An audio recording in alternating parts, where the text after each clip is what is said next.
Of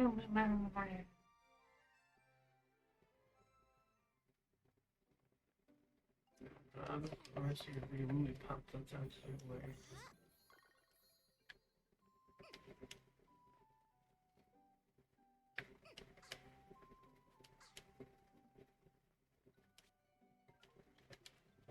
Okay, what was I doing this with these toys? I need to make herbal cookie, bottled nuts.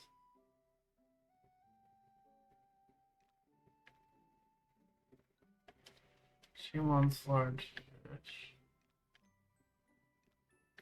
She wants a bouquet. He wants me to give people presents.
Yams.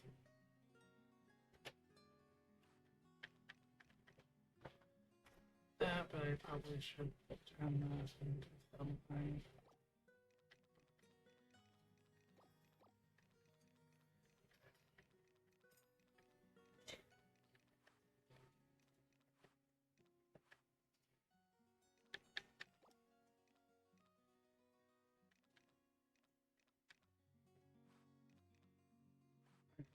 Radish. Crap.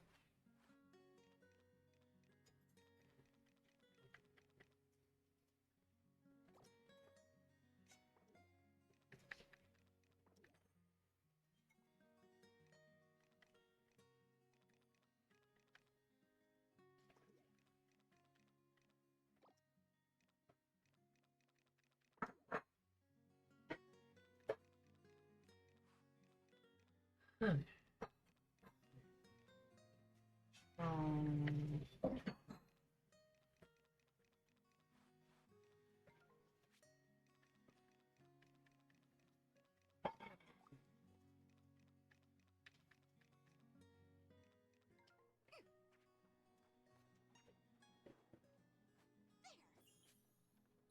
I don't know half the time what my brain. Yeah. When you take stuff out of here, you gotta make sure to push this back, or it will not make any ice. Oh, sorry, Grandpa. There's no reason to pull forward anyway. You get the ice out of it.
Okay, scratch.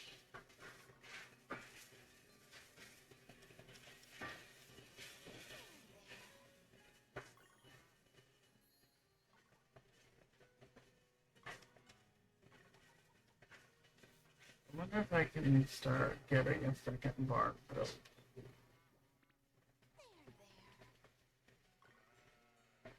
Can I get more barns? Very nice. If you use this thing? Yeah. Be sure you rinse it out thoroughly, get all the food out of it, because it'll start stinking, Okay. right?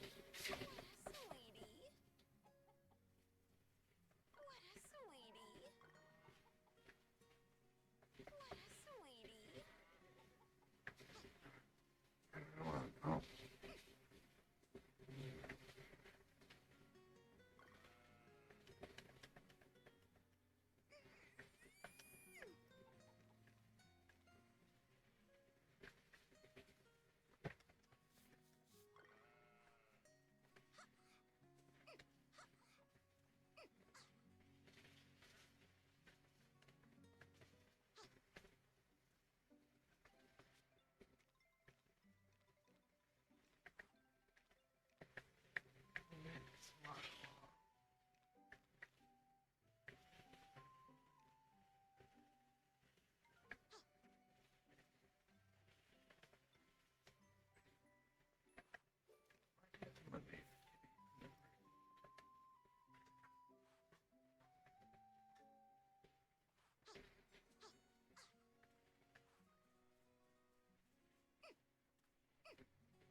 Oh, I'm not gonna fight.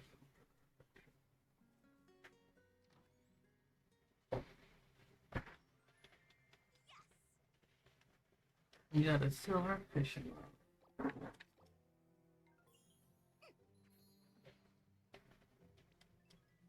Check storage.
Everything I need to start.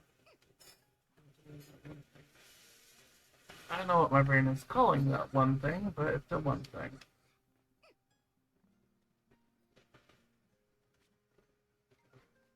Need some green here.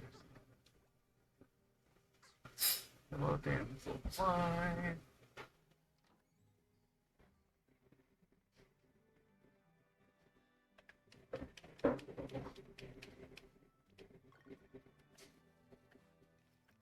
He doesn't like salad.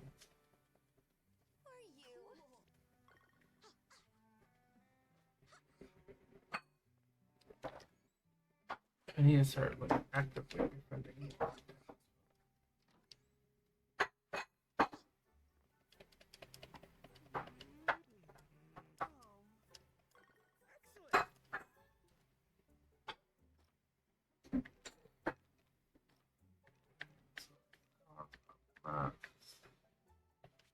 She wants.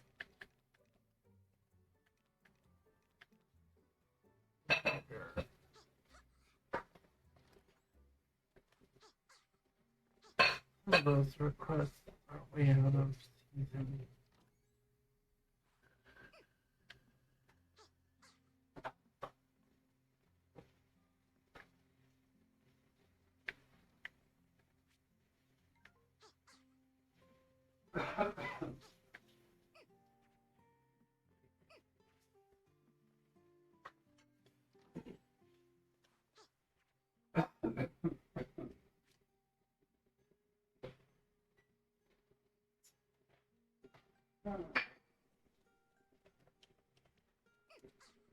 No one's there, obviously. Coming.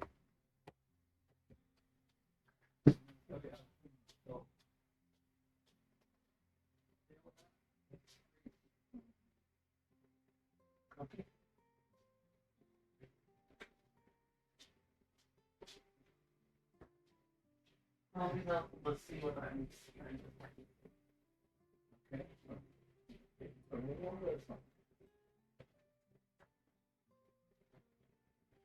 Makes sense.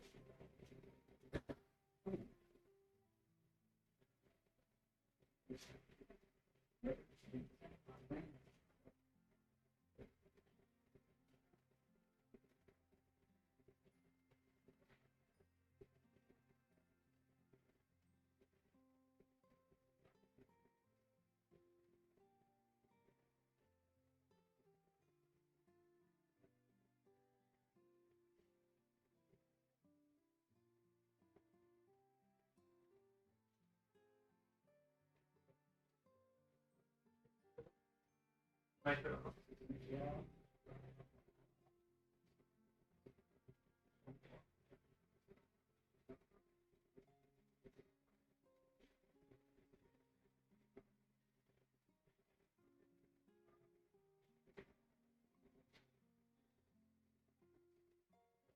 And Rhea.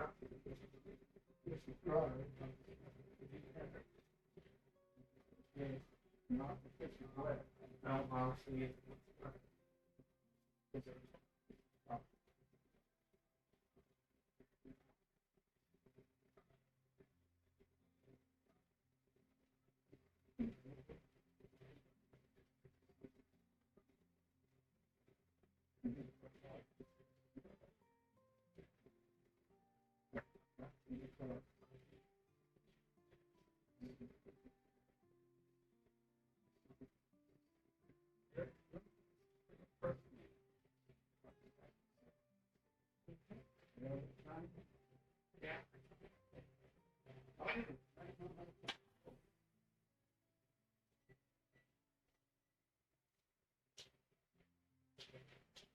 That's something I need to call that on Monday.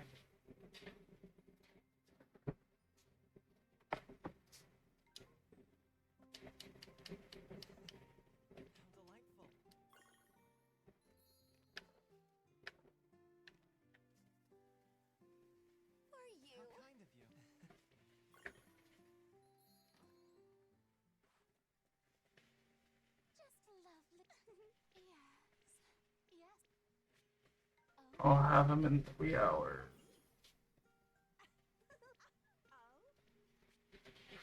Oh, and I don't have your request either.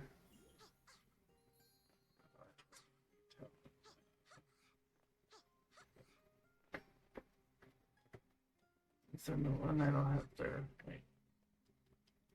What's going on? Yeah. I have yours.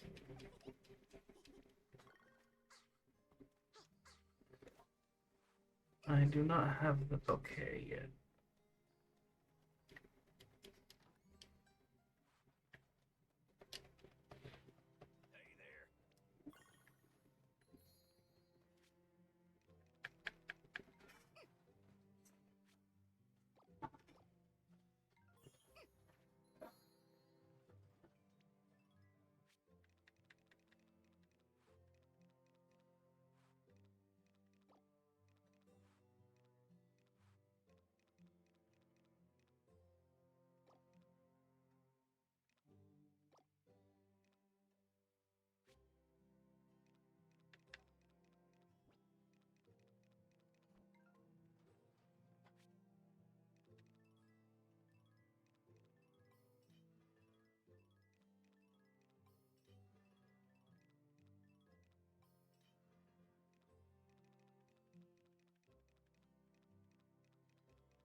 Yeah.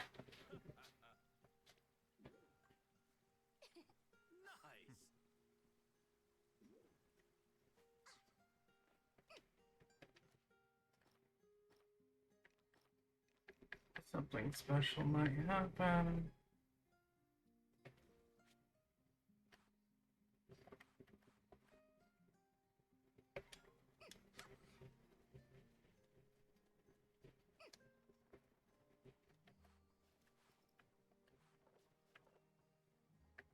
I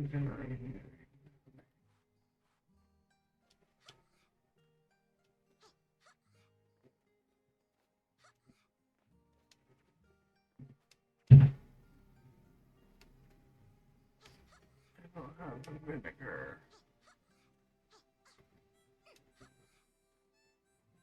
I would need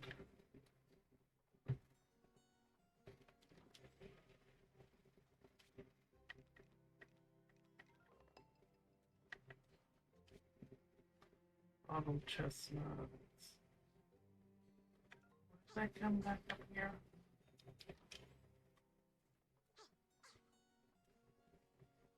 I have no idea.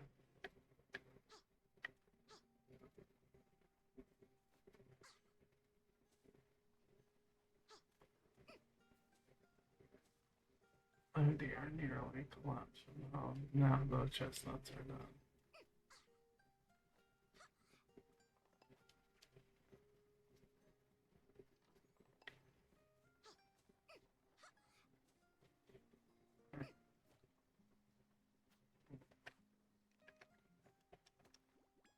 Hit the goals, wave the hope.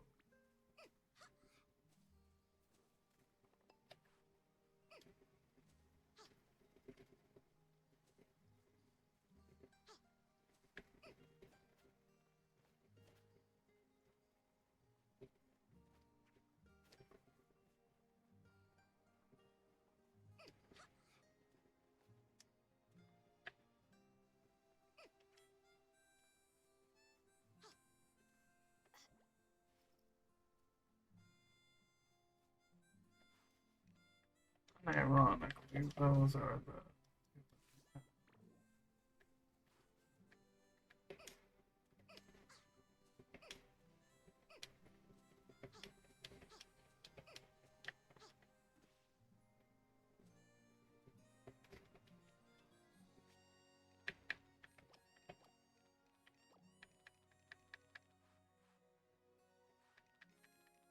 I don't need that in my.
I still think that's the dumbest thing for a member of service to even think is okay to do.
And every time I'm not paying attention, there's a darn Jolteon.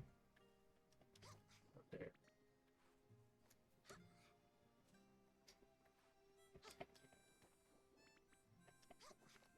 How dare my game betray me, or my own Twitch stuff betray me.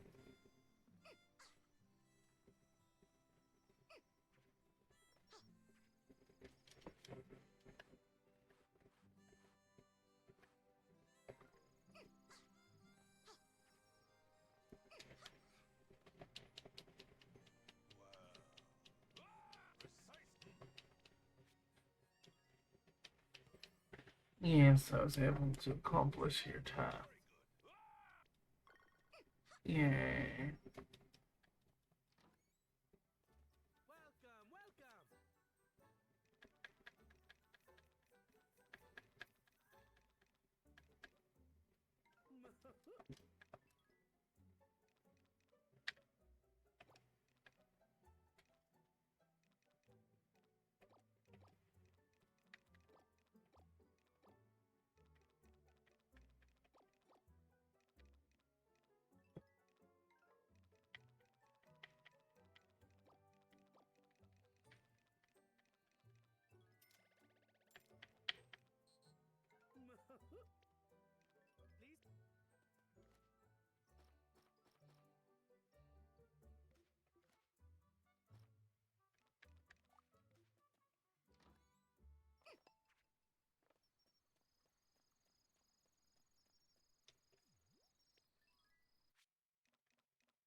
Yeah, who knows what people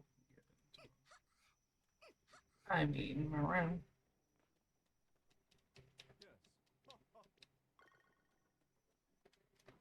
You mean have flowers in a vase? Are you Thomas? Convert us. How dare he? I tell me to convert flowers into a chamber. Most scandalous of things. Flowers.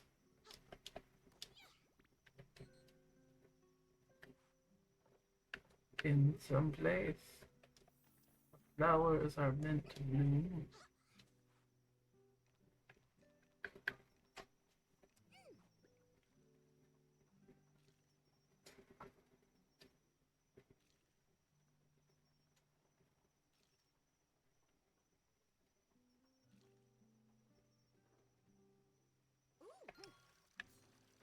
Oh, I think this one's gonna be a large. Gonna be a large one.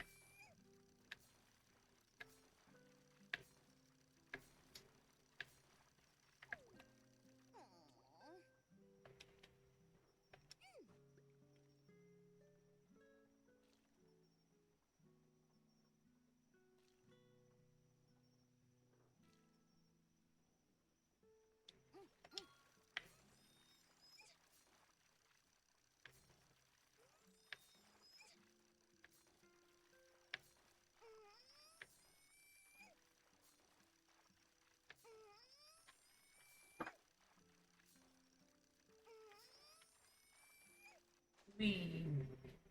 Oh, large fish. I need 3 of those.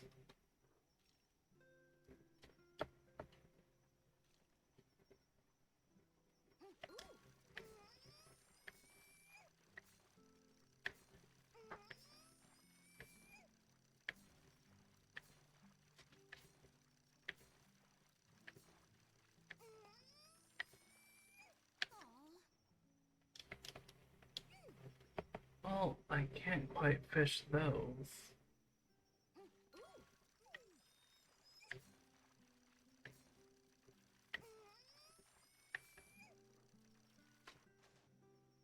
That's a small one.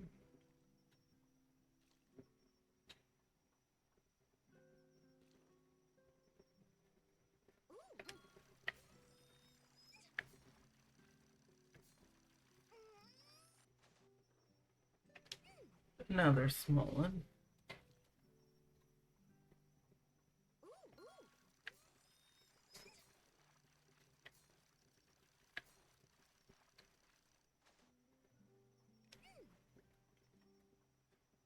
Since the small ones are often unusable, I just give them to the fish and Sprite to increase the potential values of all my future fishies.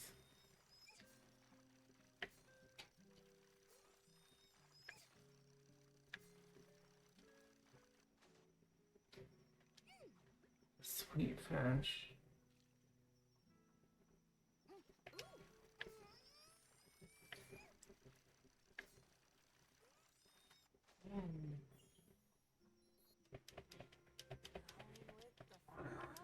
I'll share some fish.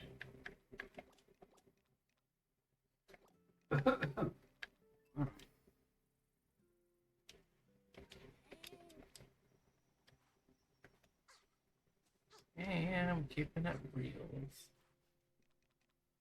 I'm hanging at roost.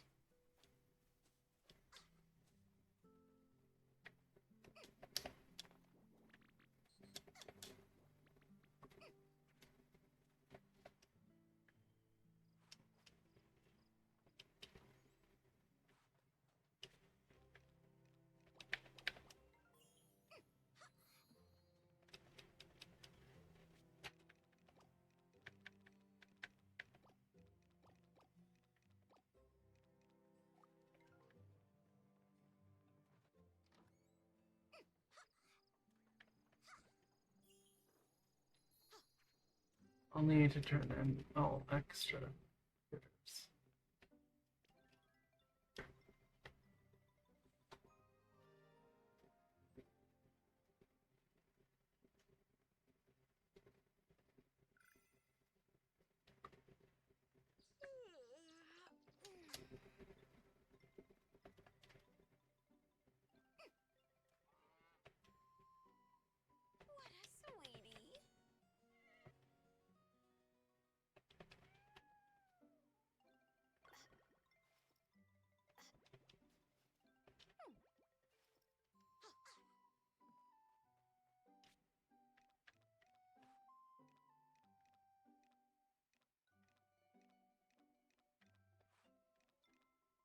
Eartha Marlamux.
Oh, you're over here.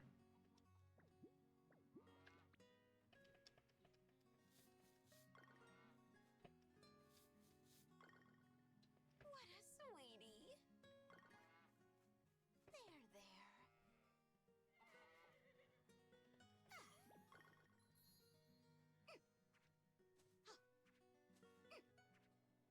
sweetie.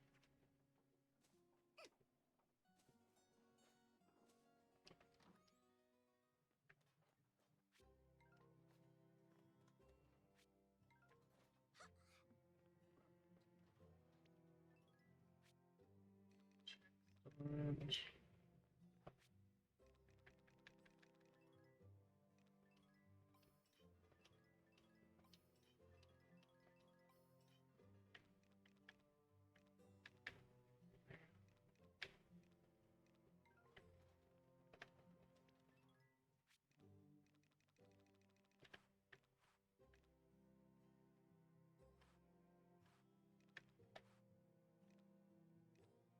Oh my god.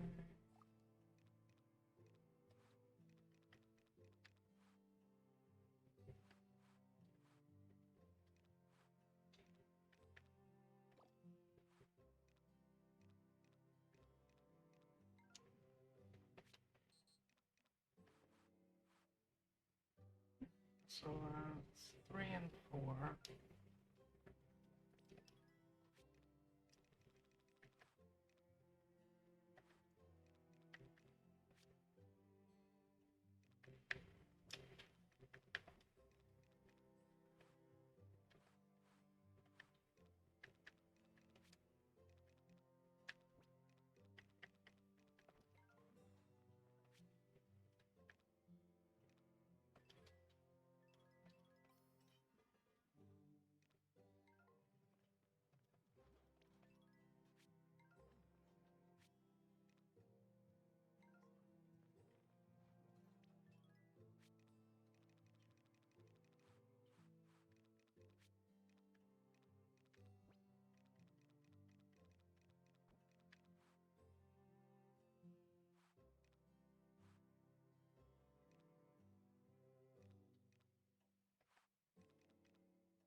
Are you okay, Grandpa?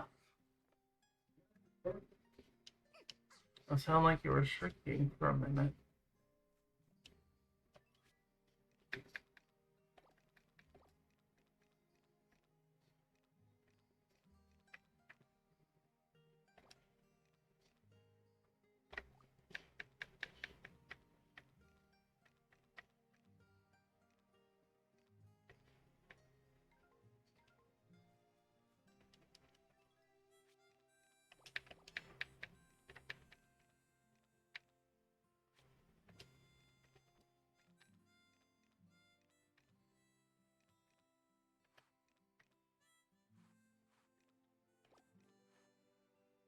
Trumpism is now a word, apparently.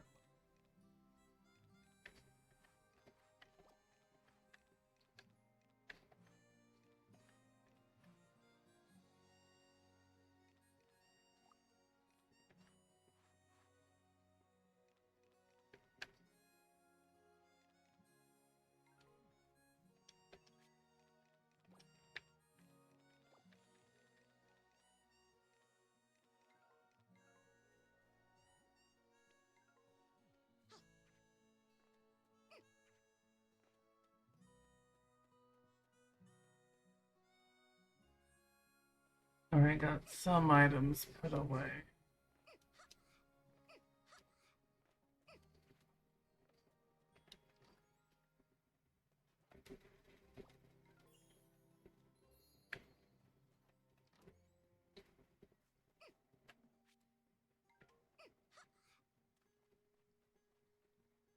Oh. Crap. Went wrong way. I know I'm talking like a cave person. Went wrong way. Crow. Went wrong way. Must mean.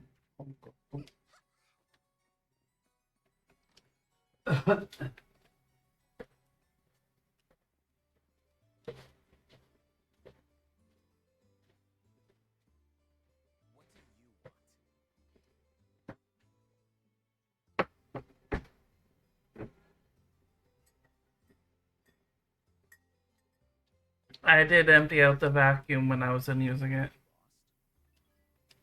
What? I emptied out the vacuum when I was done using it. I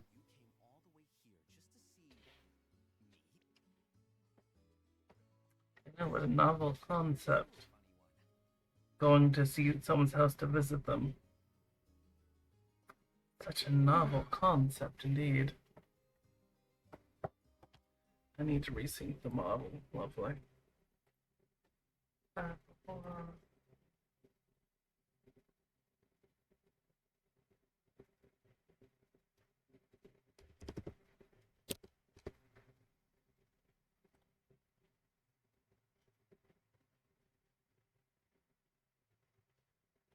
Now I have to make it now.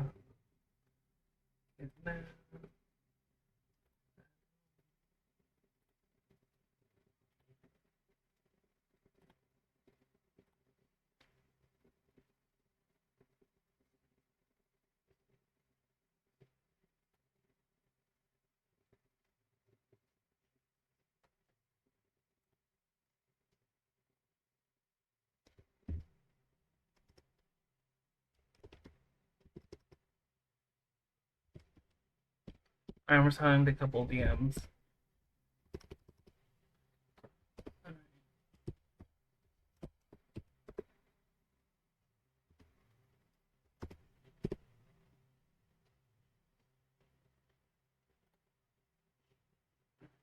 And that's announcement.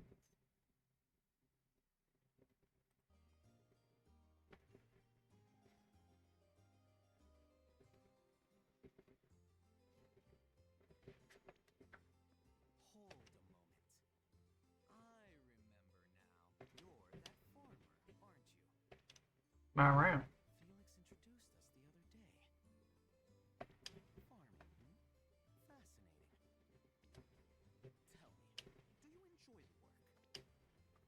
Well, I have cute animals and I go meow at them, so meow. I need to recalibrate the model again.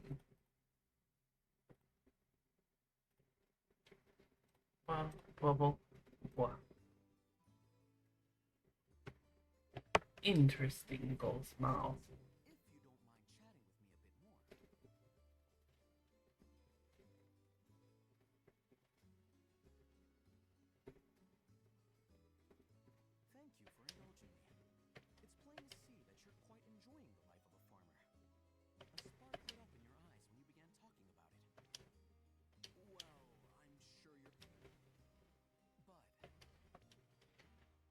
Yeah. I'll hold your hand if it pleases you.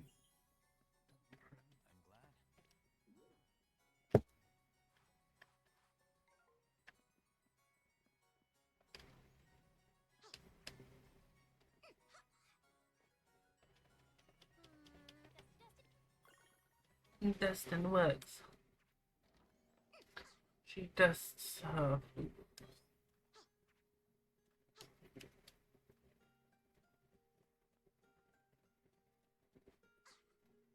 And she does the automatic floof dusting.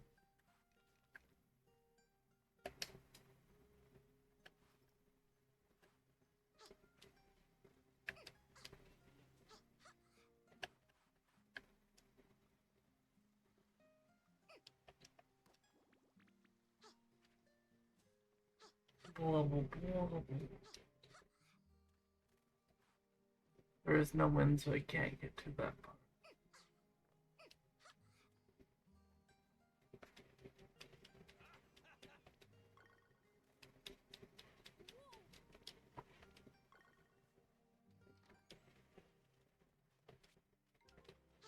Speaking of which, I'm planting.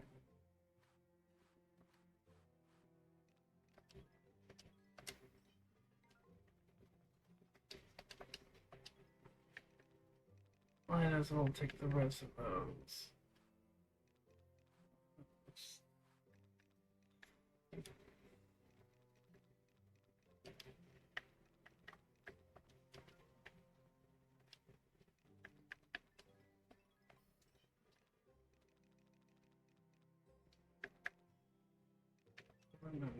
Seedlings already being made. Lavender tea.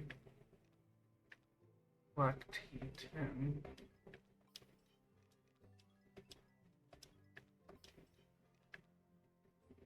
Lavender tea, chamomile.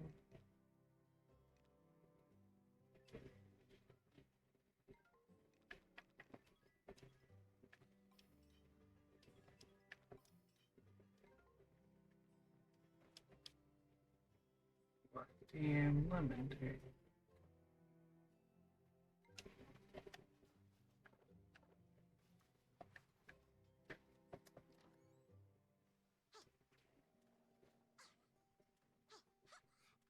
Or right now.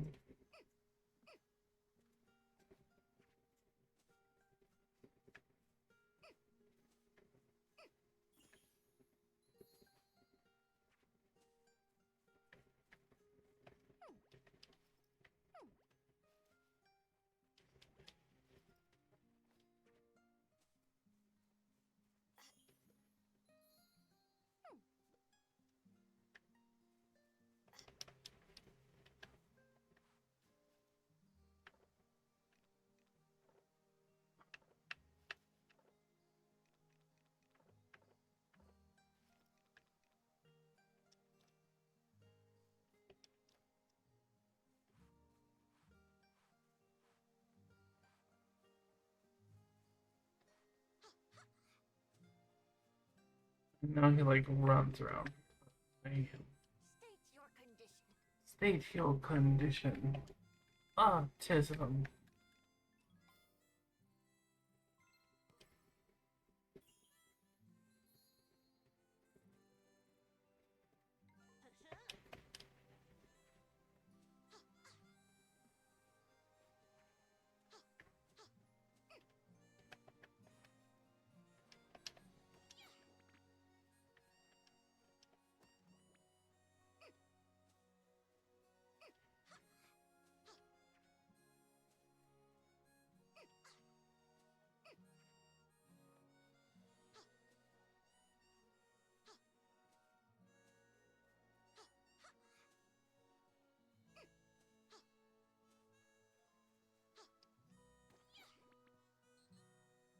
Great booty bump fruit compels you. I know what that is. I just made that up. It sounds like something that would marginally exist, and I went with it.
stretching out.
Madeline. And so I will bestow Cafe Madeline 10 tomatoes.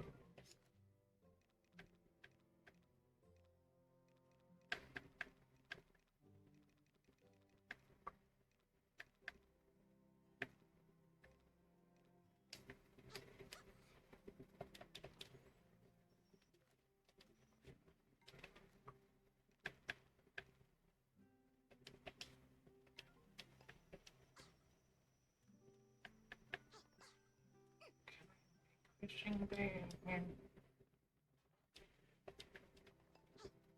Oh yeah. I can.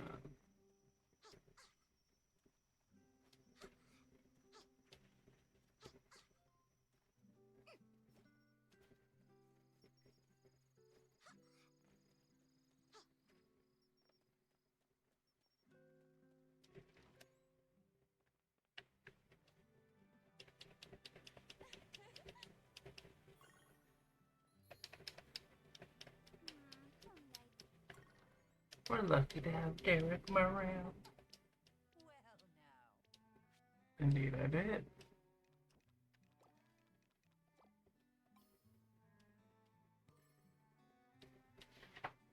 Thank you, dear. My, how lovely.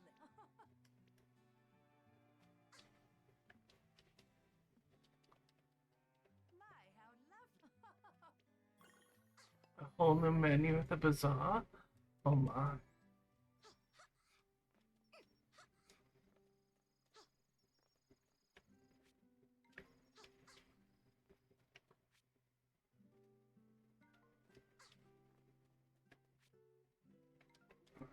Now, who wanted? Oh yeah, you had one who wanted a bottle. So over into this house.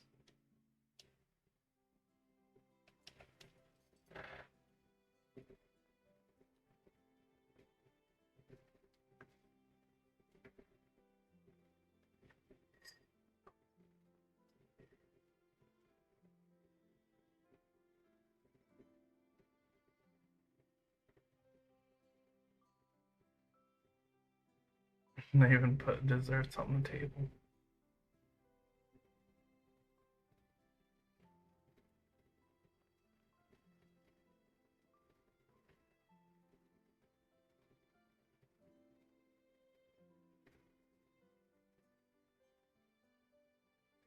I like him. Something's been puzzling me lately. Feels like all my clothes are fitting just a mite tighter these days. And they weren't like that before? Weird. He getting fatter. Dad loves food so much. Mm-hmm. He's like a big teddy now.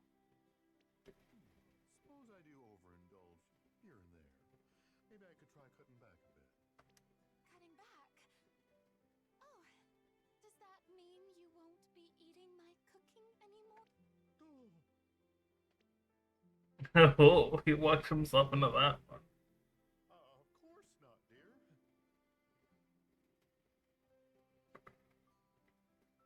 He walked himself into having the wrath of his wife.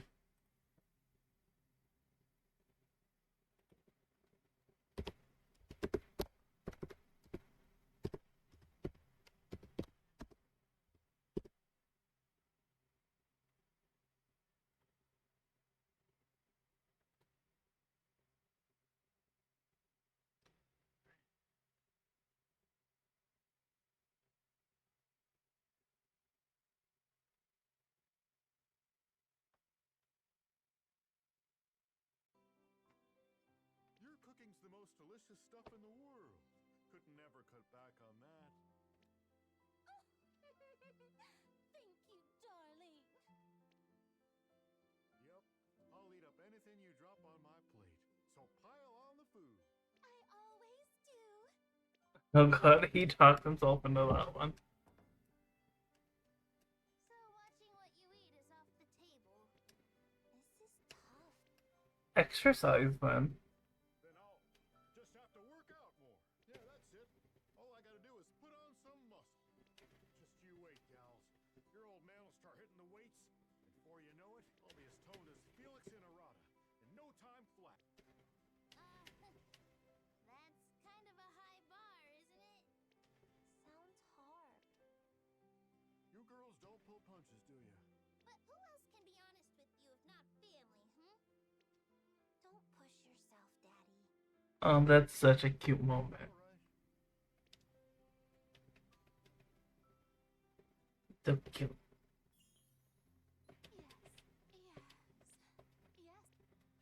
Yes. Yes, I have your nuts right here.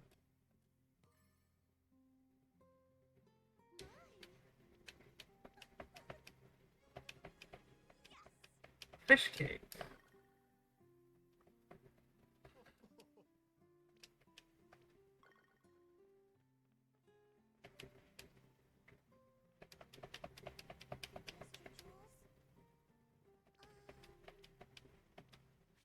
Oh crud, I forgot child. What you doing? Yes, I know how to find my way around town. It's been my third season in the town after all. If I couldn't find my way around the town now, well, that'd be just disgraceful.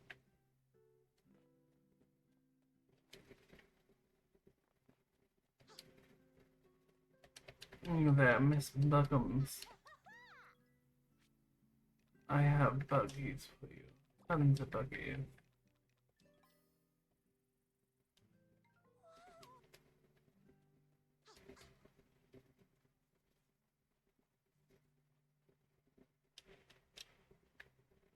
Alright. I'll still catch some bugs here and there.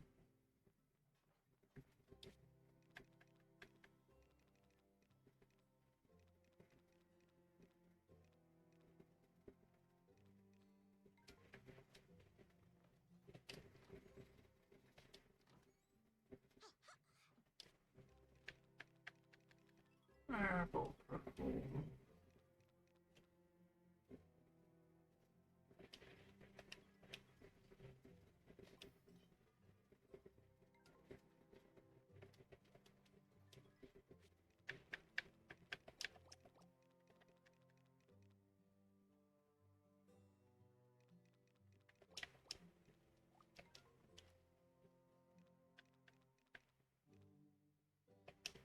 Oh, that's right, Chelsea does.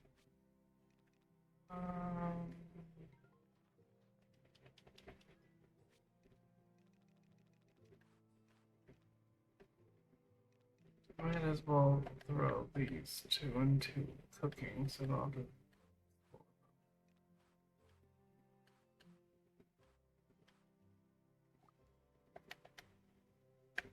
There you are.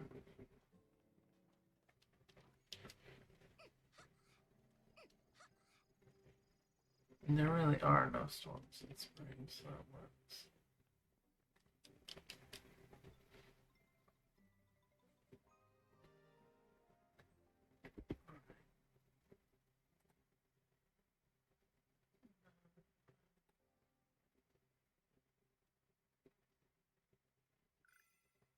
Oh, the book's always still updated.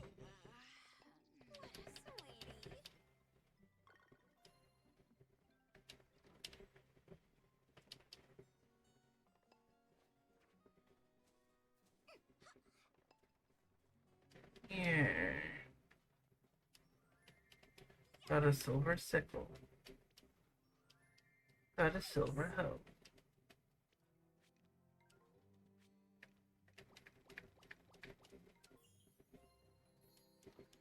We have mail. Good officer. I've already gathered the mail.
What are we gonna do for dinner, Grandpa? Leftovers. Yeah, that's right.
Images are the safest thing to know.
I'll have to start looking at the next level for tools.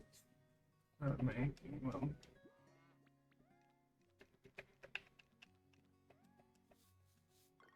What a sweetie. What a sweetie.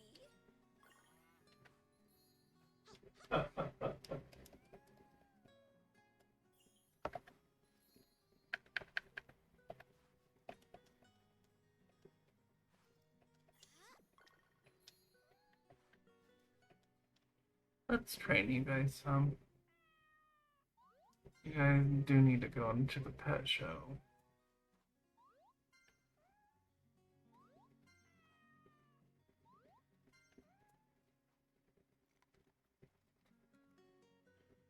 I need to start training the other animals too.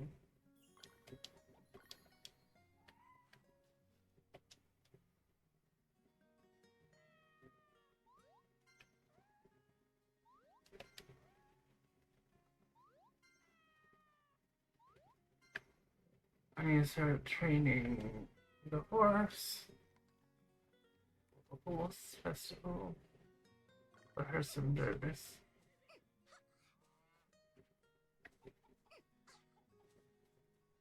Right now, where is the rambunctious pups?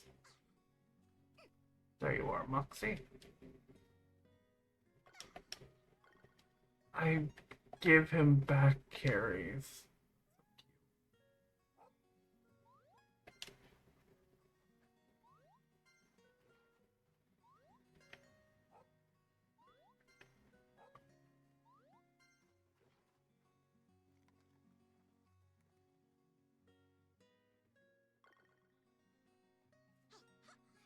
Alright.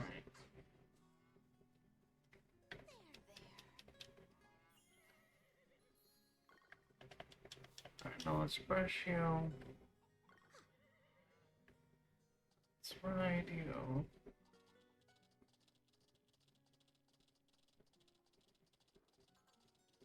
Because I need to start practicing. Come on, you got this. Young lady. The clopping goes clop, clop, clop, clop.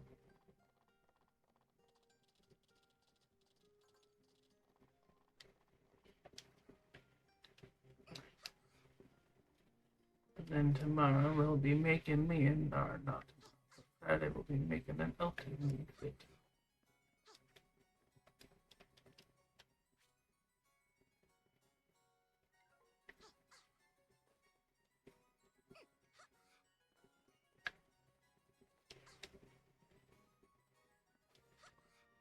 Samara's hotel room, hotel room.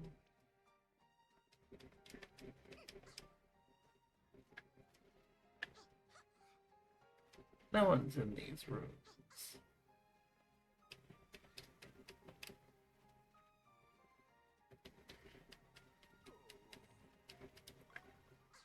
Some kids like cheese these days, but my old heart can't have it. Oh, woo.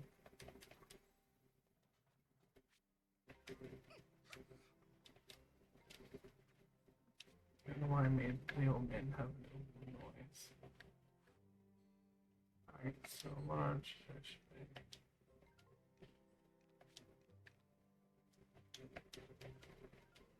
When is corn?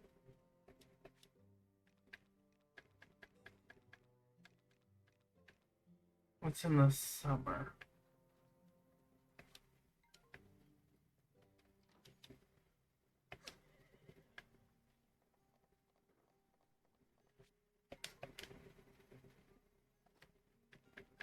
Has a favorite something special might happen soon.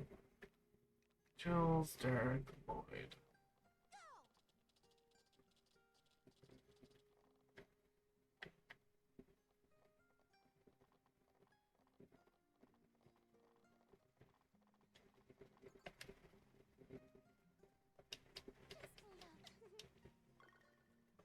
Ain't never eating my favorite cookies.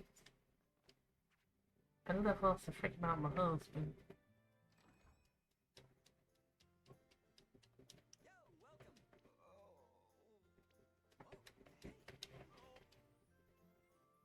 Oh god, he's dying of hunger. You remember the promise you made to me, don't you? Promise? You said if I finished that piece, you'd treat me to lunch. I worked so hard to finally finish it. You what? Please, Derek. Fine, fine. A promise is a promise. Grab a seat. Woohoo! Love you, Derek. Derek. That's hilarious.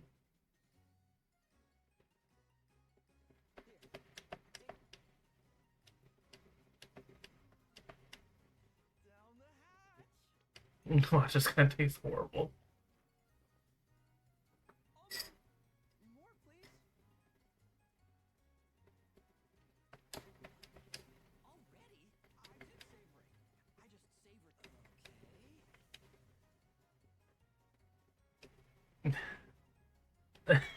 It's like a buffet marathon. There you go. I made you an extra large portion. Oh god, that's more than extra large. That's like Both of you. There.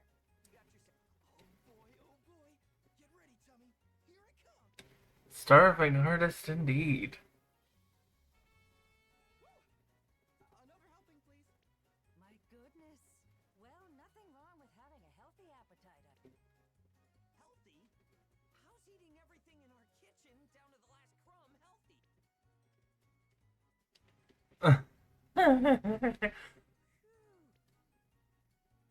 Thanks, Derek. Now, no prob, I guess. As long as it keeps your creative juices flowing, then You might change your tune when you see the bill, dear. I'll get you back another. See you later. You might change your tune when you're broke and destitute for about a couple months out of your paycheck. Hit me, boss. What's the damage? You might not be seeing your paycheck for a while, dear. The price of fine arts. I called it.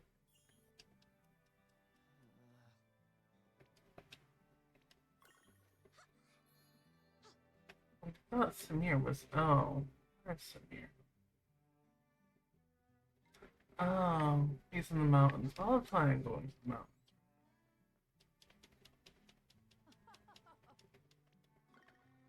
Great part of owning a cafe is I can chat people and go, oh wow, I can judge you without even me thinking I'm judging you.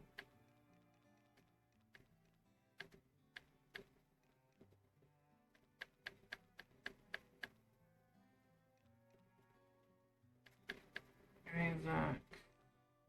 Why is I have a lot of points with Isaac?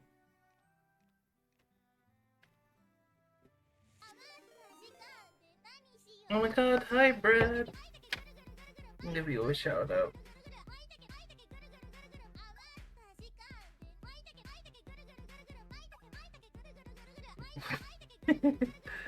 Matter of fact, I was eating a sandwich.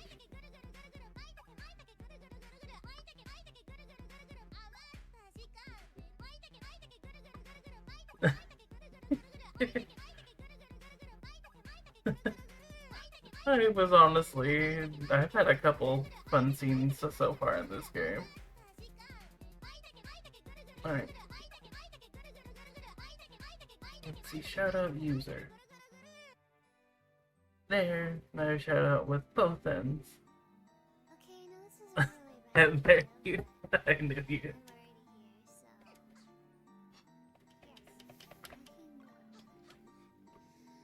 Yes. I think we actually got a few more since from last time you were here.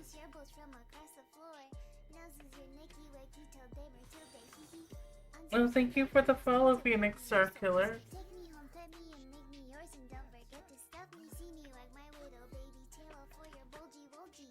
I think I had something, because I'm not good at remembering my own intro. I think it was finish the intro. I don't remember what it was. Stream's going good. But for those of you who do not know, my name is Madam Mama Cat. I'm your local variety creative simulation enjoyer who plays a lot of RPGs and farming games. And it's nice to all have you here in my lounge.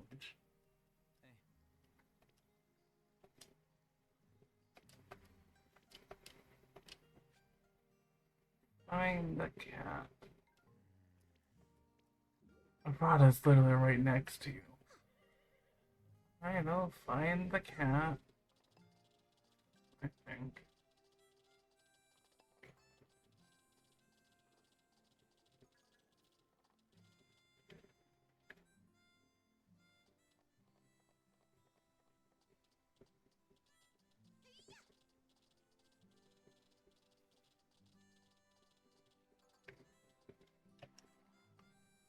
Got some bananas.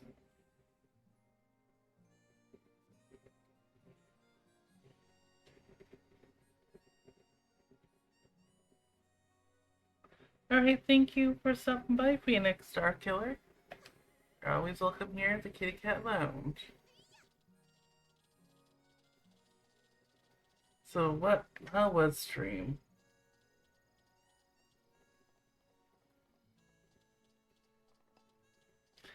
What the heck is tell me why?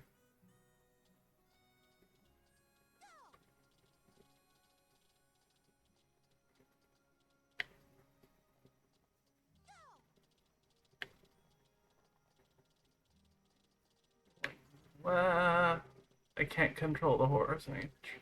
Well, I guess I should take you and train you.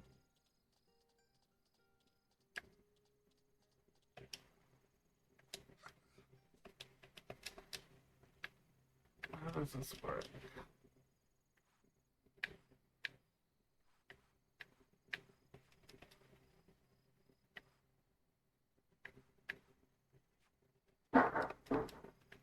Train for the Winter Derby. Bronze course, yes.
Yeah, that was not a good round.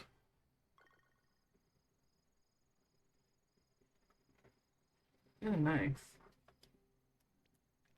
Check training record. Best record.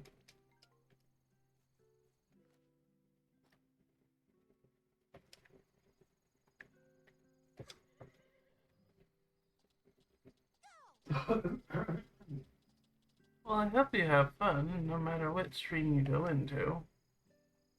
It's real lovely always seeing you, Brad. I do need to stop by more.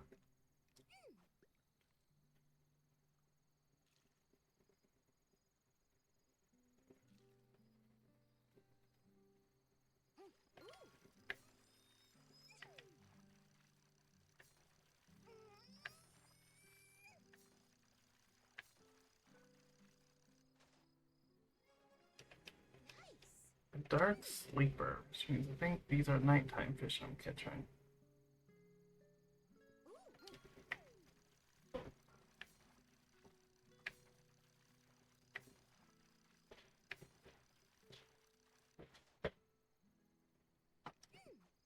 Another crash.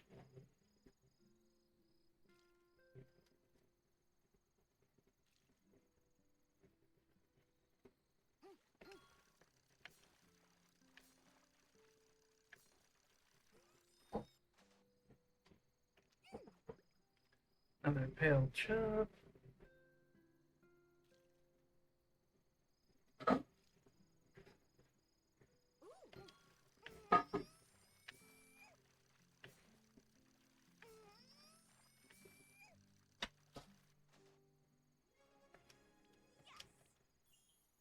Nice guy, still moving around though. I know I have noticed you lurking. Like I do notice my lurkers. I just never call them out unless I feel like it. Occasionally, I call my lurkers out because I want to talk to them.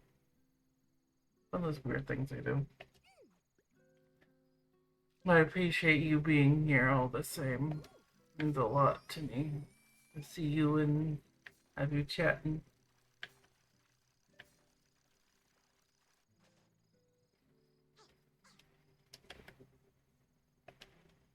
Alright, let's go, Bertha. I want us to get at least an amount of training in. We have not that long before the winter derby, since I was an imbecile and refused when you were a free horse and a pike knew.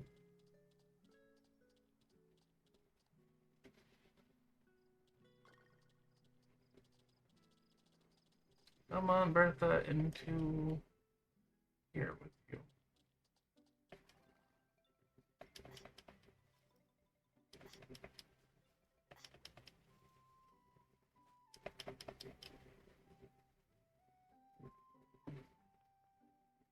Yeah, I'll have to check it out. Sounds interesting.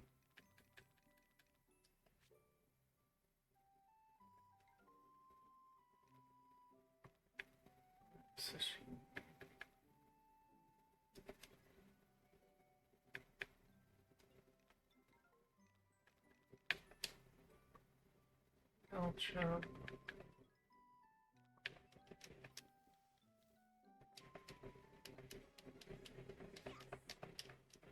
Made grilled fish. Another grilled fish.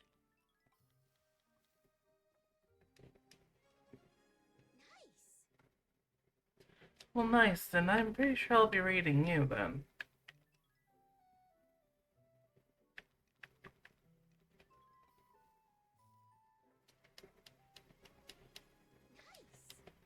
Got a fish cake.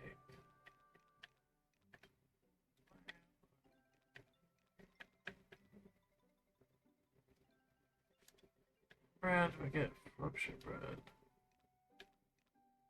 Bingo.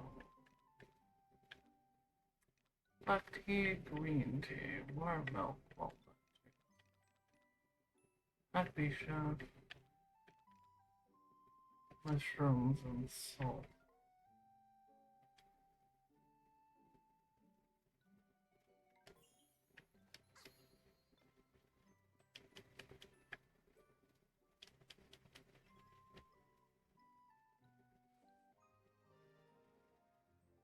I know, I tend to go, my, current, with, me lowering the days I stream, I'm going from, every day to typically Sunday through Tuesday, and, our Friday, Saturday, or technically it's Friday through Tuesday.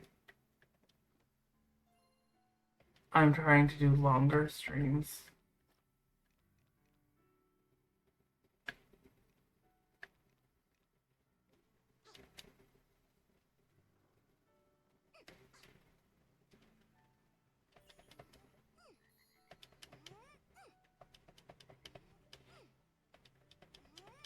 Alright, pet your puppy for me.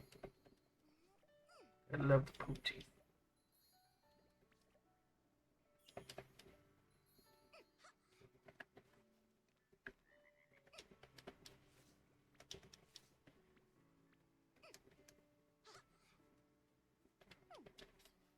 I'm a Thursday.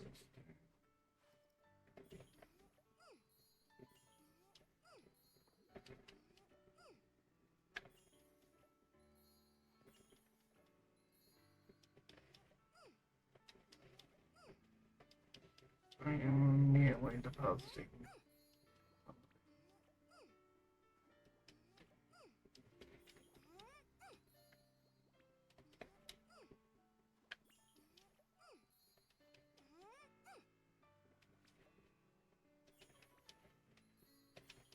Set the fuck up straight.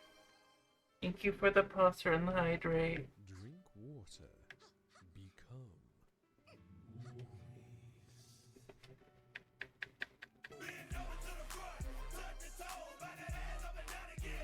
In the stretch. I appreciate it.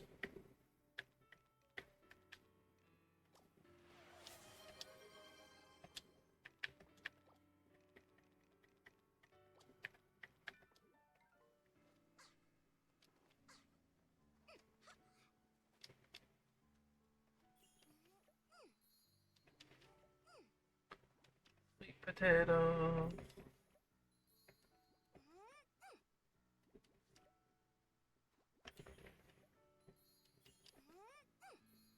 Got some sweet potatoes.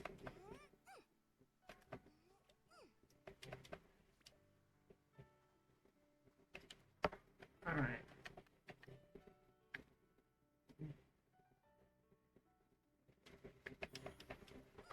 Well, if you saw the cat by the hotel, then chances are I can figure out where it's gonna be. Go towards the hotel and then go from there.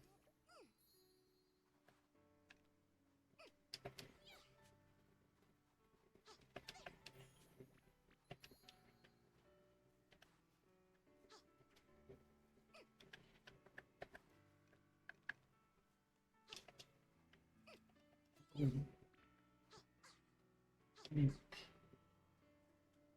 the power of the minting.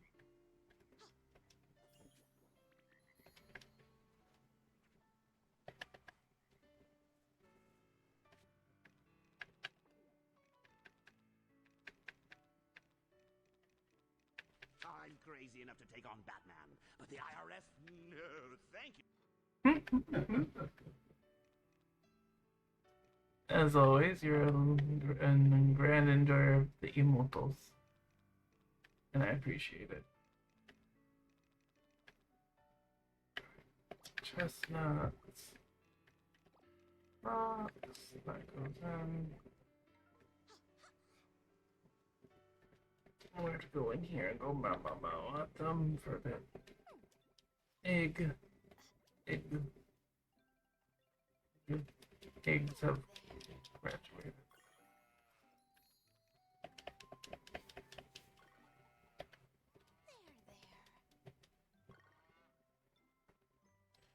Most of the time I don't hurt you guys around at all.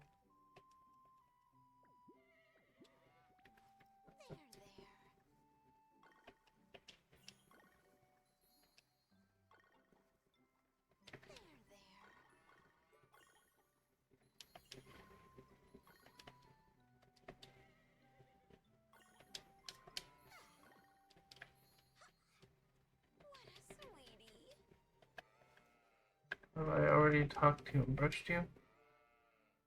I have.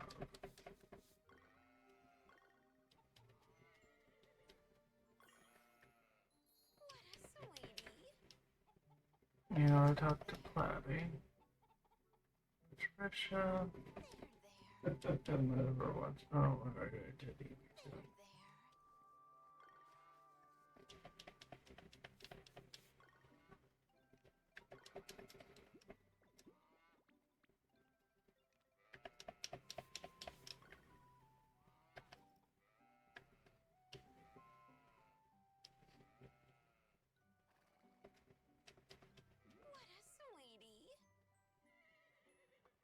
I was like, how dare you touch me, peasant? Bertha is gentle and dependent. I'm calling Moxie a male. Alright, have fun loafing.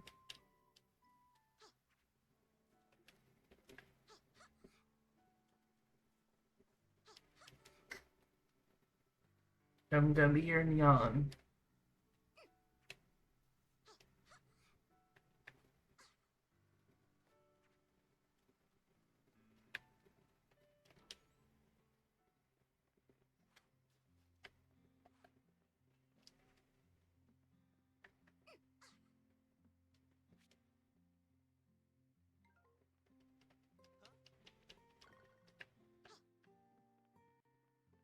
Doesn't like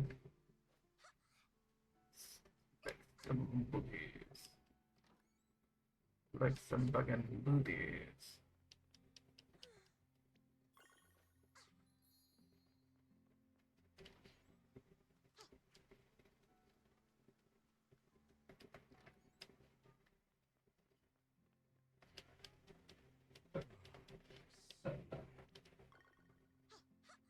I am fine going out on days like this. I'm an experienced kitten. Besides the animal show coming up, I need to participate.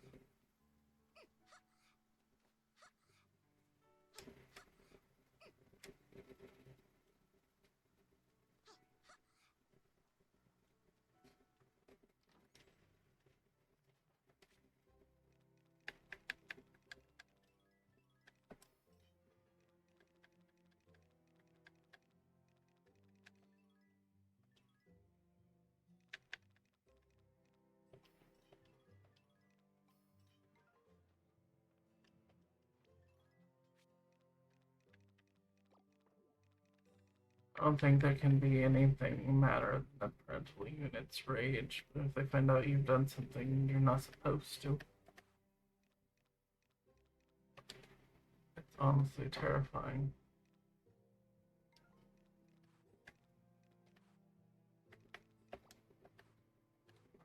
So,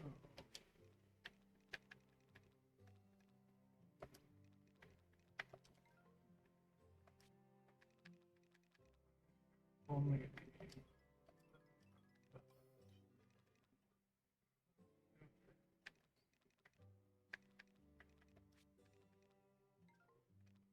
But yogurt has strawberry in it only. Sturdy lumber. So gold.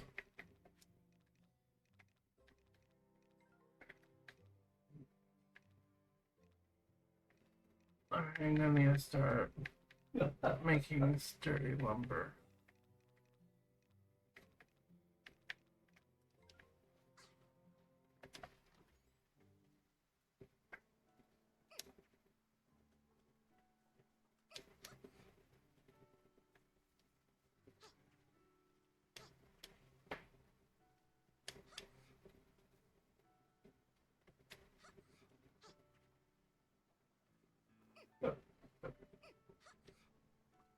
Wait, can I make a gold? It's a silver and 6 gold. Do I have 6 gold?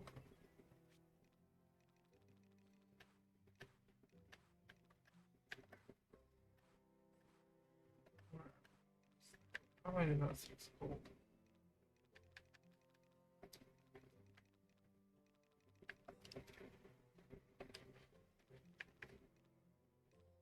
Oh, I need the silver plus.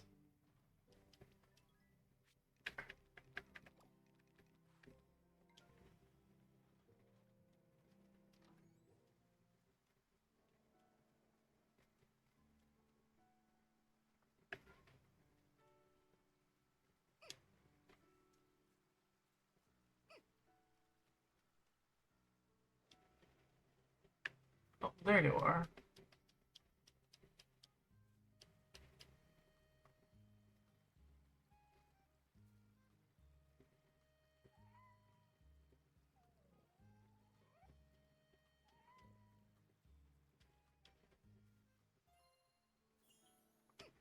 Got the face of Sapphire Town. You mean this little face is the face of the whole town? Oh my god.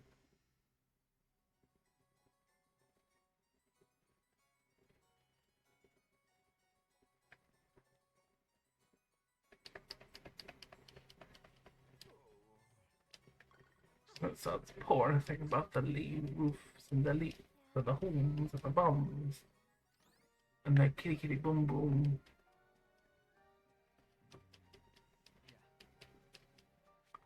And I found the kitty cat.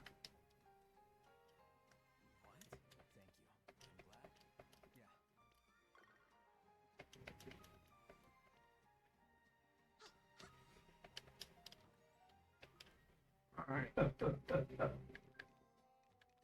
Here, something special might happen. Slight refreshing. She likes herbs, desserts, teas. Maple is now lump. Beautiful things red. Diana likes sweets red. Curry red. I can't make curry yet.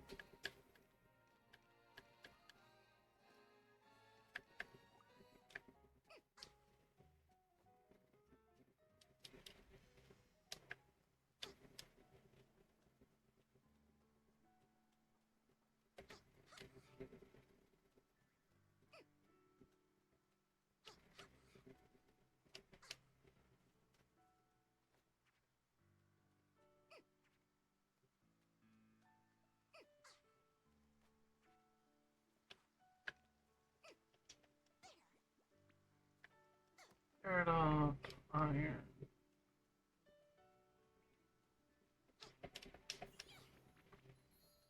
Iron and rock. Going with the fro. Yes, I'm going with the afro.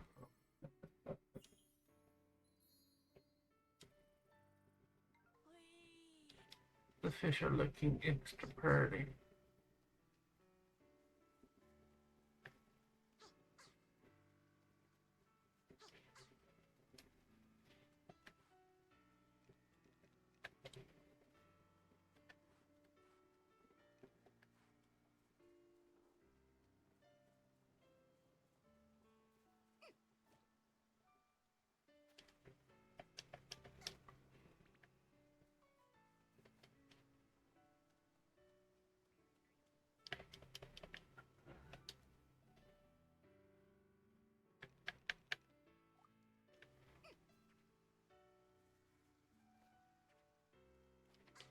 Alright, so I need to start processing.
State your condition. It's your condition, autism.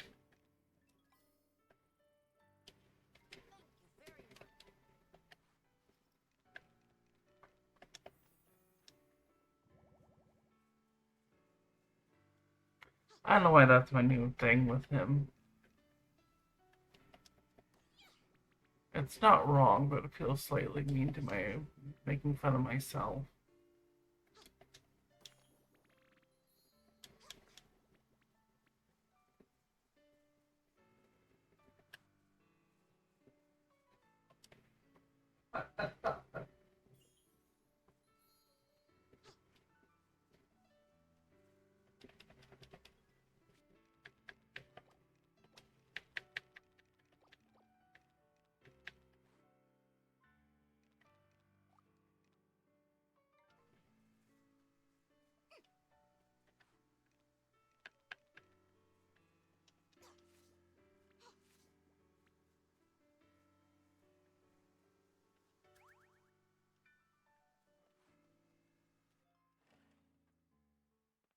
Hello, my lady.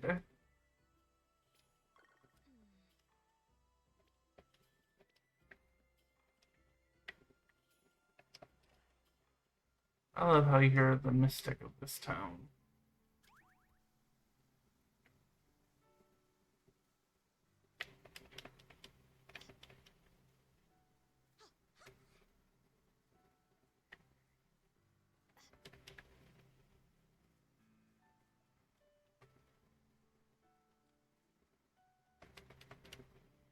I seek the power of Meow to open. I died. There we go. Now I made it. I should have double jumped it. More iron.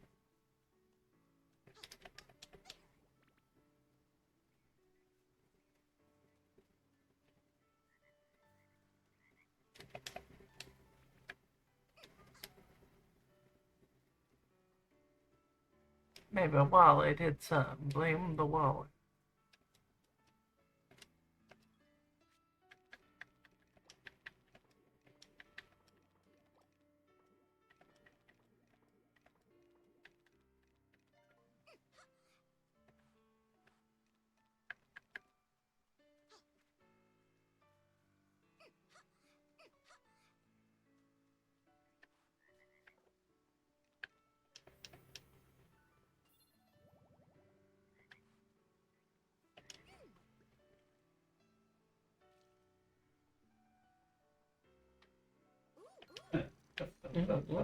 She says.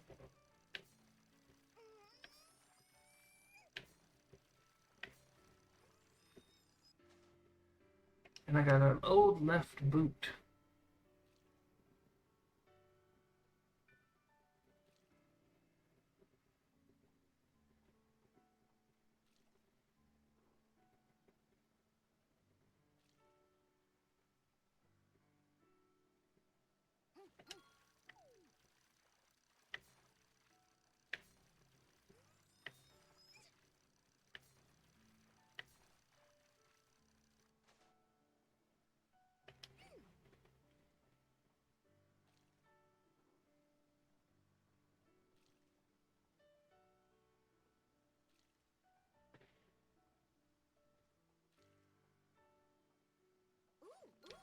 Ooh, ooh. I love how this game like is cute, quiet, and just all together with a small ambiance. I love it when a remake adds new life to it. Of course, this is technically a remake of a DS game, so you know what? What other one I'm if when they get to it, Animal Parade. I really want them to remake Animal Parade like immediately. I was like, I really want a new Animal Parade.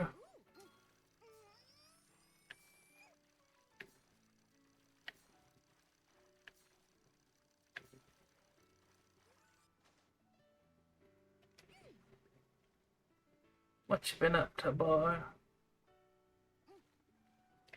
Oh, this is gonna be a large one. I need 3 larges total.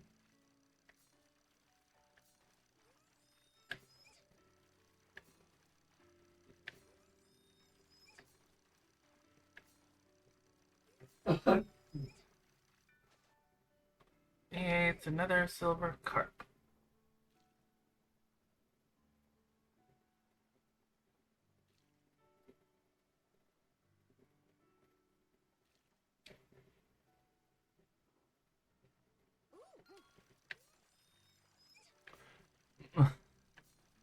Go into a schoolhouse for a little boy. That could be anyone.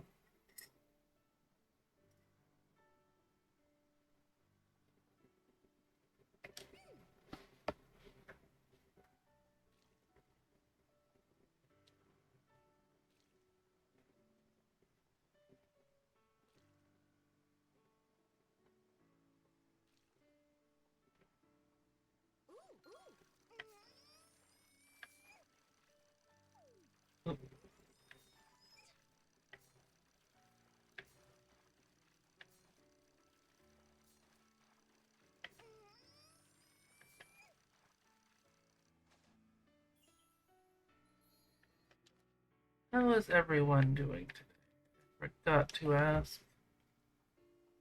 I hope everyone's doing okay. Oh, yes, another large.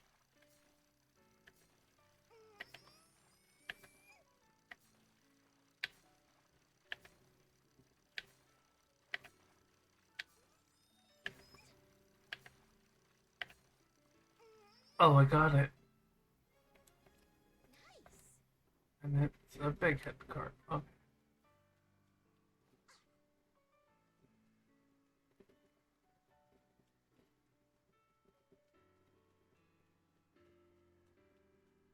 Oh wait, they're gonna be asleep.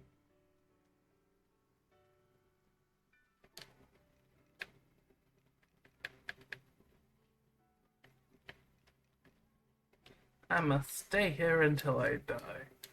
Gotta love the stubbornness of kids.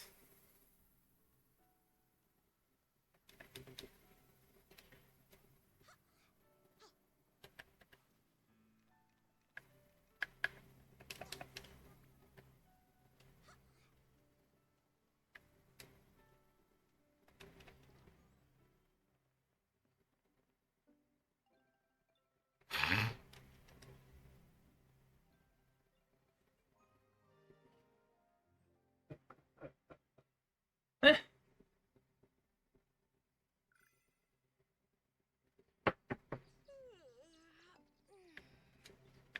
But today's the animal show. I did not realize that. Alright, today is animal show, then the bazaar, Diana's birthday, Phil's birthday, the twins' birthday, her birthday, same as a crop show. There's the pumpkin festival. Sheesh.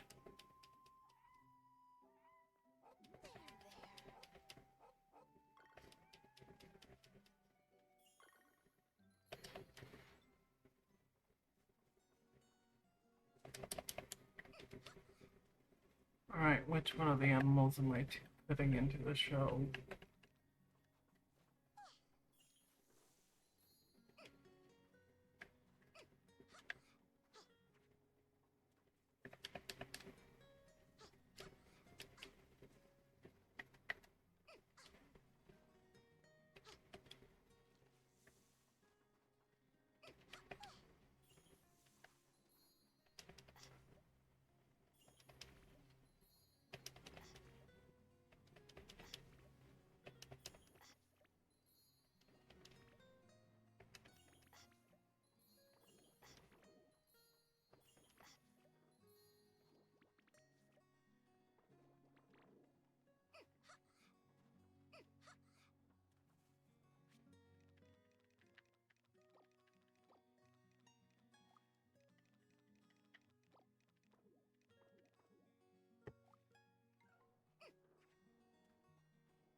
Not the shepherd title. I do like all them titles in this game. Makes me feel rather important.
There we go.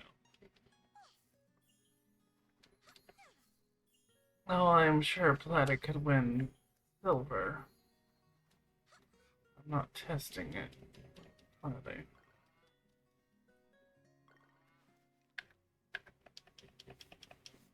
I don't really want to enter Plata in a competition again. We're looking at which cow to enter.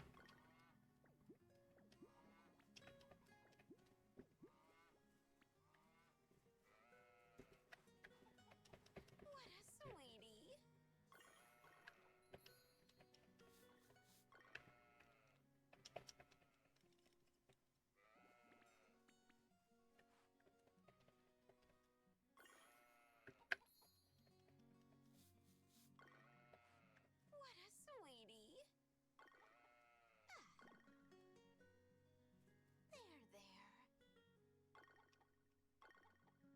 There, there.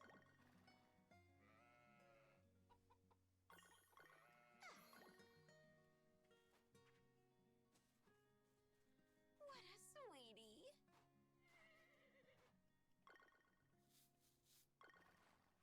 Well, I better be making my way down too. You have moved.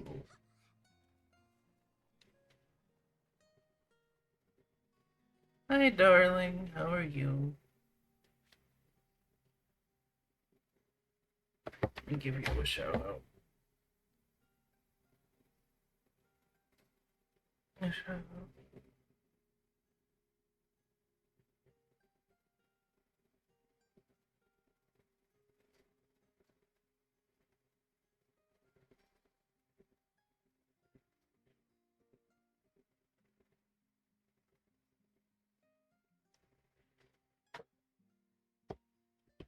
I hope you're doing okay though, honey.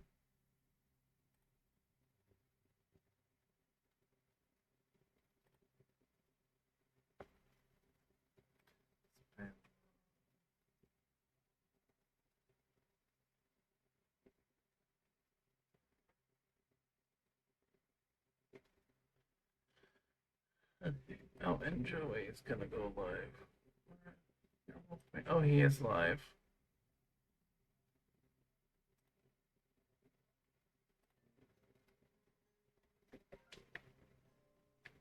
You know, I never did look to see which one the cows are gonna be entering. I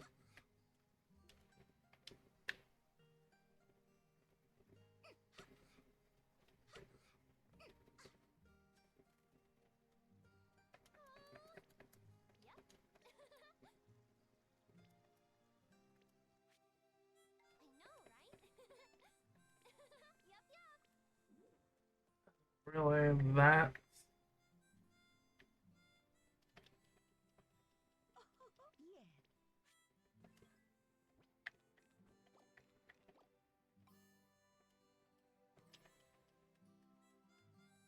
Yeah. Oh my. Nice. For Shuma dumplings. Ooh, that's a nice recipe. Darling. How are you today?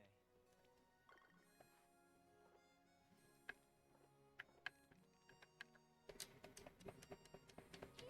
How kind of you.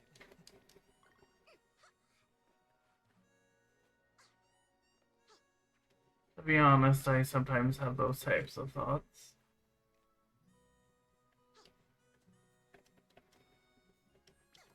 They're not so fun. Alright, which cow? I didn't save, so I don't think entering Platy is going to do me any favors. Just love.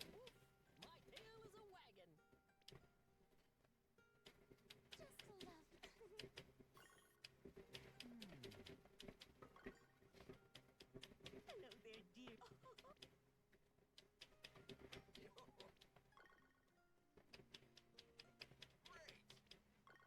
Yeah, my animals are in pretty good condition.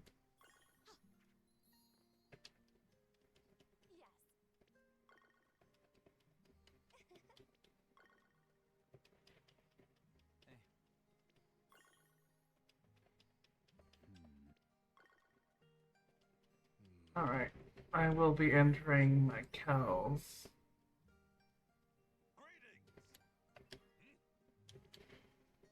I will be entering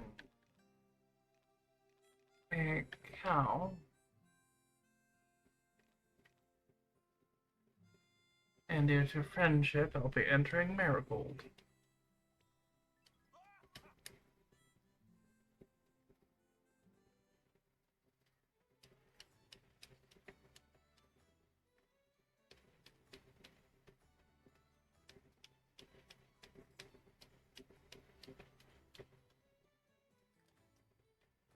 Welcome, everyone. First and foremost, entrant number 1, entrant number 2, entrant number 3. Burley Thomas. Final and Yay! Watch me win. I will turn it over to our judge for this competition. Rufio, if you would be so kind.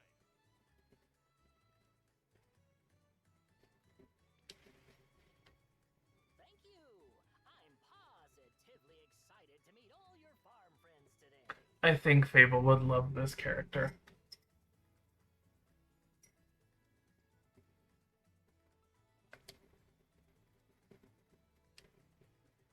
Yes, let's move right along to the judging. Yes, the judging. I see. Now there's a face simply bursting with love. We may have just found our top dog.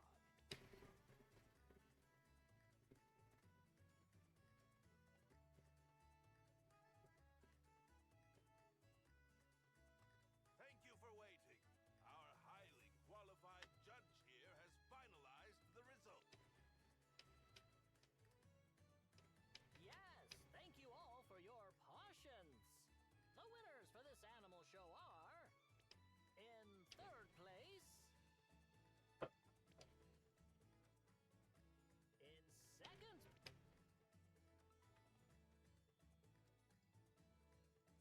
and our number 1 top dog is you. Congratulations.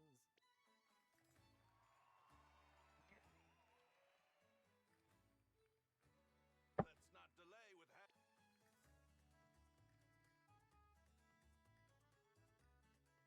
Now that I have. Awesome victory. You and your little buddy were just legendary. Oh my god. The puns.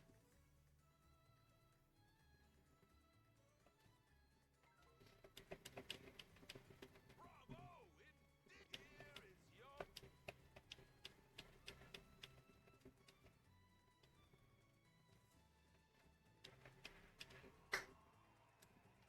Well, at least I won.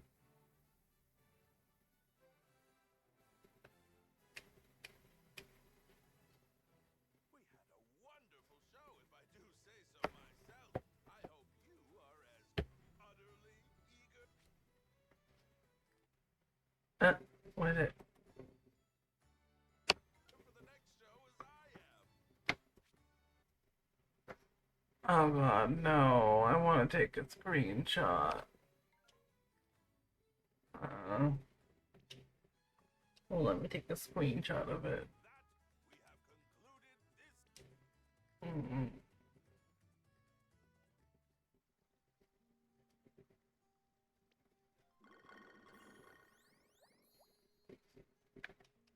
That's just dandy. Cool. Excellent.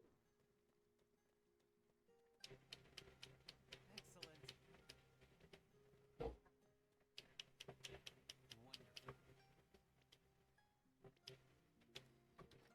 I'm pretty sure the animal is happy to. Oh, a pizza. I got a windmill.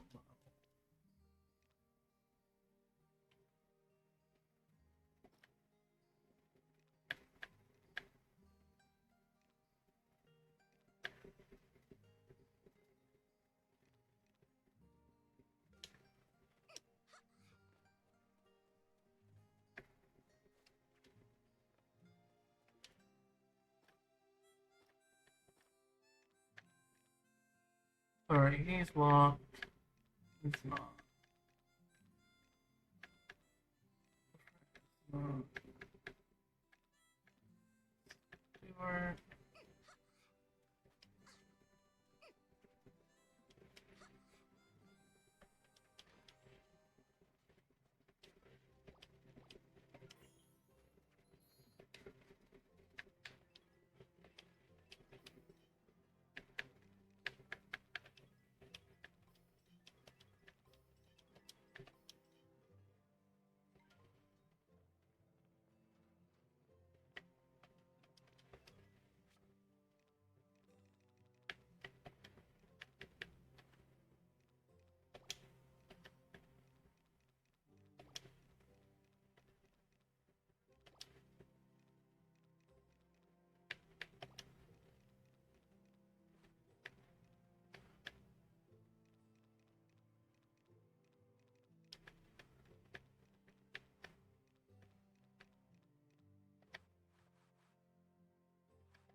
Put that back in there, put that in there, put that in.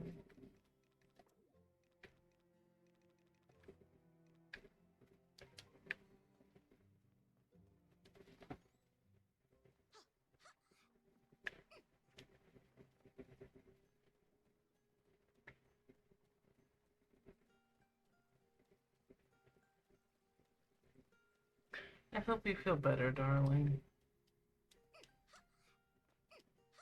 I don't like it when you're not feeling well. So put more in here. Paradox.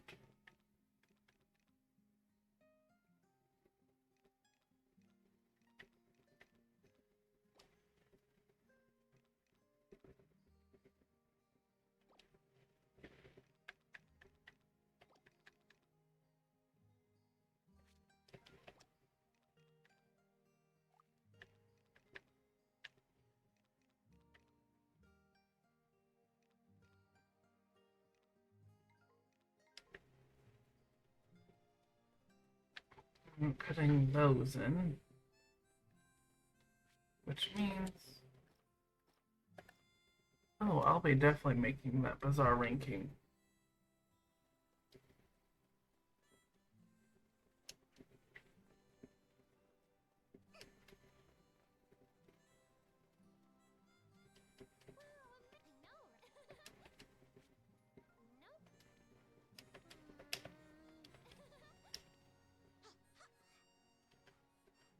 My watering can's not as important to me as she seems to think it is.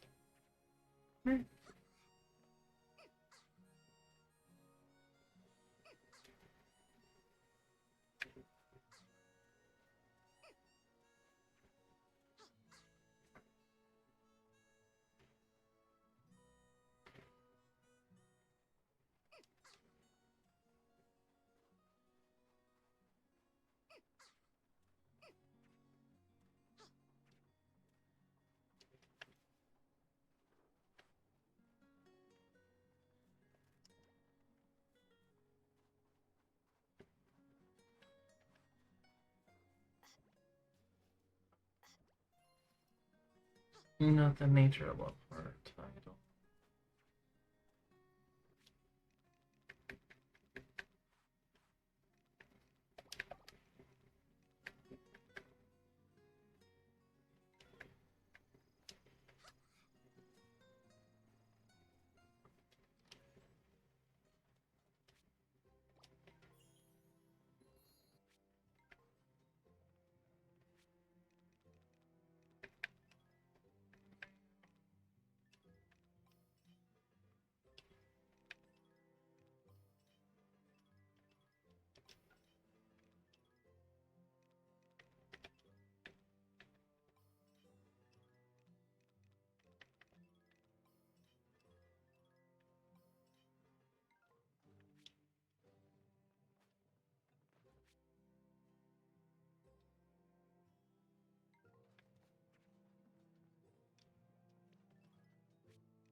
Well, these kids are brutal when they're honest.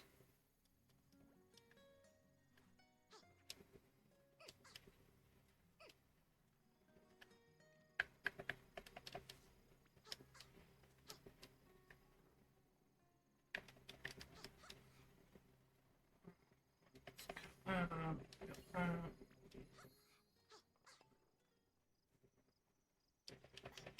me get some of these.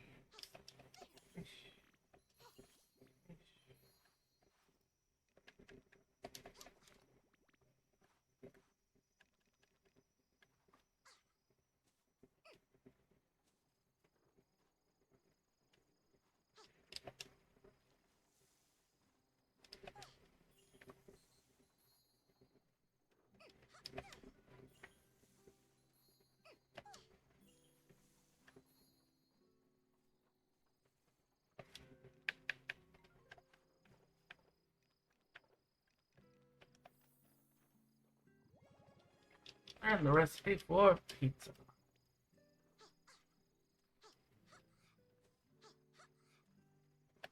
Guarantee you ain't eating nothing for it.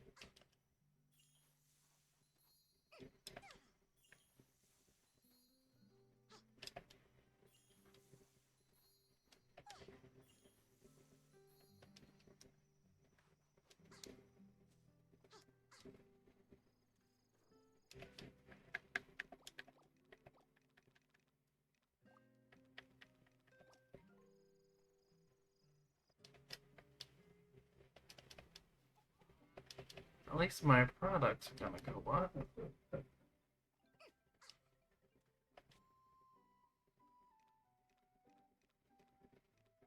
Happiness.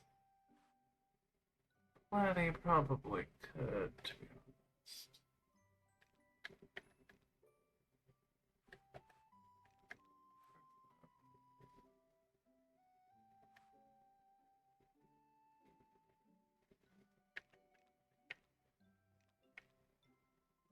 Alright, in the winter one, I will enter snow, which is gonna be very ironic.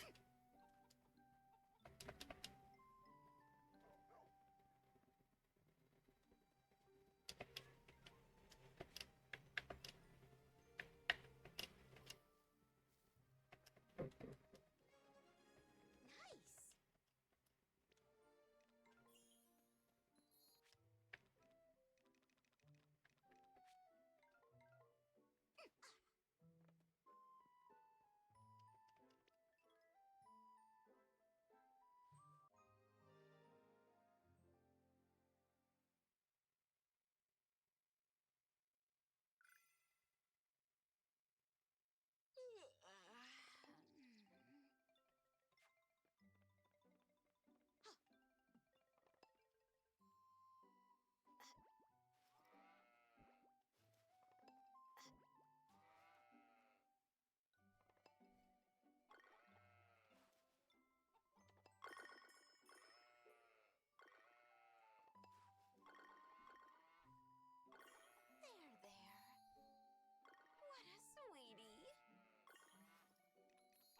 Hopefully by next summer I can be able to make the all the fishing bait.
You're excused.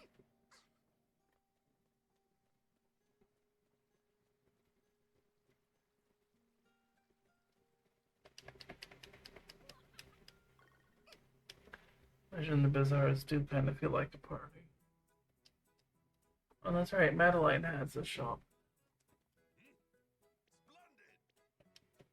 He has Madeline.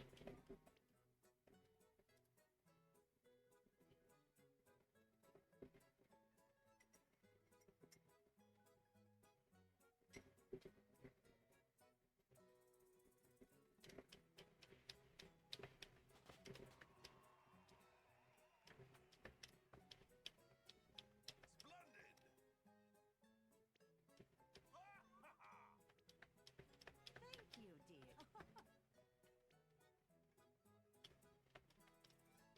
dear. Yeah, neither can I.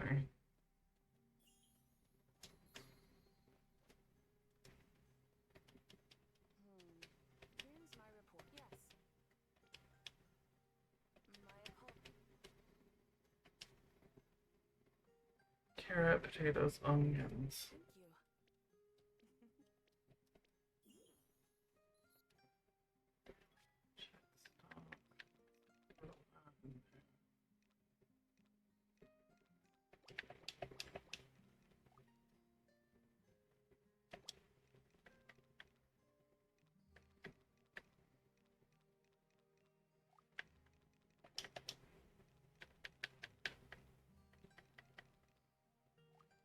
Interesting. Sparkly gems are not my special sales point.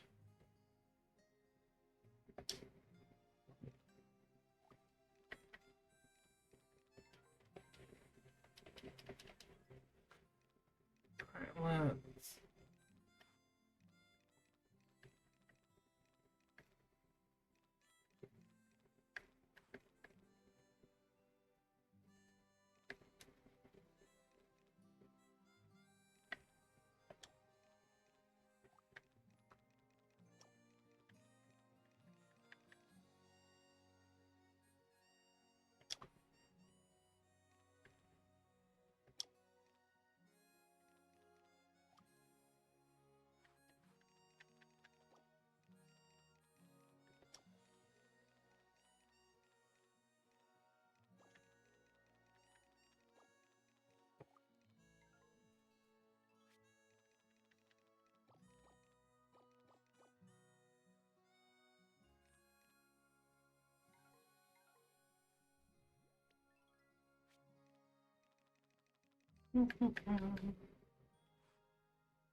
I need to make one or keep one of these. Gold walnuts.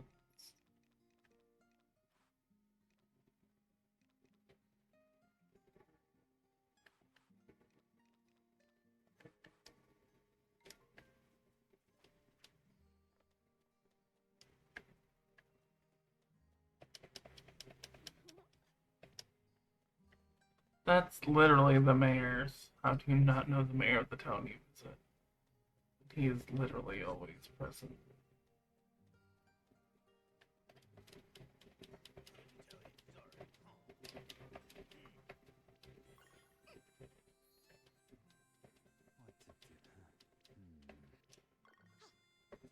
Why is everyone having some slip?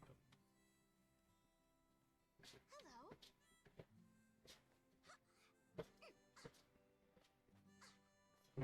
I would think, oh, Madeline's shop is over here. Alright, Madeline, see you later. Fair shop, open the shop. Boom. Open for business. Let's put that there. And so hungry. Oh yes, you may certainly browse at your pleasure.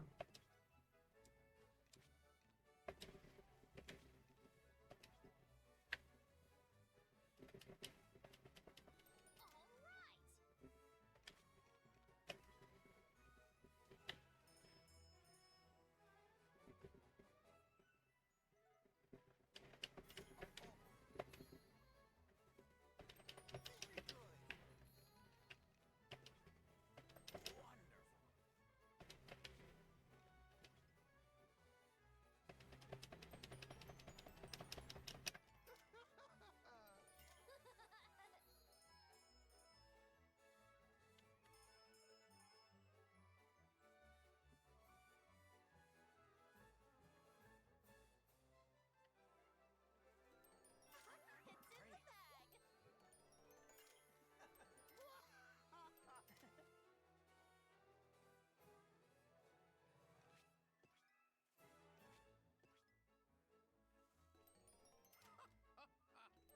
It's in the bag. How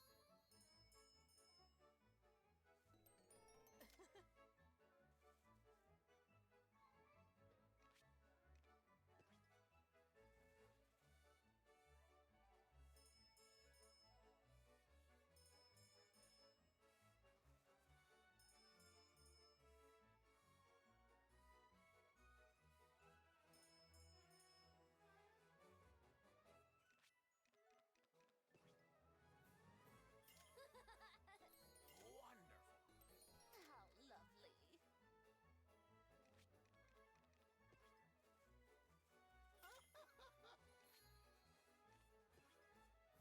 Cool. Let's recalibrate.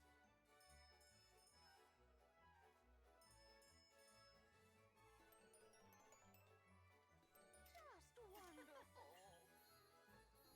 Nice. Nice. Ooh, lovely. Cool.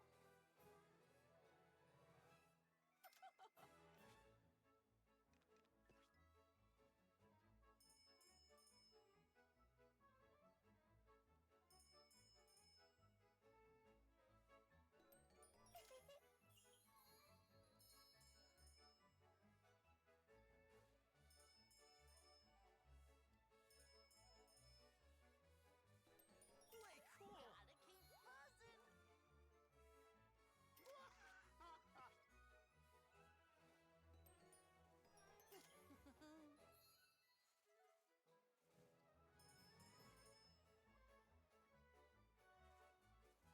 Ooh, lovely.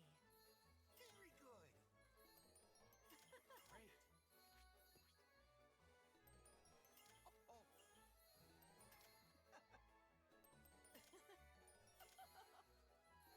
Oh, Easy peony. All right.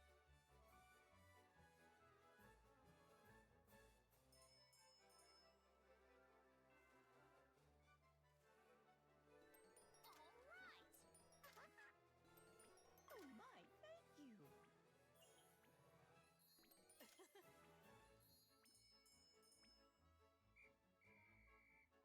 Yay! Bazaar is getting some good.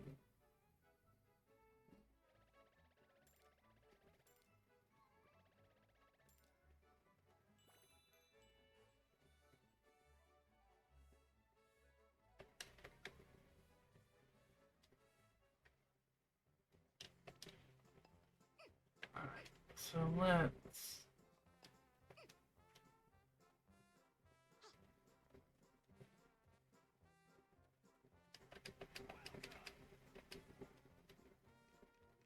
I can get higher quality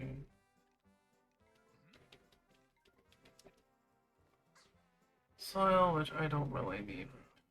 Welcome to Wilbur's Workshop.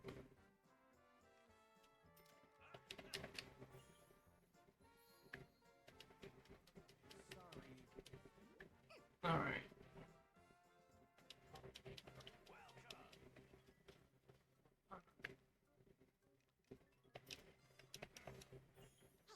Some more quality soil. Welcome,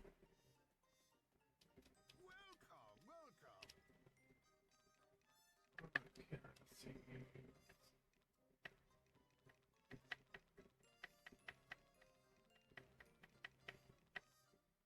I suppose I only need 9.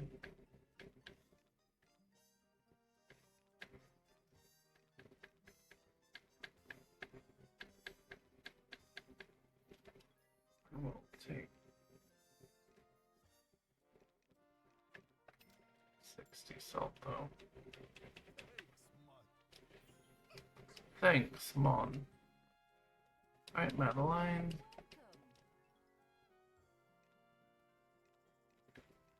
French rice, popcorn, sauteed cauliflower, cookies, olive tea, lemon tea. Lemon tea.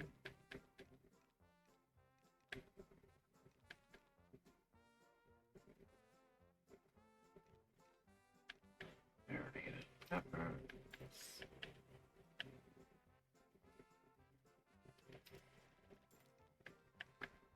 Popcorn and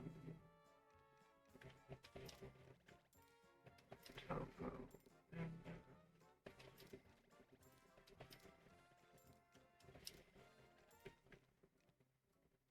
rice. Quite right.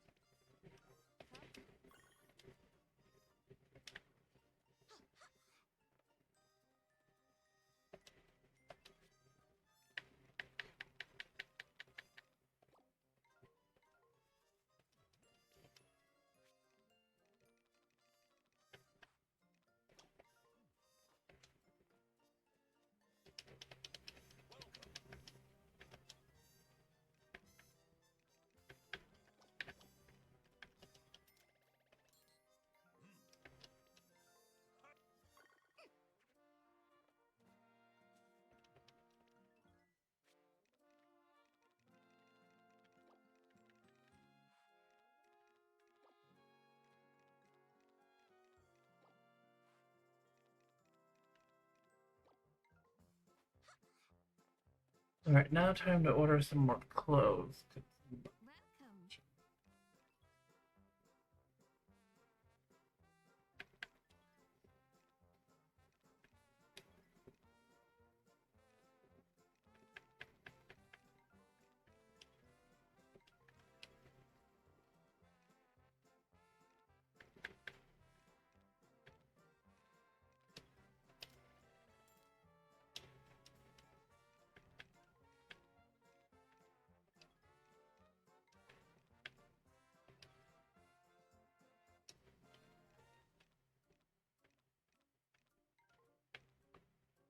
Casual shirt.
Hold out.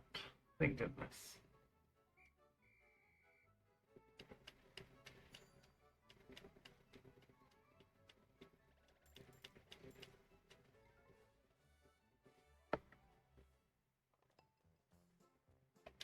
Welcome, welcome. Hey, welcome, welcome.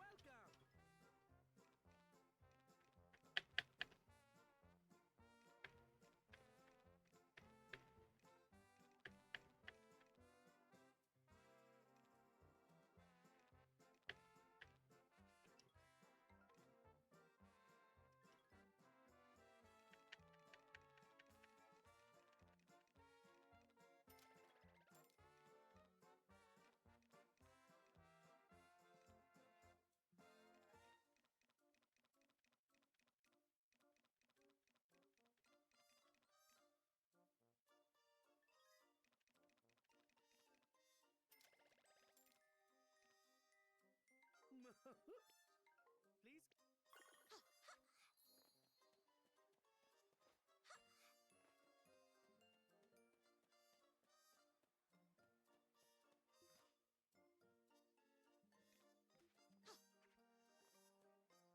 Welcome.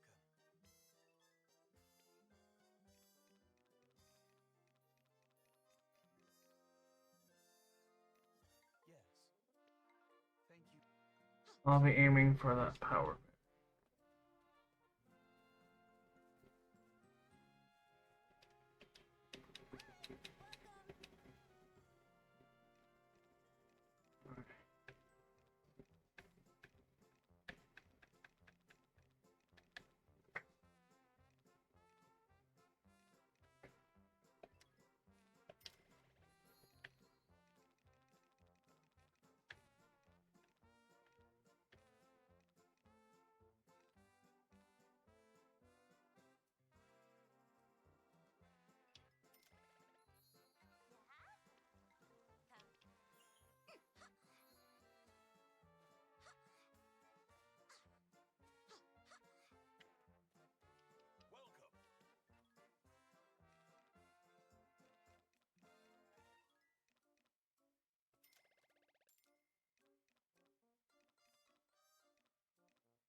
Welcome. Alright, so Ultra Soul Technique.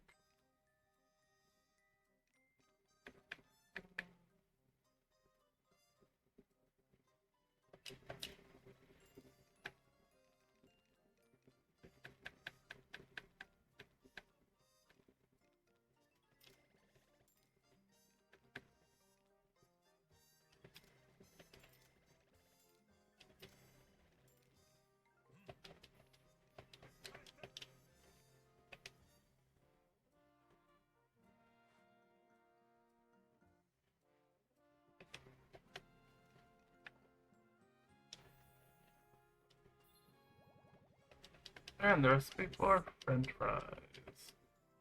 Welcome.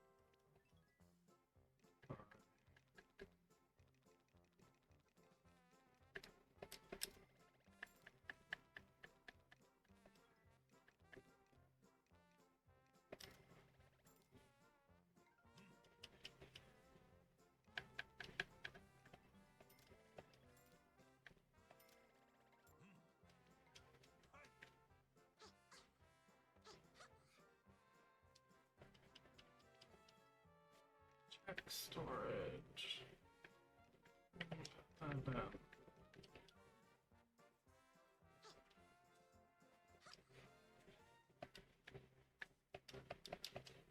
Warp to the storage room. Wait.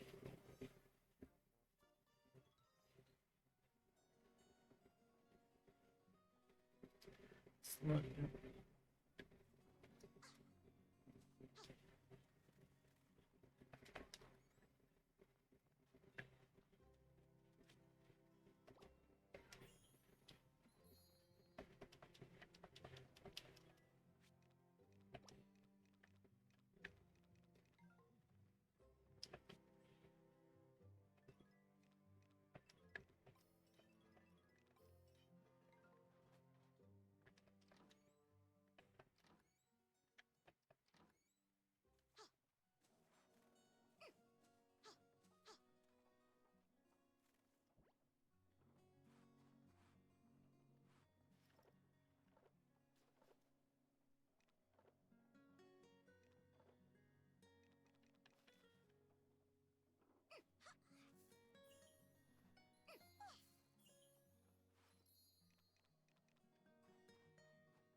gonna go make some pickled.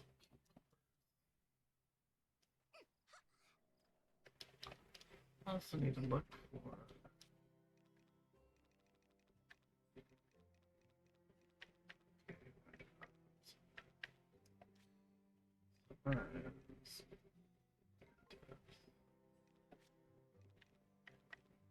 Primrose.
Alright.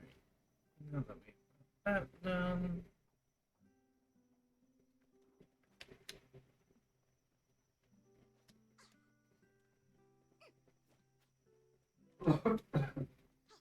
Making some pickled veggies.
Welcome back, Fred. How are you? What was your lopin?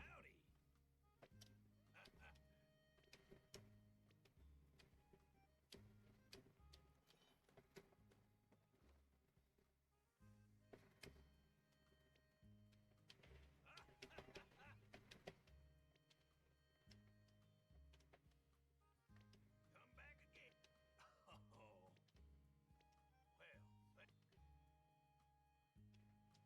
Oh. Well, They slowly tell me what they like. If I ask me to go to that.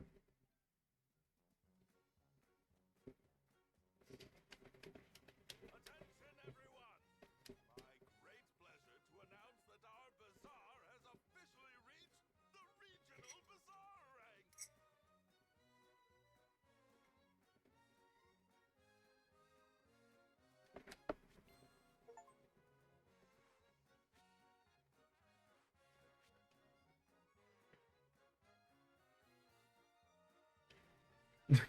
Dear Lord, I need to make $1 million in profits? Really? Done splendidly. At this rate, world supremacy is but a stone. I'm afraid it isn't that simple.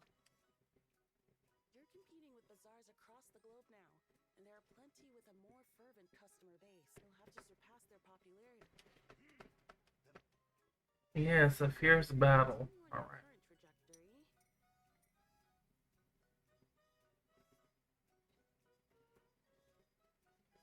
I do believe that reaching the top rank is possible.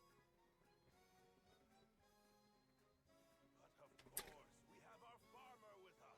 Yeah, worship the ground I walk on now. Now before we're the finest bazaar in all the world. After all, even I struggle to keep pace with such work ethic. Exactly. Worship me. Worship the kitty. It is In all its glorious work.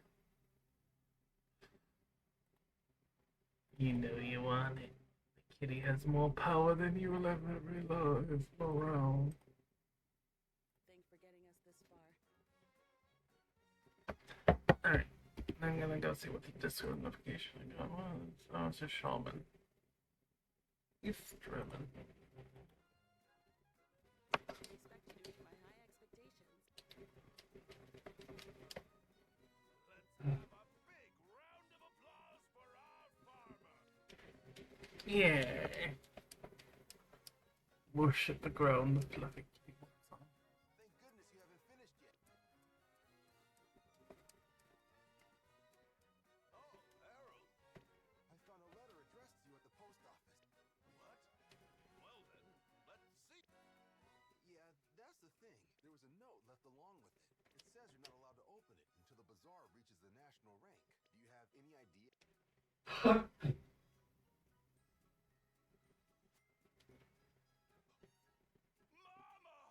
Oh god, he is a mama's boy. Mama,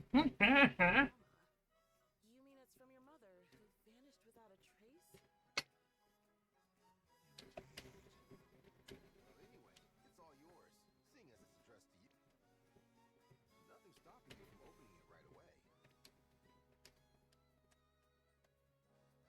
No. If she specifically left that message along with the letter, that means she fully believes that our bazaar will continue to grow, and I will not betray her trust. In other words, we need to do everything we can to get to National Bazaar rank as... Exactly. Okay, more work for me. It'll be no time at all before I'm standing here opening that letter.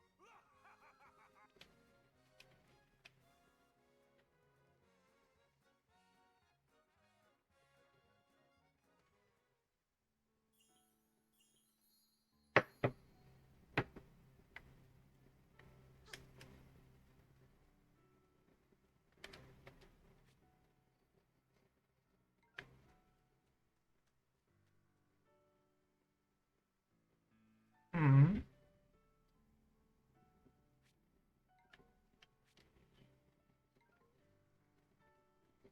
Which, oh wait, no one here. Just oh, it's a rainy day. They would no one would be at the bazaar anyway.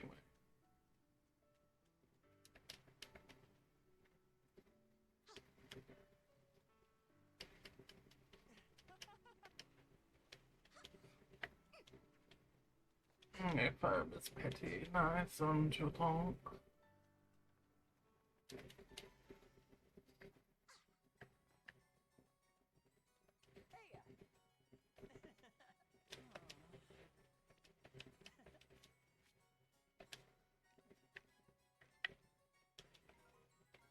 cool.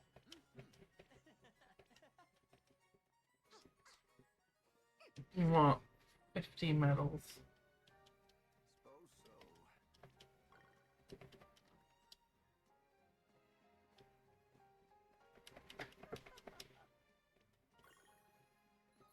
Yes, he did leave a letter.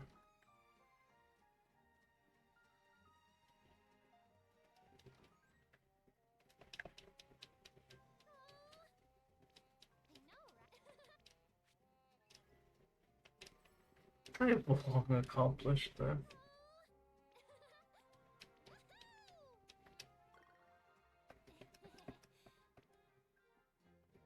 Yeah.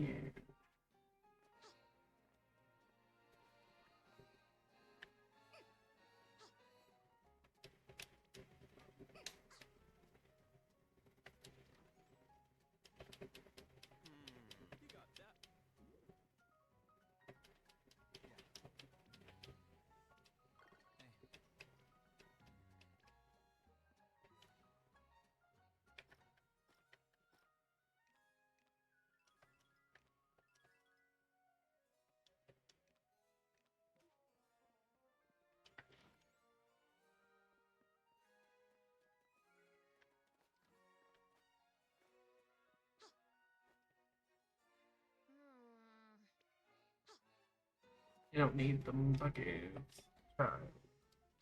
You need a hall of hand on that grip on that booty.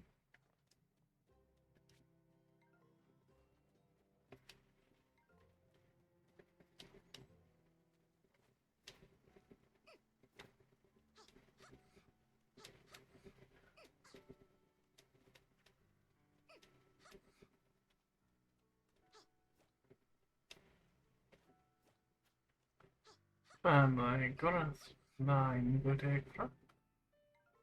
And proceed to smack it.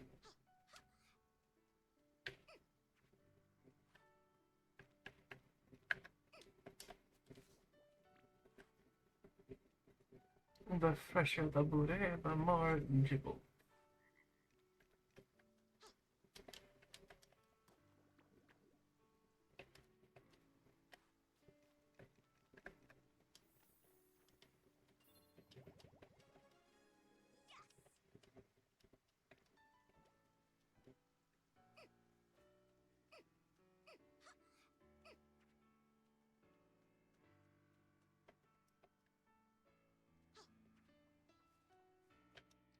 Are we gonna have dinner soon, Grandpa?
Sure if that's something I actually appreciate having a title for.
I could enter plotting into another competition.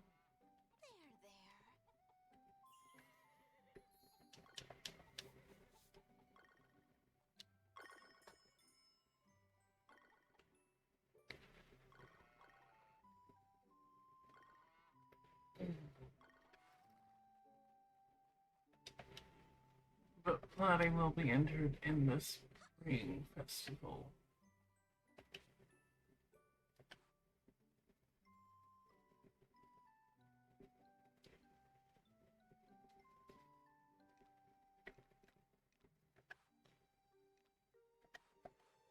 Well, snow will be entered in the bronze winner cutoff.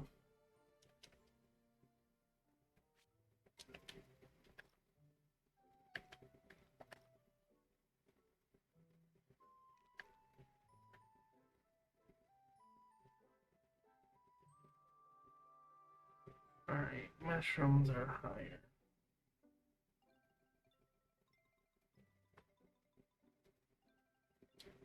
Festival wins.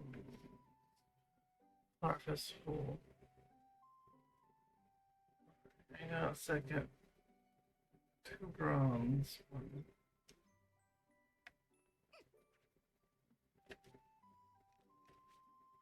Crop show.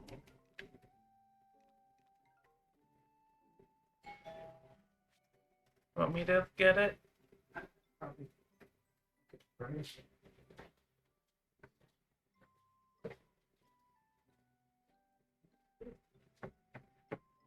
Surprised he showed up on a Sunday.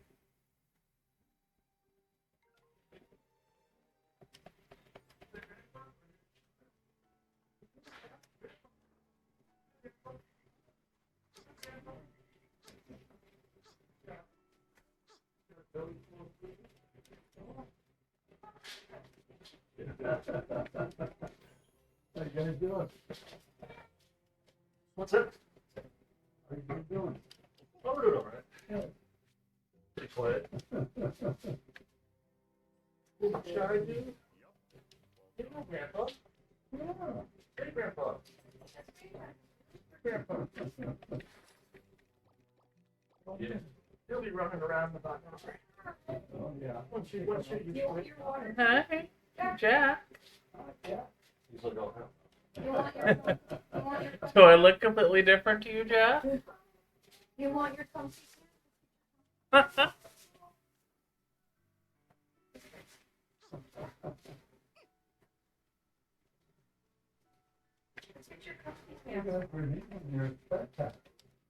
Oh yeah, yep.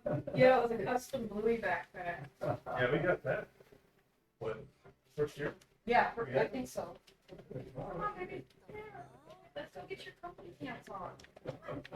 You I know, went to a club restaurant. I kept calling the waitress Mama. Oh, really? yeah. I think because she had dark hair and tattoos. Oh. She walked by. Oh, Mama. The fun place my grandma worked. Oh, okay. Yeah, they got bought out a few years ago, but they were also got bought out by another fun restaurant. So how have you been, Michaela? He doesn't want to get past me. You not recognize me? He's like, no, it's scary. Did I tell you we built the trampoline? Oh, yeah. Well, Michaela and I, when we go out there, we'll sit on a trampoline and pass the ball. Jack, back and forth. you're okay. We wanted to I promise, it's still pass the me. ball and walk over there to the I'm trampoline. not a stranger. Paula thinks I'm a stranger. Yeah, now he's gonna hide behind me.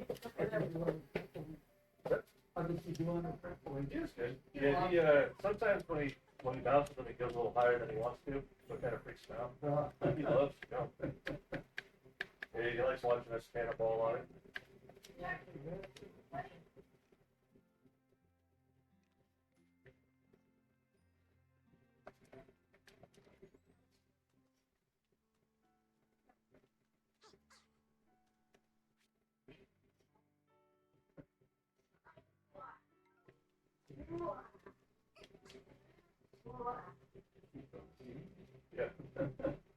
Yeah.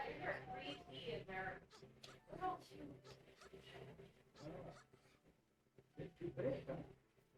You got a big butt, dude. To be honest, that runs on the family on mom's side too.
Well, ironically, in our family, Treya and the weight goes to the butt before it goes to the hips. Yeah. I've seen Dad when he was chunky and his butt was bigger, and then he got a fat waist, and then he did something. I think either smoking or whatever made him skinny again. Nope. You never even told me. They got it. Yeah, seems to be, you can't try to stay high as much as today as you can. So. I personally don't want to be around him. Yeah, we were going to see him this year, but I think we'll wait. I want to wait for Jack old enough to talk a little more. I don't want to around Reagan and see what's going on.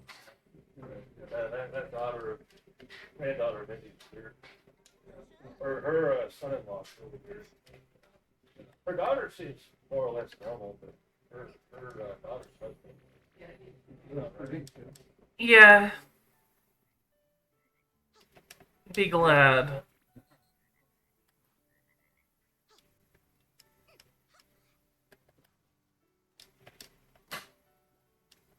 Be glad you haven't met. Well, it's kind of went over there, Mindy. Like talking about how overwhelmed she is. I see 3 other full-grown adults just sitting around and watching her like stress out about her life and everything falling apart. You know, And like you got 3 adults that should be helping you right now. That's one of the reasons I don't like going over there. Is Even yard work, they don't want to do yard work. don't do anything. They were all happy because Mindy got a promotion. I'm like, Mindy should be enjoying it for money. Yeah. she should be having her own life. You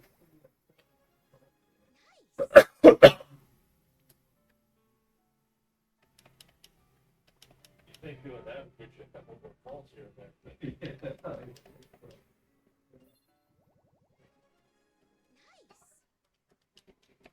Her son, yeah. If you could play video games, you could do data entry jobs. Yeah. There's jobs that will pay you to literally be on a computer at home and work on software at home. Right. Yeah. And there's entire industries is data entry. And you can actually make more money than I make doing it. Really? Yeah. Yeah, hospitals and companies, they'll have you install a software you're working with for them, so you have hours a day you gotta be on the phone for it. So you just enter data all day long. Yeah.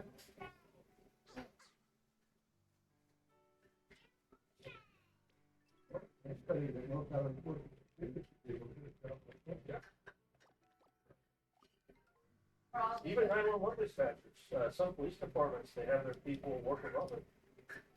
You can put on, you're on the computer, even you get a headset on, and then answer calls. You can type out, get written reports. We'll take a scan of the report. You're supposed to type it out onto the file. Yeah. Yeah, but I feel real bad for Mindy. And a lot of those jobs, like I said, they'll pay. They pay a lot more than what my job does. Yeah.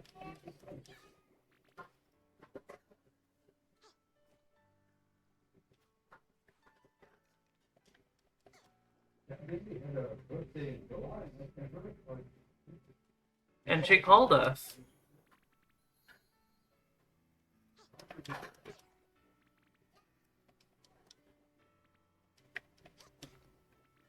I mentioned before, those people are saying it'll take all of our dice, they'll throw it in a mixture and we'll spin them.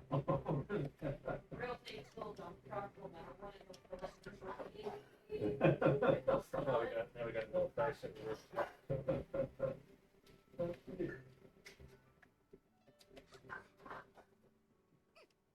Go correctly too. Yeah. I grabbed a toy, I said bulldozer, and he said roller. Roller. Roller. Yeah, he got this little orange and he will actually go bumper, lights, windshield, dashboard, steering wheel, and I was like, what's that? The fun feels you have to engine. By the time he's high school age, we don't have to take our cars in anymore.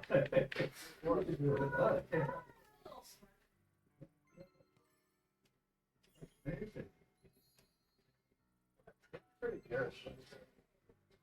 Oh, what? Yeah, the dog's got a different out. So, if you want to hear, so he like walks the whole way, just stands there. Like, he was like, yeah, Jack's like, yeah. Or like, there are times that my grandma's like, he's like, get in your bed. I'm like, get in your bed. Jesus. And walk away. Oh my God.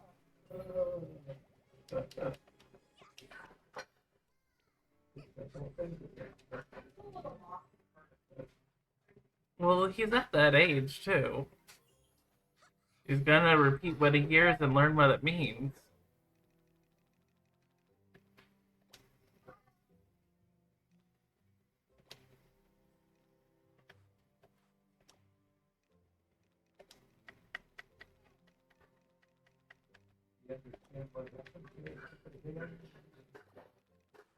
No, Yeah. he recognizes them now. He can hear the wrong. Oh, he remembers it. Like, there's something that we used to do with them. He'll say, oh, yeah, let's just remember that. While he was thinking, my uncle was in that hospital, he was in the hospital. Her grandma went to Arizona for about 1 week. But the morning routine is he wakes up, they'll go to his grandma and they'll watch cartoons. You walk in, no grandma. No grandma. No grandma.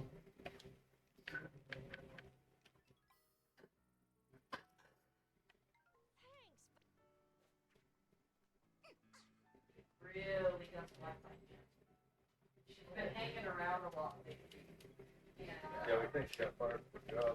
Oh, really? Of course, she won't say, but she was trying to get on disability. She missed a lot of work taking care of her brother.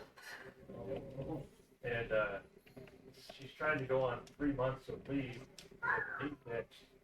But Ellen and I declined to turn down her claim. If you do that, you miss 3 months of work, the work they terminate you. Which Ellen and I turned down her claim. Well, two stories that don't add up a little bit. Yeah.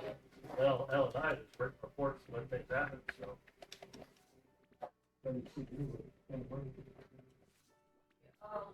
Worked at like a national park, she wasn't a ranger, but she had Well, then her work actually helped her out. She was missing all this work for her brother, and they gave her like a desk job where she could work 4 hours from home every day. She didn't want to do that. So. Well, it's no wonder they let her go. They're not.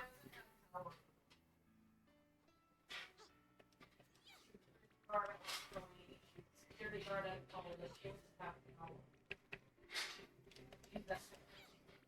Oh, I pity you for having a relative like that, Michaela.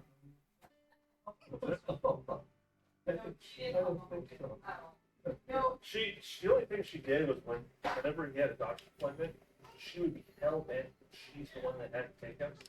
But when it came to actually taking care of him, when he had to have people wipe his ass, take him to the shower, pick him up, she would only do something if it was taking him to the appointment, which would be about an hour. Then she spent the rest of the day drinking. Then that's the only thing she They did. would drop them off at the doctor's and then they go to the casino. And she was getting paid for that from the state. Yeah. They thought she was taking care of them. I think she even put herself, she got herself certified as a caretaker.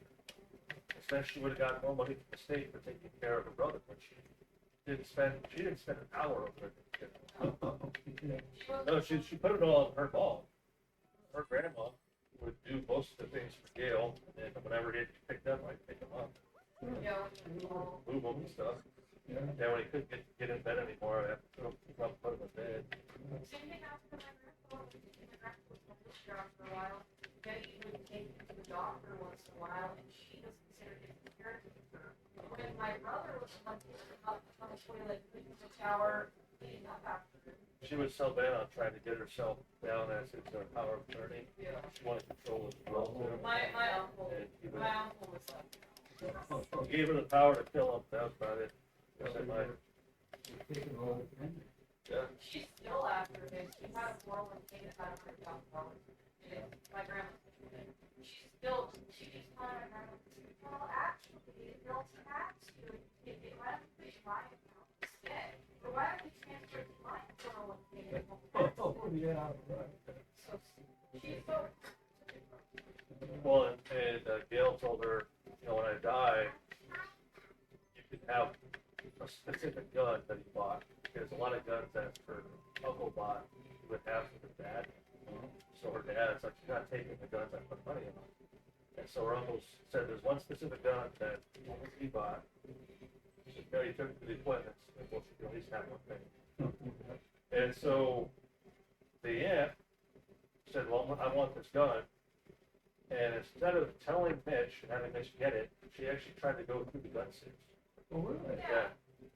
And she got mad because she didn't know the gun safe code. We weren't going to tell her, so. Well, my No, uncle. you're going to get the gun, but that doesn't give you the right to go through everyone's stuff. Yeah, sorry. Because she told my uncle she didn't want it. And then suddenly she wanted it out of the guy, which is fine. And she could have just told my dad when she forgot it for him, she could have got it. But she showed up when she knew he was at work. And then she Oh my. Even with her intervene. The radio lady.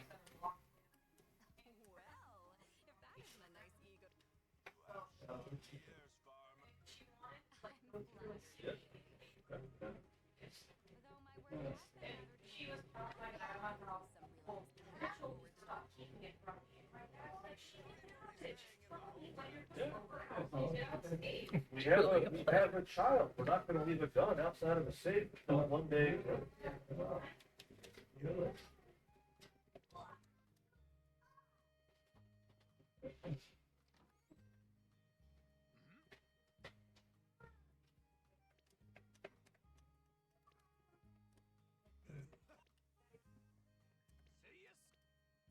Yeah, we think that's what we're hoping she's the next one to go. She's on a lot of painkillers now too. Yeah, she's been She running. showed up to the house high as a kite. She's also a. We think she did hurt her knee, but we think she's using, she doesn't want to fix her knee. So I think she's using it to get pain pills. Because when she had insurance, she could have gotten surgery. But she, no, I'm gonna make no, I pay for it. I'm not gonna use my insurance for it. That was the excuse she told her mom. Which makes, yeah. If your knee is hurting you and you can fix it, why make the state pay for it? It's covered by insurance. But the story she fed her mom was, well, no, I'm not gonna fix it. I'm gonna make it all night. It's crap shit. It's all, I think her whole knee thing is so she get Oh yeah. Oh, yeah. Yeah. And she drinks and drives. I don't know how she has. Dear Lord, I pity you for having that kind of person around in the family. Her husband massively overweight, diabetic. Yep. And it sounds like he can't really move around that much, so can't help when they both shots. He's a child liver.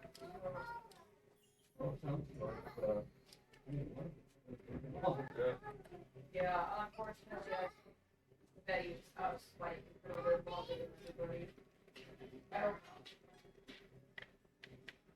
know.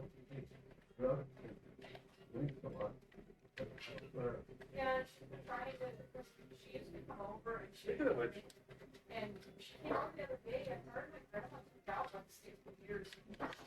They can drink like the entire 24 pack of alcohol. And she just gets in her car and drives off. Oh, really? Yeah. speaking of living law on drugs, you hear that Ozzy died? Oh, Yeah, Yeah. I told Grandpa about that when that happened. Yeah, he had this really, Hulk Hogan did? that's pretty bad. I thought it was He then he like, made a public appearance last summer, and he didn't look that bad. Yeah. Yeah. It's one of those things that takes you pretty quick. filled it up. But again, that would have been about a year ago, so. But that can get you pretty quick. Wow. When the hospital, Friday. We spent Thursday, we came here, That's true, yeah. and then Monday, we stayed. I had to put a mistake up. Oh, That's why as often as she had her blood checked, there's no way to take it up you there. had to expect something. Yeah. That's just the way I do it. Yeah. Yeah, especially if they go through the I mean, when I go to get my lupus checked every couple weeks, they do the whole lab, the x-rays, the scans to make sure I didn't develop any cancers or anything extra. Because with my weakened immune system, that stuff's really easy to happen. So why didn't they catch it with Grandma?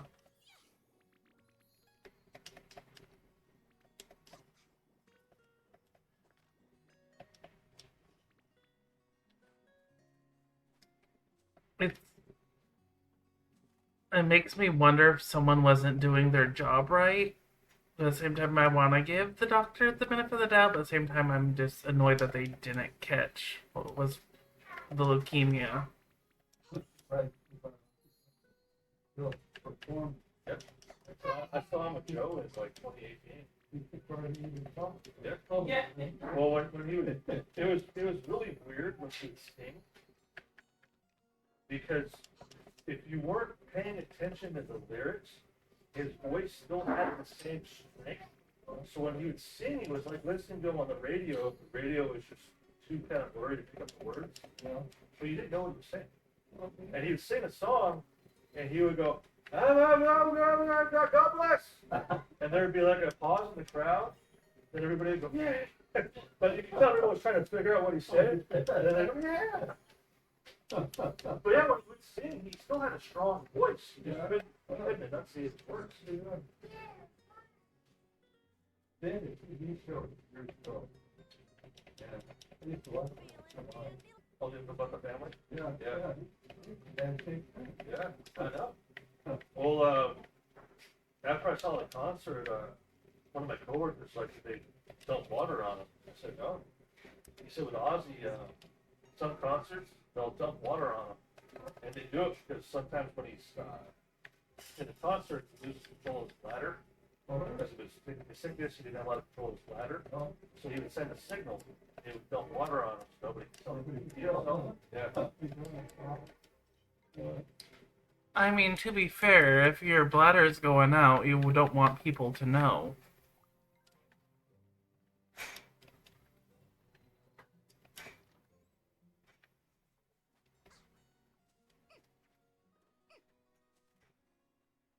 What a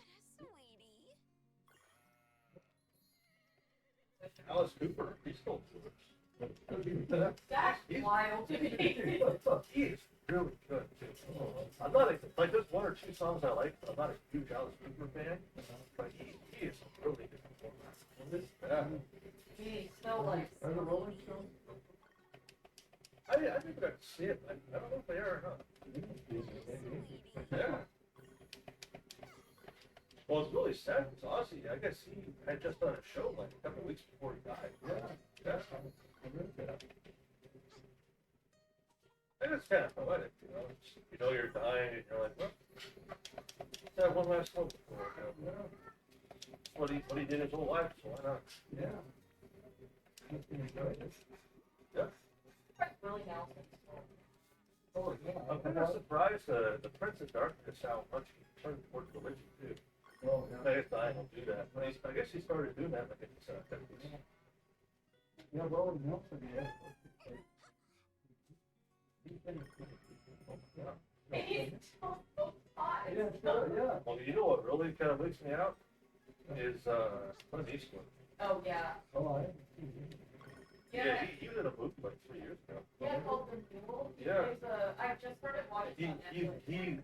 I have a lot of respect for him. Don't take this to be bash, you know, but he looks like a dead man. Yeah, he does. Like he looks like he can play like a monster because he's so old, but he still acts. He must be getting close to 100. Yeah, no, yeah. I think they said he was like 93 or 94 when he started acting in it. Yeah. Hey, what's wild is that he kind of stepped away from acting to be a director. Yeah. And he's like, I just want to be a director now. I'm getting on it. I think he's doing movies. Yeah, Gran Torino was supposed to be his last movie, and then he just proceeded to act in like 10 more movies. He just did one where he plays a grandfather that he wanted to be able to earn money to help pay for his granddaughter's wedding. His flower business was going under, so he decided to smuggle drugs for the cartel. Oh. But at first he didn't know they were drugs. He just decided to try something for these people, and then we found out later, oh, this is dangerous. And it's supposed to be him like driving across the country in his old truck and all that. I haven't watched all of it so far. It's like, how come in all of his movies he plays somebody that his adult children hate? Like Gran Torino, adult children hate him. In this movie, the only person who liked him was his granddaughter. Like everybody hates him. They're like, I wonder if he's I just wonder if he's what's that term? Projecting onto it. well, sometimes the kids are in his movies. It's not that bad. If you type in the real, that's the most. It's saying it's something right on to it. No. Yeah, because the deal was 2018. I thought that came out. No, Crime Macho was 2021. He directed something in 2024. He hasn't acted since 2021. Right. Yeah, he was one great. Reading script. Yeah, I know his son. Yeah, she doesn't look that bad. Crime Macho. He's aging in reverse. Oh, okay, yeah. I mean, for how? Yeah.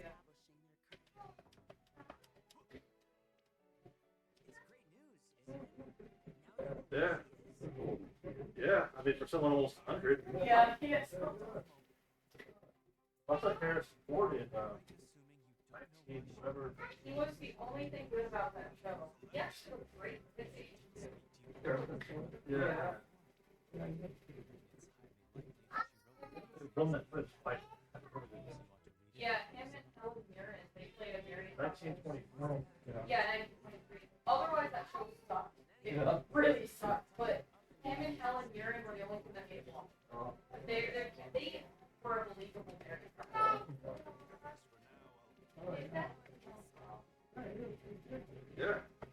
He's still a phenomenal. Really good. As bad as that show was, like I still wanted to watch it because him. Oh, him and his wife. him and Sam Elliott. Sam Elliott was good. And he, of course, was Sam Elliott was so old. good. Yeah, he did. That's the thing, like Hulk Hogan, when he was 30 years old, look, all of them talk, he looked like he was in his 40, 45, 50 years old. Yeah, yeah. Yeah.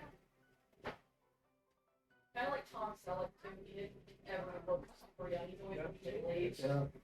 David again, that's really a picture.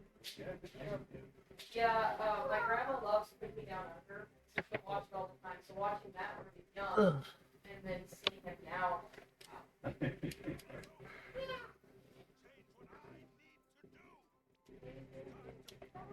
I get a lot of clips from the Crocodile Dundee movies. Oh, yeah. Oh. And it's kind of funny how much of a timepiece it is. Well, even one third of it, 2003. It's like, there's a guy, he's going to commit suicide, so he's sitting on the edge of a roof, you know, he's on the windowsill, and he's like, I'm going to do it. All of a sudden, Crocodile Dundee comes walking along the trestle, the like, holding on the side of the building. I'm like, oh, what you doing, mate? He's like, oh, I'm going to end it all. Crocodile Dundee said, okay, I'll wait. Oh, He's like, man, what are you doing up here? He's like, oh, I like walking up here. It's great. You know, it's the brain going. So he starts talking to the guy, and the guy's like, yeah, you know, I gave my heart to someone, and that bitch tore it out and left me for another man. And, he's like, oh yeah, you know, women will do that to you. He's like, he was a man. He's like, oh, and he like falls off a little bit. Hands up in the mountain. Yeah. She's like, are you gay? He's like, and then she's like, of course you're gay, and walks. I had some single father in Venice Beach. Of course he's gay. And then he's like, Hey, I'm happy most of the time, I say. I thought it was only one, but I guess there might have been at least three. yeah, The third one came out in 2003, I guess. Yeah. The clip I saw was from the third movie, and I was like, there was two other movies. I've seen the second one, just not the first. I just remember the first one. You call that a knife? Yeah. That's really.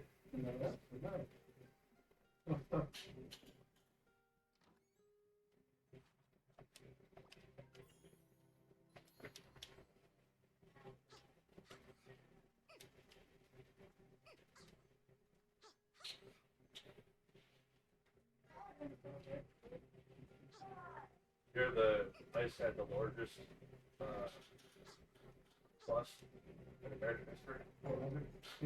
475 people were arrested. All like 350 of them South Korean.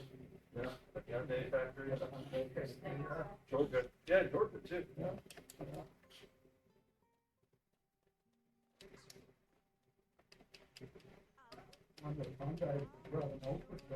There's no way to Yeah. do.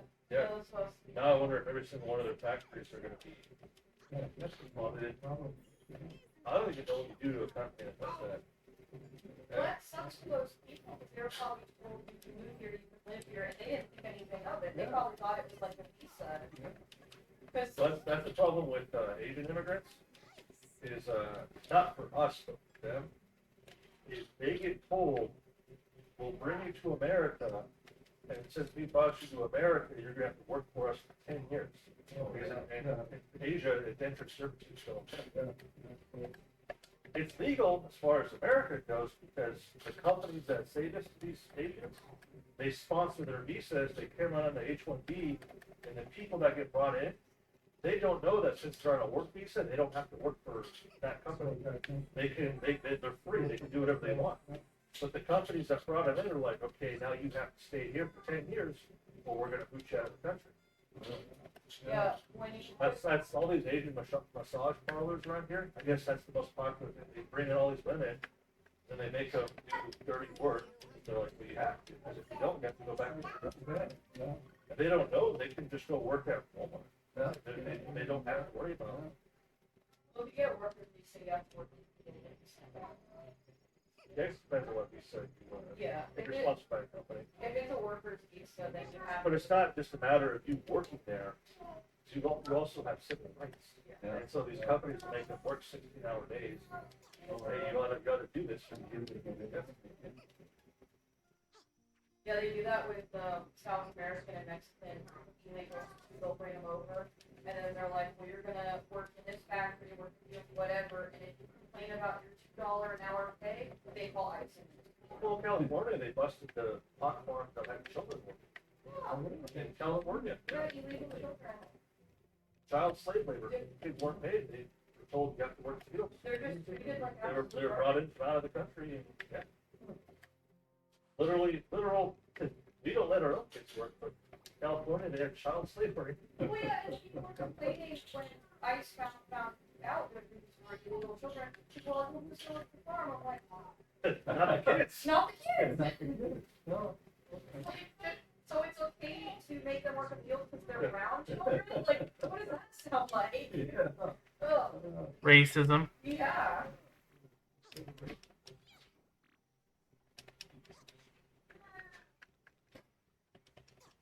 That's funny.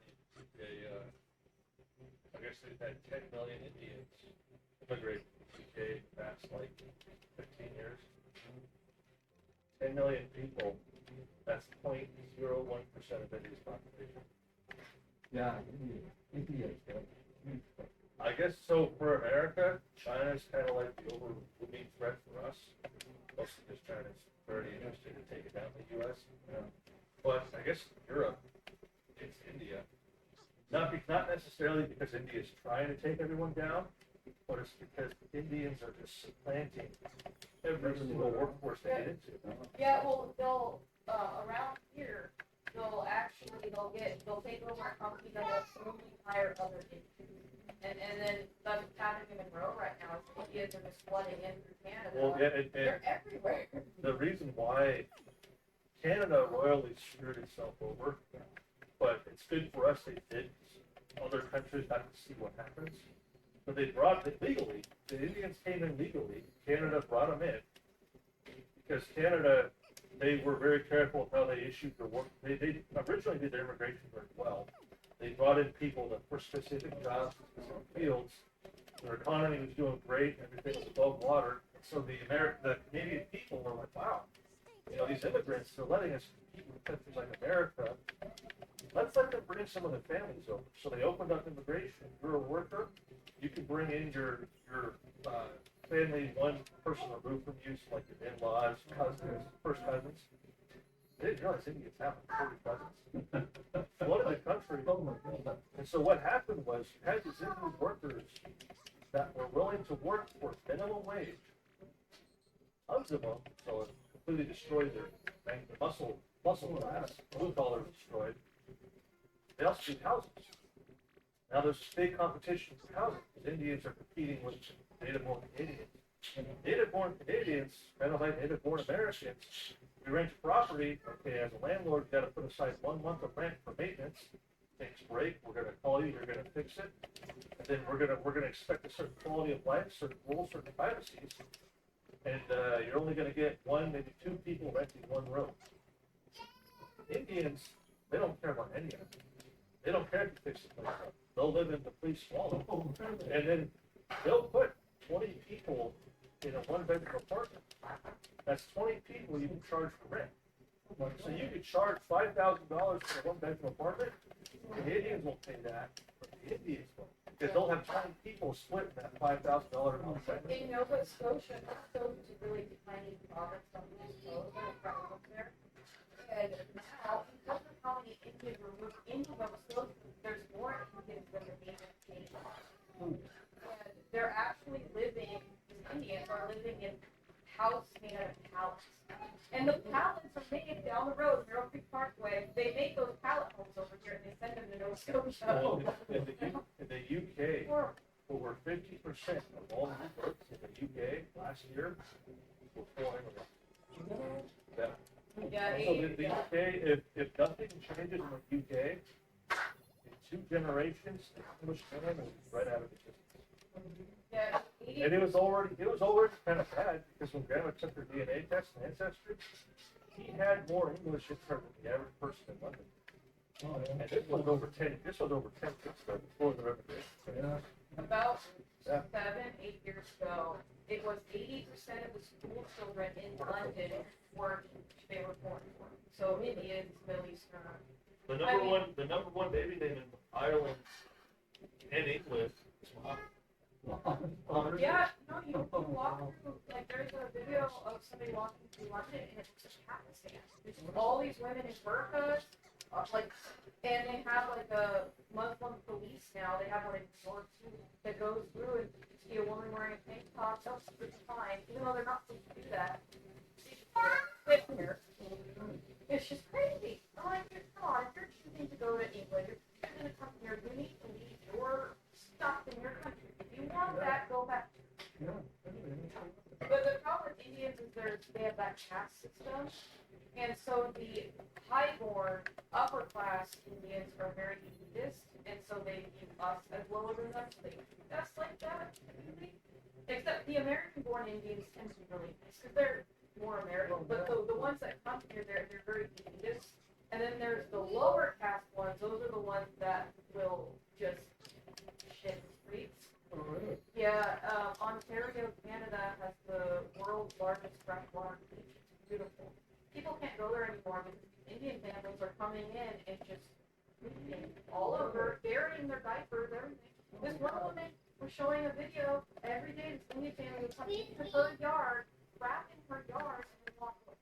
Good. Yeah, and when she gave the video, Canadian police came to her and told her, that's racist. We need to stop reporting these things. Really? Like, tell these people it's not in Canada. There's a photo of an Indian man at a gas station. He was pumping his gas. He was pulled out of his pants. He ran on the concrete. I'm pretty sure it is. I'm not sure there, but. And it's like. It's wild. I mean, if you bring these people in mass, some of them aren't going to know what our social contract is. We don't poop in the streets here. Oh. That's weird. Yeah, then, How does it go? That all these fine? with Canada, so with us, I'm assuming that we have some sort of deal where they're coming in through Canada. I think they're going like this and they're coming here. Which Monroe, our town, I think there's this woman who's on the city council that wants to make us a destination town. So I think the mayor made a deal that they had hundreds and hundreds of houses rebuilt, even though we want to build them. And so has work been, Trey. I think maybe they're getting money for it. I don't actually know. But with Canada, they. To Canada, they're coming in here. I actually, Indian stuff, huh? no, I think they're No, probably not, because we have a treaty with Canada and Mexico. yeah. So the Indians are legal in Canada. And I think with Canada, Mexico, and the U.S., if you have a special kind of driver's license, it's not supported really. So in Washington, you get an enhanced driver's license. Get it, you can go into Canada freely. So Indians, if they have some form of advanced license in Canada, they can come to the U.S. freely. Although there are some that aren't here illegally. Like there was an Indian man that he actually went up through Mexico, he flew to Mexico, walked through the southern border, and he actually killed 3 or 4 people. They gave him a semi-truck license. He didn't actually know how to Well, drive that's- it. He turned a U-turn in the middle of the road and killed people. That's also the problem with mass legal migration. Oh my! Is when you close the legal migration, and you let in 10 million people legally, let's tighten it up so we can let our job markets, the economy rebalance for it. Well, the people that migrated here legally, same thing we have with people from South America. They come here legally, they start businesses, and then they facilitate illegal immigration for their own businesses. So, Yeah, and they also have that. because the illegal immigrants that come here, they have to have a place to go. Yeah. You don't go to a country where you don't have any contacts and get a house. You're okay, he's not fighting. Here's your water. You have to know somebody that's gonna. Don't worry, it's okay. Stop the fighting. It's wild in the state of Washington. They just don't get driver's license. Are you gonna hide behind the table now? If you buy a car. Am I a stranger to you What now? you're gonna say, You gonna cover your you want a bank loan, It's and okay. they want your license. You know who I am.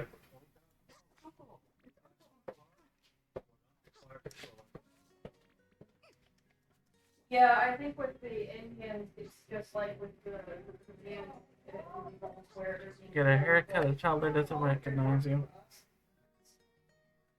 And so we're having a bunch of illegals come over that, and of course, some of these people are going to get in. Some of them may be delicious, some of them we don't know, so we don't know anything about them. They're people. That's what I think. Something about that. Yeah, definitely. Yeah, our town, we have Doesn't have, only have to be Mexican. They go yeah, after- some So the only reason why Mexico receives the animosity it does is because these people come through the Mexican border, and the Mexican government does not want anything to do with enforcing the border. And then if they come through Mexico, I think we had a treaty that you have to process, it's actually a tomato thing. If somebody is seeking asylum, they have to seek asylum in the closest country to them.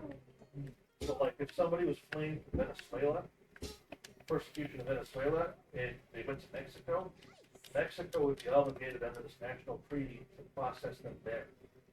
And they can either accept them or decline them, and if they decline them, they can seek asylum in the next country. But Mexico's not even doing it. Mexico's not processing them, nothing. They're just letting them come through. France is doing that same thing Yeah. in the UK, because there's a lot of Middle Eastern Yeah. refugees. The UK They're left- sending them right over the channel. The UK left the European Union. So what the European Union's doing is they're shoving all their immigrants towards the UK.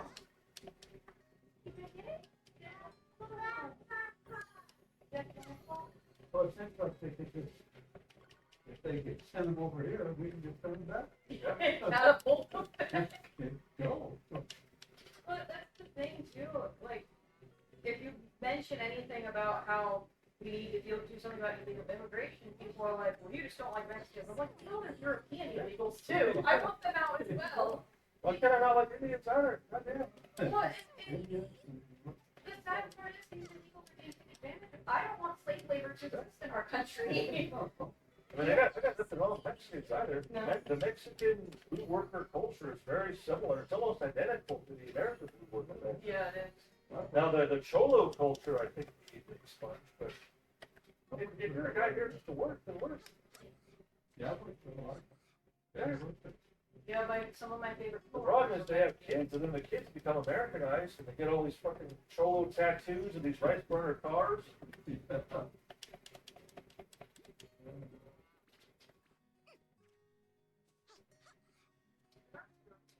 Yeah, yeah. He was from Mexico, which is actually where my great grandma was from. And he's the only person that didn't look at me and go, no, she couldn't get back to Mexico. You're white. And I'm like, I'm sorry? Like, I can't control where my great grandmother was from. And then he's like, oh yeah, I got side of the family that, like, this other Mexican guy worked from Phoenix one day. He was showing me his grandchild. And he's fully Mexican. He's just very light. His daughter's fully Mexican, and their child, his grandchild, blonde hair, blue eyes. Oh, really? Yeah, he's That's like people get mad when Caucasian people claim native blood. When it's a statistical impossibility if your family has been here for the past 300 years, it is statistically impossible that you do not have any native blood. Yeah, everyone thinks now or mixed. Now, if you came in, if your family came in through Ellis Island in the 1900s, you could be white and there's a good chance you don't have any native blood. But if your family's been here since the 1600s, it is a statistical impossibility that you do not have a drop of native blood. Yeah, my That's true in the U.S., that's true in Canada, that's true, definitely true in Mexico. Mexico, yeah. Because the modern day Mexican is just a 50% mix of indigenous and Spanish. Yeah. That's all Mexican is, it's Spanish and Indian. That's why some of them are blonde, the Spaniard. Which blows my mind because Mexicans that hate the Caucasians, well, you're speaking that Caucasian language. Yeah, that's so funny. You're all half white. Your skin might be brown, but you're Spanish, dude. That's Yeah. what Ivan was like. Yeah, I took a DNA test, but apparently I got Spanish. Man. Really? Dude, your mom. Look at your mom. Yeah, there was this woman that was Mexican's not a. It's not a race. It's not a. It's a nationality, but there is no Mexican race. It's a combination of the indigenous peoples. That's like American. There is no American race. You can take the hodgepodge of 50 different countries over 400 years, and you might be able to extrapolate the general American, which is kind of what we are. But we're not a race.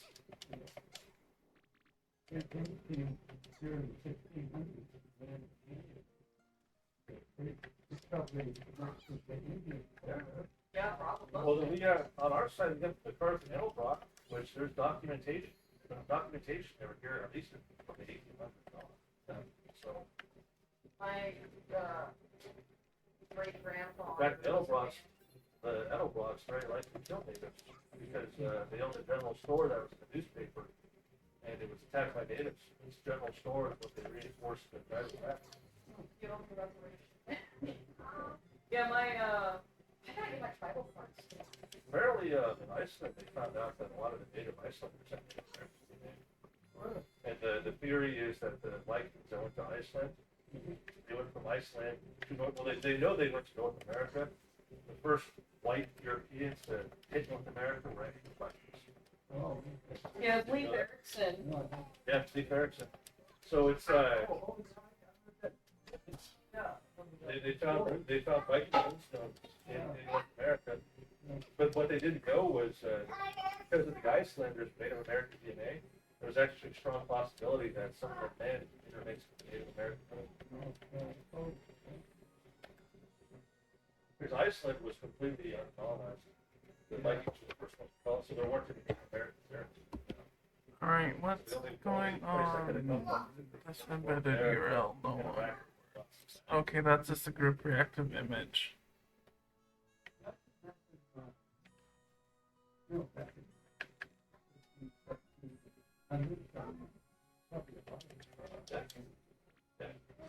Well, people forget on both sides. When we the colonizers, the American people, were at war with the Native Americans, you were taking each other prisoners. They would take white prisoners. And if they took a woman, they would actually marry the woman they captured. That'd be part of the tribe. Now this tribe are all natives. Well, now they got white mixed babies. And then those people, they might not look as native. They probably have black hair and lighter skin. They go off and marry somebody in town over.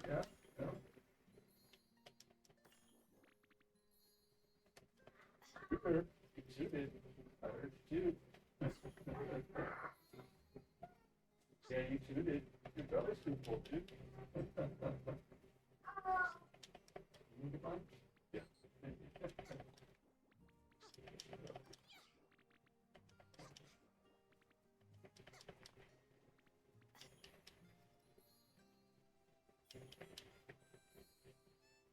That's like the African Americans.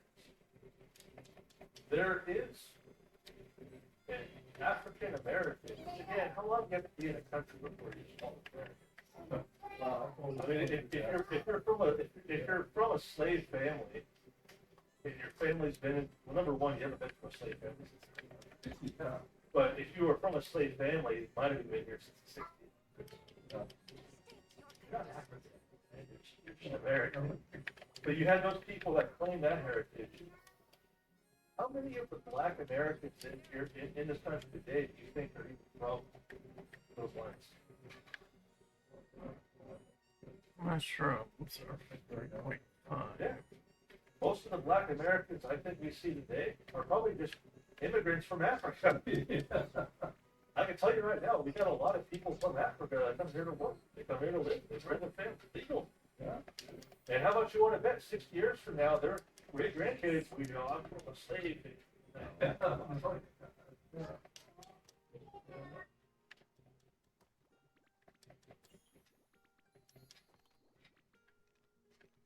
so many white and black.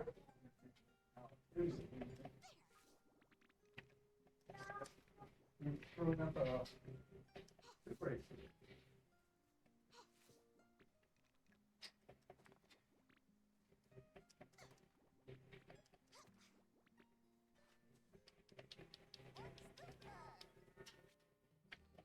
No, but the European people use their knowledge. Yeah. Got to keep it local 5% to the British Isles. Yeah. So when this whole thing with the First Nations people, indigenous, the European, so America, we recognize the indigenous people. Europe's trying to do the same thing. To their European people. Yeah, so in the British Isles, the English, Scottish, Irish tried to apply to be considered indigenous. I don't even know why Europeans are having the argument of indigenous. It's only relevant. The only reason why we have an indigenous people as a term is because of the Europeans going to other countries. Oh, In Europe, you're just Europeans. Like,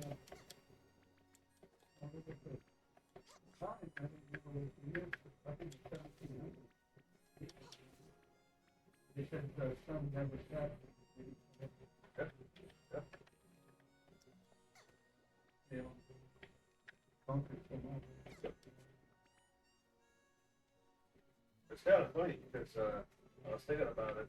You had the Roman Empire span most of the known world, and the country that inherited the legacy of the Roman Empire was a bunch of inbred dudes throwing sticks at each other in the British Isles. The Romans considered extremely, like, if the Romans could conceive which one of these territories is going to succeed as an empire, the British Isles would have been the last place they would have thought of, Yeah. because they didn't even have crop rotation farming. They were a hunting society, like they didn't understand how to farm. Oh, yeah. They didn't bathe. They were literally barbarians. Yeah. That's the nation that overtook the Roman Empire. That's the one that inherited the legacy of the Roman Empire. Yeah. Now imagine the entirety of the British Empire, the country that overtook that inherited the British Empire's legacy is a bunch of rednecks in the country over. We couldn't even defend ourselves against the Spanish, and then all of a sudden we declare our independence. Now we're basically in charge of it. Yeah. It's a cycle.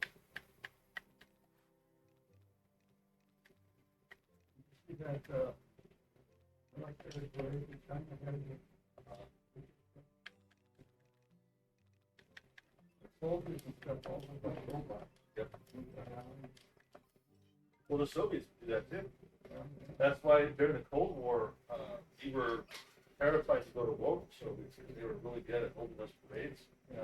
Which is why we were so shocked in the Cold War when Soviet technology met Western technology on the field of battle, and we're like, oh, these guys suck. Yeah. Well, they're not very good anyway. Yeah. Yeah. How have you been, Michaela? Been okay. Just got some more paints. I'm gonna paint pink lightning bolts on my Night Lords. I thought pink would be a very unique color.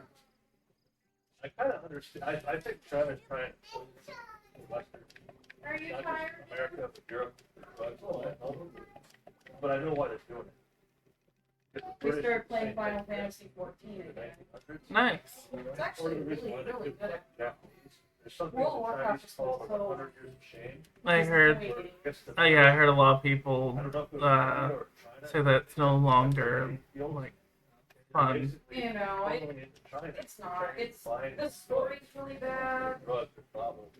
and they Actually, keep the Chinese releasing these government tried to trailers, like stop trying to it. hype people up, and The they British just keep. Empire. Like the newest trailer, the elves don't even look like elves anymore. They got rid of their glowing eyes, which is like a So trademark of basically, World of Warcraft. period. Mhm. Now they just look like Revolution. ugly humans with ears Here's the shame. instead of like The the entire country majestic, was poor, no long-faced innovation, elves populace was with drugged out. the glowing eyes. So I think that's what they're trying to do to us. They're trying to make Ugh. this communist party that brought Sounds about horrible. revolution. Yeah, Final Fantasy Same 14. party.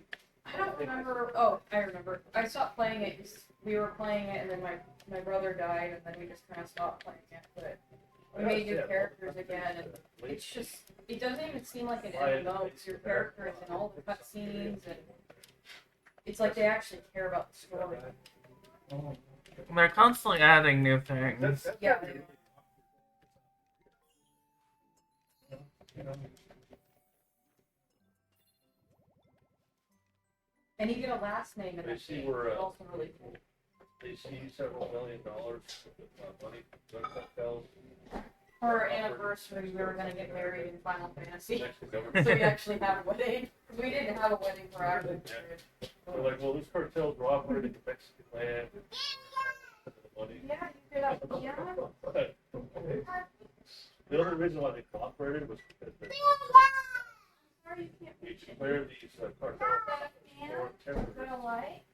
So now He we're loves authorized by microwaves. law. He likes to click the In button. Mexico, sort of That's freaks out. adorable. Oh, crap. The U.S. is going to start bombing in Mexico. The president's like, oh, crap. Next thing we knew, Mexico sent us 26 Mexican drug cartel leaders. Gave them to us. And people were like, why'd you do that? Because you know what would happen if you just did that. yeah, it's kind of scary, with about the crazy,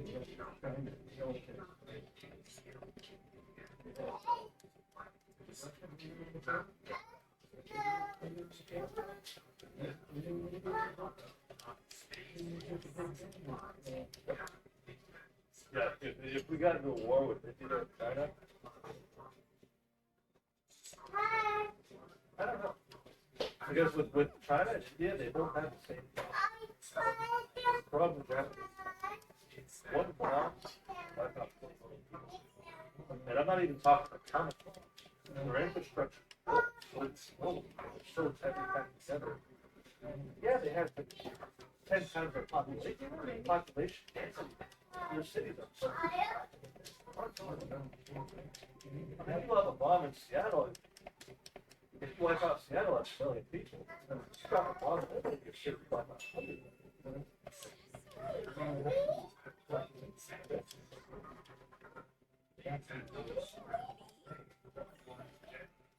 Yeah, they, many people were saying, final, never could Frank, Well, but we're going by the report. If you believe the numbers in China.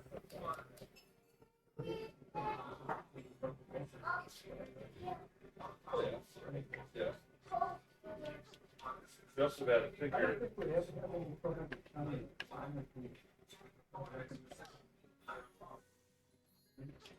We're not gonna keep it up, so to speak.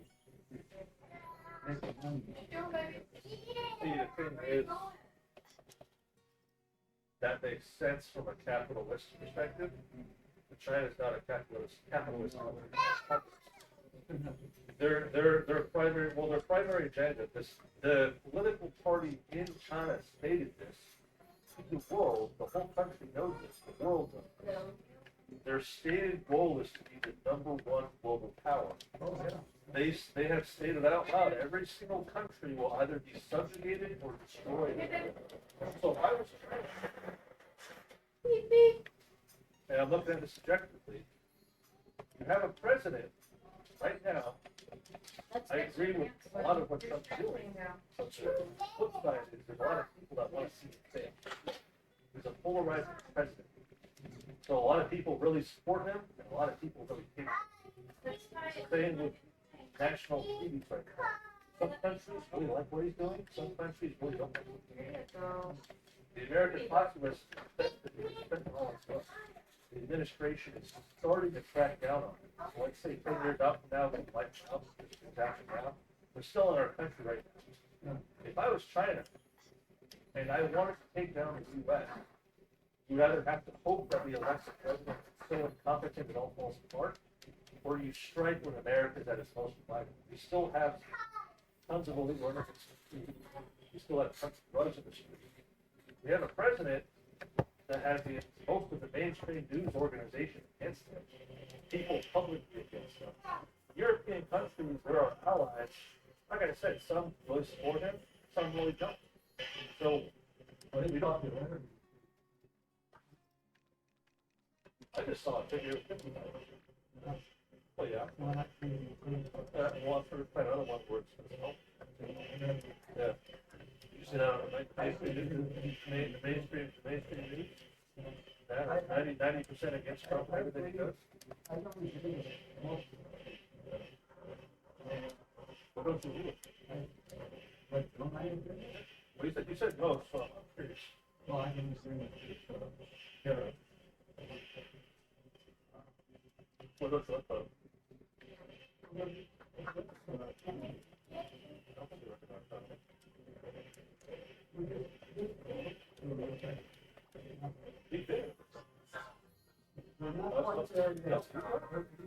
A recession. We were in a recession during the Biden administration. So it's 2/4 of negative growth. We had 2/4 of negative growth. They pushed back with the meaning of the recession, so Biden actually. So the recession is 2/4 negative growth. We've never been back.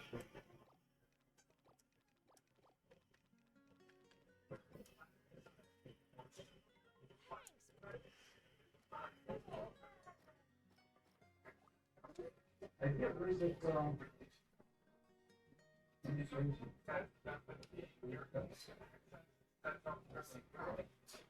So what do you think? So you would prefer to keep things up? Source of control of that. Continue to tie ourselves to nations like China and India. China itself has a stated goal of wiping out the West.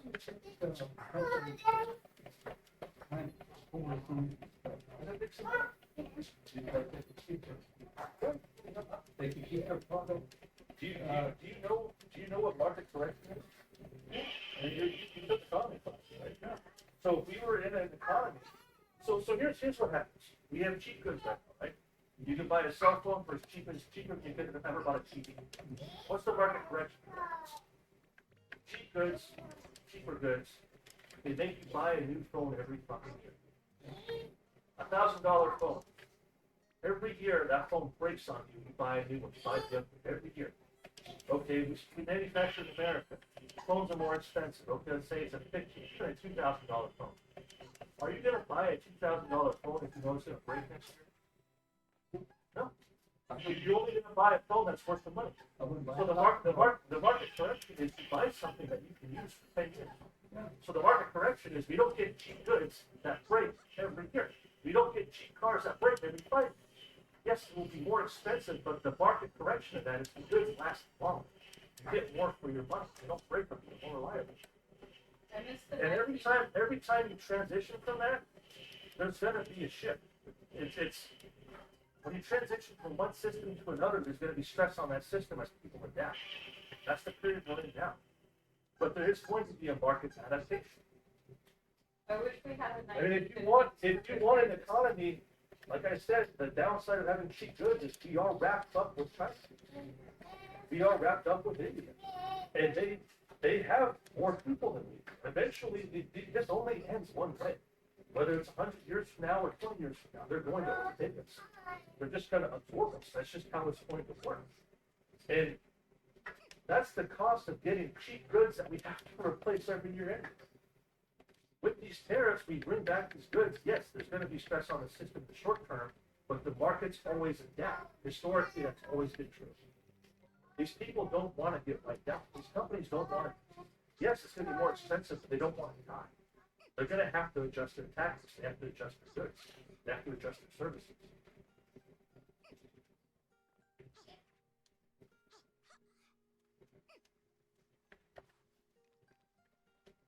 I watched a video on the 1960s refrigerators, and I feel like those are so much better than the ones we have today. You got a freezer out in the garage that maybe lost used. I think that's 4 years before we got there. Yeah. We were in 37 years now. I think that freezer still. Well, even environmentalists. Let's look at this from an environmentalist perspective. A lot of our goods, these cheap goods we get, they're powered by cheap batteries. Batteries, they die out, we just toss them out. We get the minerals for cheap because we're getting it all outsourced. Where we're dumping all this zinc and toxic waste in the landfills.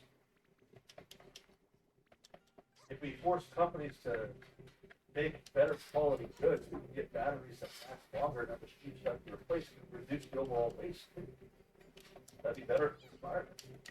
We would have a less volume of stuff. But how many people have grown up in the world that we have thousands of stuff all around their house? We have so much stuff. It's tough. And it's nice, I'm not gonna lie. Like, it's nice being able to just throw this thing away and get a new one right away, but it's not at the cost. It's not the overall cost. I had to buy like 4 coffee makers in the last like 3 years. And my grandma's the only one who uses it. I mean, look at Cuba. In Cuba, they have American cars from the 1920s. Because they fix it up, they don't throw it away. Because they can't get it down. The same thing would happen here. Okay, now we can't get cheap corn and stuff to replace what we got. Now we have to actually use what we got. It would be better for the environment. I'm not even a big environmental guy. That's a big talking point for more liberal minded people. The thing with solutions, everybody wants to propose a solution, but nobody wants to go through the pain it would take to actually implement that. And I guess for me, I would rather have my generation go through it than have the other generation inherit the results of our hard work and suffering. What do you think you're going? How are you today? I'm just about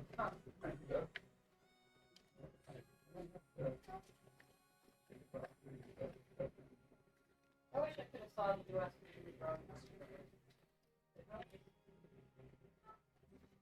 There wasn't all this growth in the 1970s. Inflation was horrible. Gas prices were horrible. Vietnam and then Vietnam.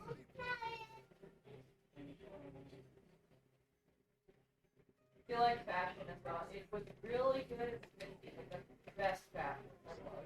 Like the women's dress. Single lace sales. Oh god, that's gonna And be then it a was lot. like 60s. Now,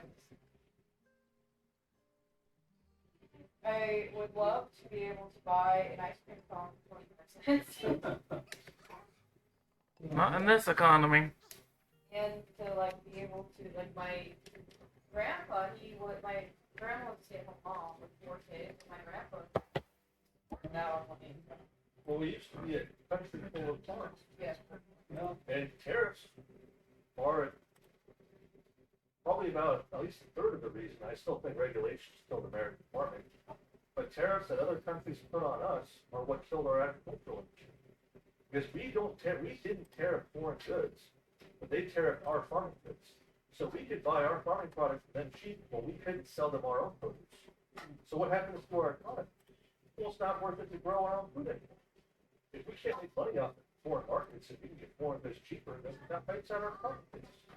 And now we're dependent on other countries for food. We can't even feed ourselves anymore. They had a farmer on the talking the other day. These tariffs are really pretty again.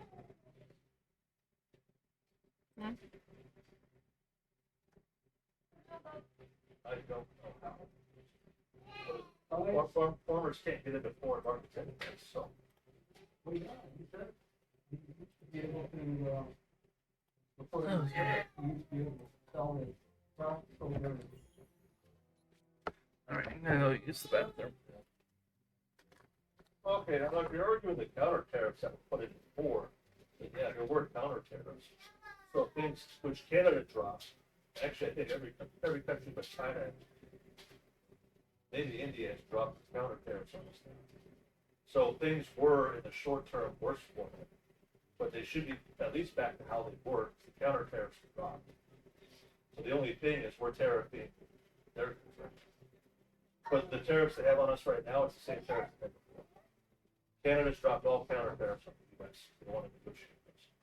So the tariffs that are in place in Canada right now are the same tariffs they had before. I'm just telling you. Yeah. Well, that's what I don't like about the news, is they will not lie, but they present information in a way that isn't even correct. Well, no, this is the farmer himself. Yeah, well, the news found. Yeah, It wasn't a reporter. yeah, I know, yeah. That's the farmer. Well, they don't tell the people on the news to lie. They get people that say the things they want to have said. There was this whole conspiracy that the Biden administration was getting these news organizations to hire reporters to lie. No, you don't have to do that. When you're a news agency, if you want a story out, you hire people that are already saying the things that you want to have said. So the people on the news, people like Rachel Maddow, Joy Reid, they're saying what they believe in. They weren't being told by the news agency to say that. They actually believe, for whatever reason, that's what they believe.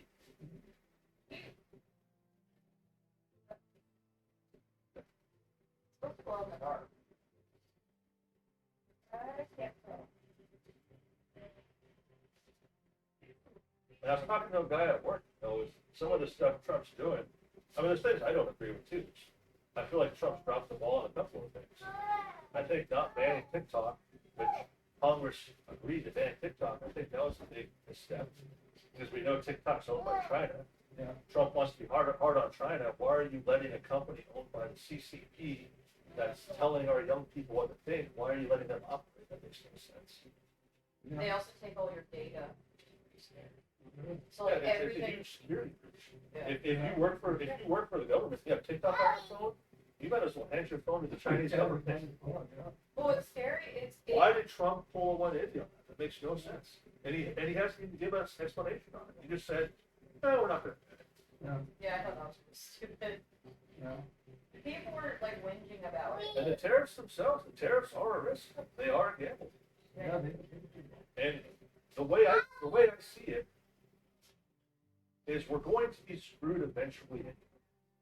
There's a chance things can turn around with these tariffs. So like, we could either take the slow down. It's gonna cost the consumer more in the long run to keep these tariffs on.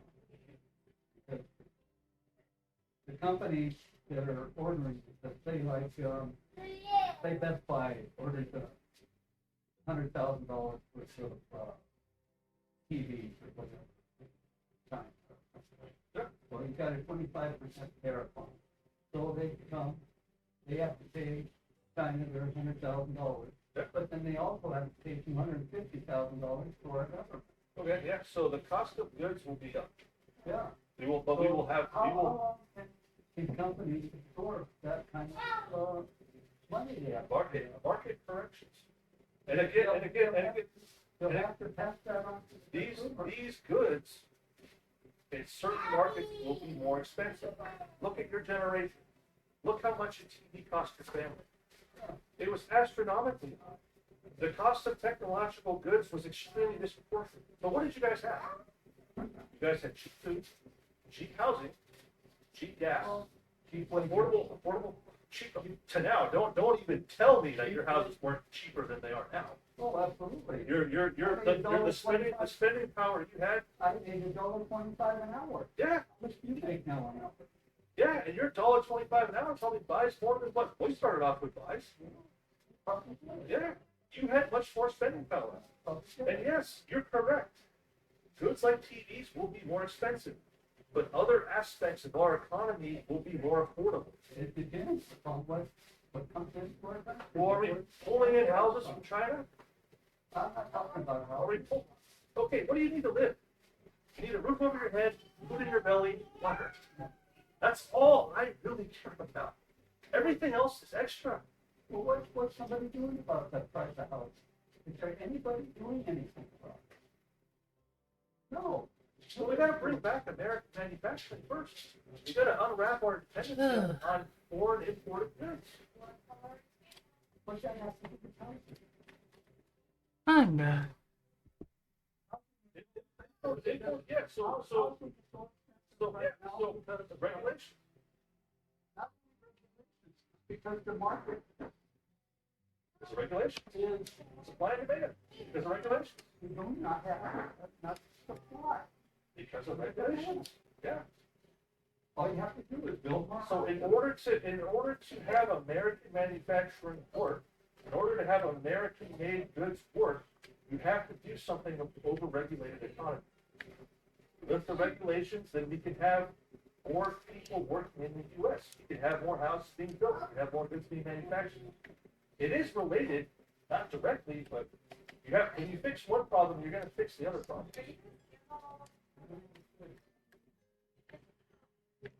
The reason why we're able to have so many regulations which choke out work in America is because we can circumvent those regulations by buying foreign goods anyway.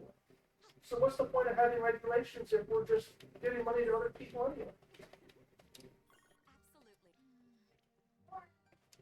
Look at California. They put all these regulations on oil and gas, and you can't hardly open a gas company or an oil company in California.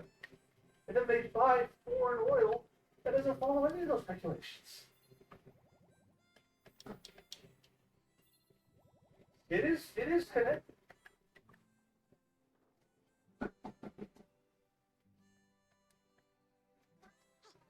I'm just saying with the lumber industry. Lumber industry is very heavily regulated. Because we don't want to deforest our own country. But if we were to play with those regulations, we could bring that back to America. We would have to import so much lumber.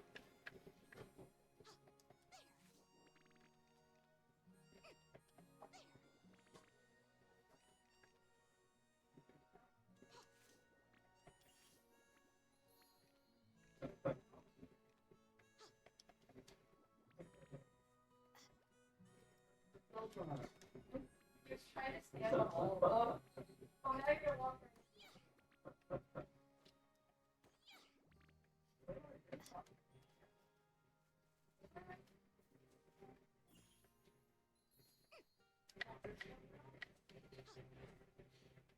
I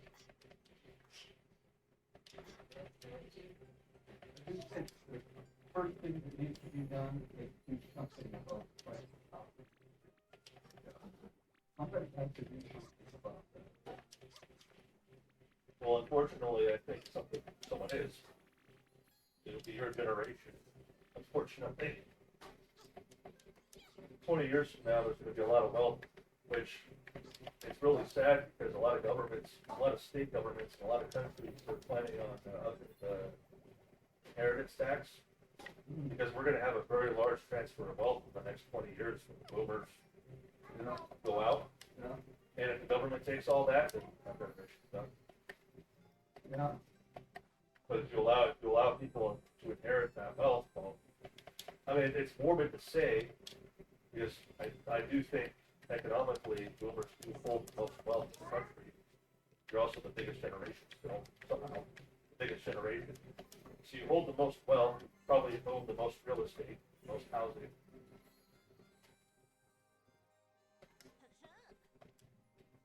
What's not going to help us is if we have hundreds of millions, well, not hundreds of millions, but tens of millions of illegals that we have to now house. That will help us. No, that won't take it all.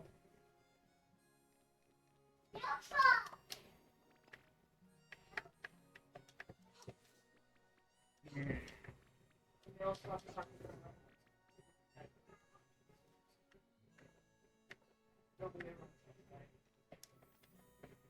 We also shouldn't allow foreign entities to buy out American properties. No, No, China shouldn't get. China, I guess in the 80s, China would buy out American farmlands. Yeah. A lot of land owned by China. But China, they have a profit motivation, but not everything they do is based on their profit. most of the debt that our government has, but China and Japan. Yeah. Which, yeah, still a nice grip there. Yeah. We're the ones that brought both Japan and China into the world markets. And they got us each of our kidneys. Yeah, good, yeah. Yeah. I think China, the reason why they have such a visceral reaction to America is because of Britain. I think China's real beef was with the British, but we have close ties with the British.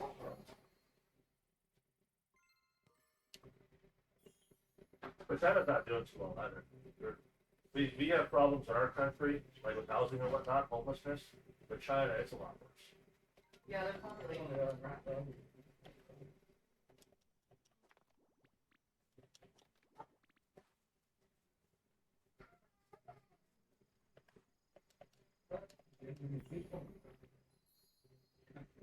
Yeah. Well, they also they went through a housing bubble at first. Because kind of like in America, except Obama bailed out the housing market, which is why our bubble didn't burst, which is why the price of houses have kept going up. I can't say either way if it's a good choice or a bad choice, because if you didn't bail out the banks, they all fail. Which individual people that might not have been as bad because they're insured for $125,000. So middle class families, lower middle class probably wouldn't have been hurt as much. But a lot of companies would have gone under and invested money into the market. So it might have hit them, the trickle down effect would have hit them.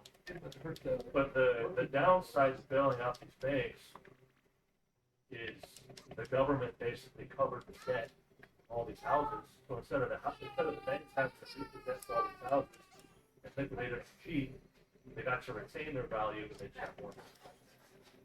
Which is part of the reason why houses are so expensive now.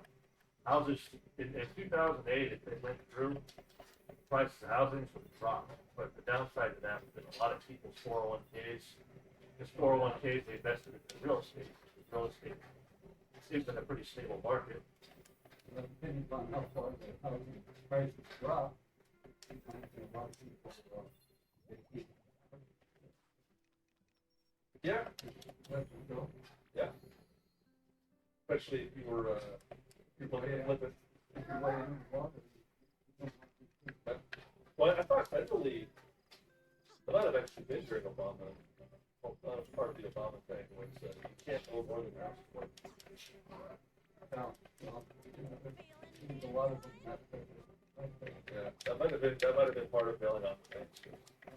The banks can't charge, you can't have more interest on the house than what the house is worth. I think that was what the federal government, that's the deal they made with the banks. We're gonna bail you out, but you cannot ever charge more interest on the house. But in China, investors realized, oh, housing, real estate's a good thing to invest in. People have families need homes. So people funneled billions and billions of dollars into real estate, and these investment companies would build more and more housing. They realized they built more houses than were people buying. So they had a pop, and all of a sudden all the value of the property was worthless. But they also built them really cheap. So you see these like concrete buildings in China, and somebody will walk by and just rip off a piece of concrete. oh, really? Yeah. That's why I'm saying in a war with China, we could probably deploy the boys' BB gun team, and they'd wipe out the Chinese city. Yeah, no. See, America and China, they're almost a dichotomy. America is what you get when you have over-regulation. When you see how our economy works, how we're so diabetic of everything. But in China, it's what you get when you don't have any regulations. So like neither one of them are. Aren't that great? Yeah. I mean, I'd rather have America than China, don't get me wrong. But Speaking of housing, we had a late '60s. The government took a program called 35. Anyway, I got the first house. yeah. What's funny is, wait, how much money we made? They was regular price of the house. But it's cheap. Never- Quite a program. One of the bad parts, but they didn't regulate it. You're having all these builders come in from all over the country. And, this is black building shoddy things. They were getting rough inspected. Like this one guy that worked on. He said the inspectors would drive up. Farm up with an out with a envelope and the inspector and all.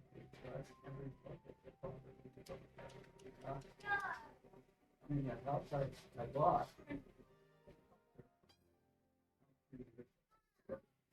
It's a foundation of the house. Broke. Yeah. The walls, sticking up. Wall and the floors were separated. Yeah. And couldn't get anybody to fix it. Do they have a better business bureau? Actually, they must be. Did they? I'm not sure. Oh, yeah. That's the one thing they got going for us. You have a better business bureau. Yeah. So when things like that happen, you can actually turn them in, and the BDB will actually contact that person and say, hey, just so you know, we got our eye on it. Yeah. We've actually had to get in touch with the BDB a couple of times, and all like someone would try to, we would order, I think we ordered a penny. Yeah. Oh, yeah, I They- contacted you. They sent us the wrong one twice. Well, really? They Oh, made- no, the only reason why they sent us the wrong one was because they didn't send it to us, and I contacted them, called them, everything, could not get a hold of them. Then I contacted the Better Business Bureau and said that they were a scam. Then they magically sent me one, and it was the wrong one. And then they kept sending us until they got the right one. Yeah, they'll actually go after a business if they're reported. Oh, it was an Indian business that was pretending to be a Texas-based, so, yeah. And I'm very So careful. that's the result of regulation. That's good. China doesn't have that. They have the government where nobody the government wants. They don't report you to exit. Yeah. They're not gonna care if you don't send a teddy bear off.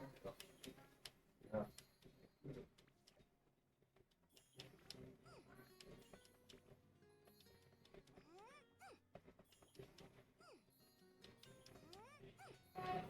That looks like it's good.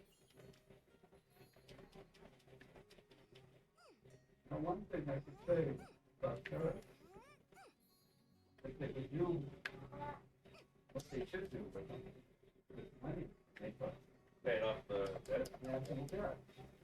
Yeah. If they would do that, it would be great. Well, you know, we don't have the hindsight. We don't have the benefit of hindsight right now. So again, I was talking to a guy at work about this. You know, if everything works out in the way that the administration is saying it will, if it happens that way, history will look upon him as one of the smartest men we had in power.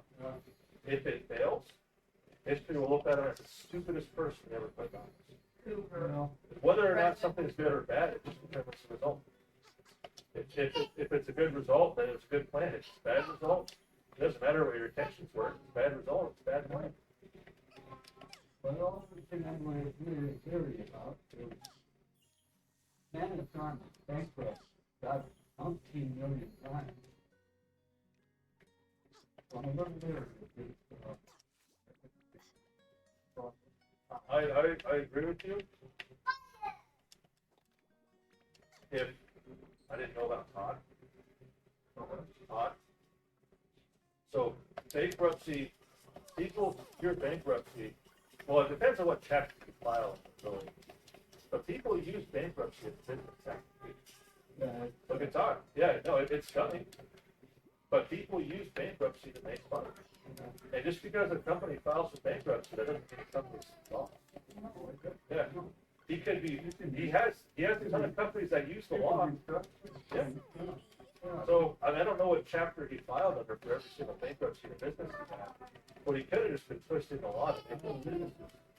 I remember back in, some of the seventies or eighties, What a sweetie. he owned the casinos in, Atlantic City, so the bank had to take over the casinos.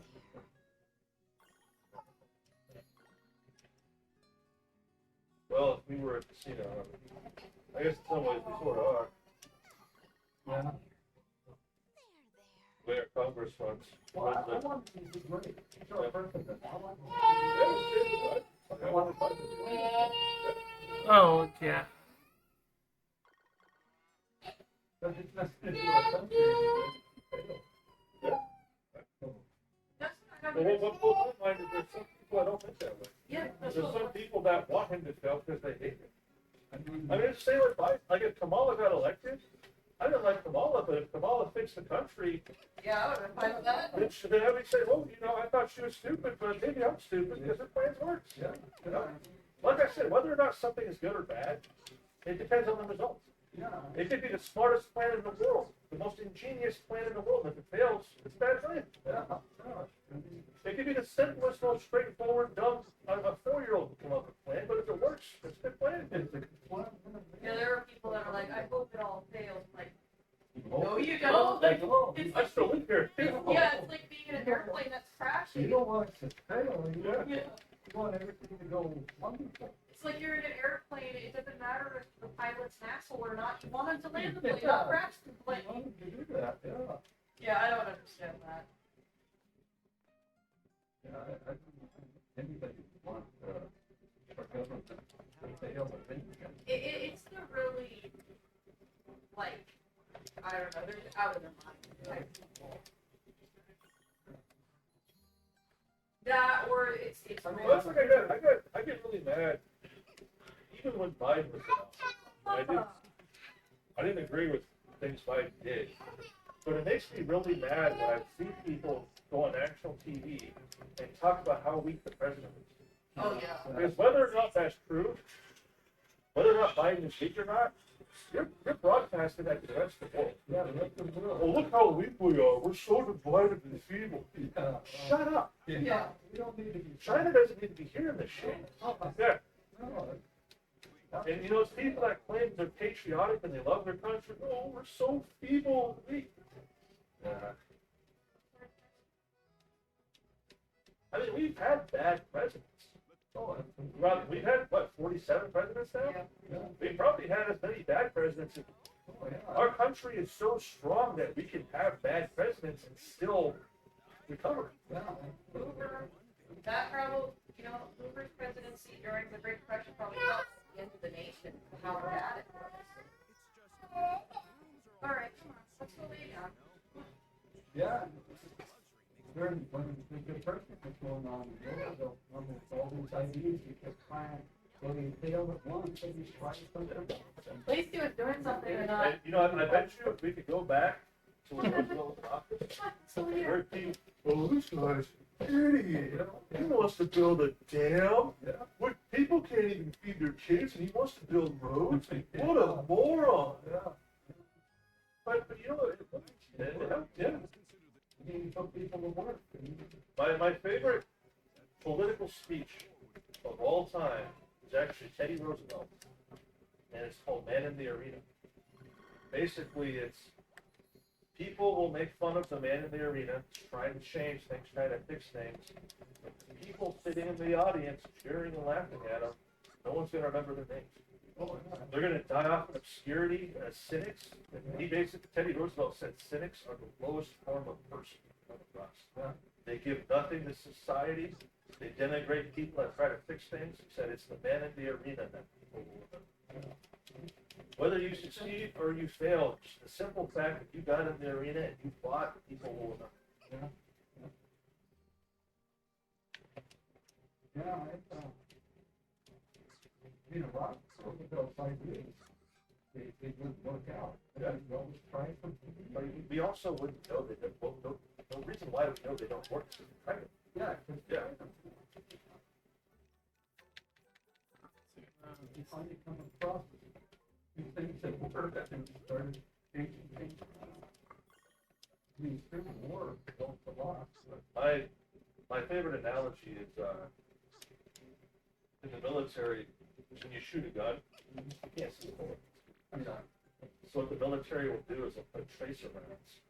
So like every third round they shoot, you see a little light streak. And those are tracer rounds. And so when you're shooting a machine gun, you don't really know what you're aiming at. But you see the tracers. And so if you see a tracer going off to the left, you just adjust. Yeah. And that's kind of what, in a scary way, that's kind of how our country works. Yeah. You do things, you kind of see which direction they go, and then you have to kind of adjust. Yeah. Because you could sit in a room and plan for hundreds of years, and you're never going to come up with a solution. No. There's always going to be hypotheticals, what ifs. Yeah. Yes, that's right. Alright, so much worse. Oh, don't jump in the river. And Trump, he actually put in tariffs his first term. And when Biden took office, he didn't get rid of them. Yeah. Trump put tariffs on, and Well, Biden went on China for 100%. yeah, On their which is something I can give Biden credit for. As much as he didn't like Trump, he saw something that worked, and he didn't get rid of it. Well, he didn't want electric. China has electric cars, a lot cheaper than what we can get. And it's better. That's better. And he put 100% tariff on it, so it stays in the retailer. Well, another thing I like Biden on is I don't think the tough guy talking Putin really did anything. So he literally didn't do anything. Yeah. But what Biden did do that I liked, which didn't really matter because our European allies were shitty allies, but Biden told Germany, you have to uncouple yourself from Russian energy. Oh yeah. Because Germany got most of its oil, energy, natural gas from Russia. And Biden's like, we cannot fight Russia when you're dependent on their energy. And Germany wouldn't listen. That's why Trump is India. Yeah. Yeah. Because the Germans were like financing the Russia's war. And then we're helping Germany fight. Like, it makes no sense. no sense at all. And Germany wouldn't listen. Yeah. If it wasn't for the Nord Stream getting blown up, Germany would still be getting gas from Russia. Yeah.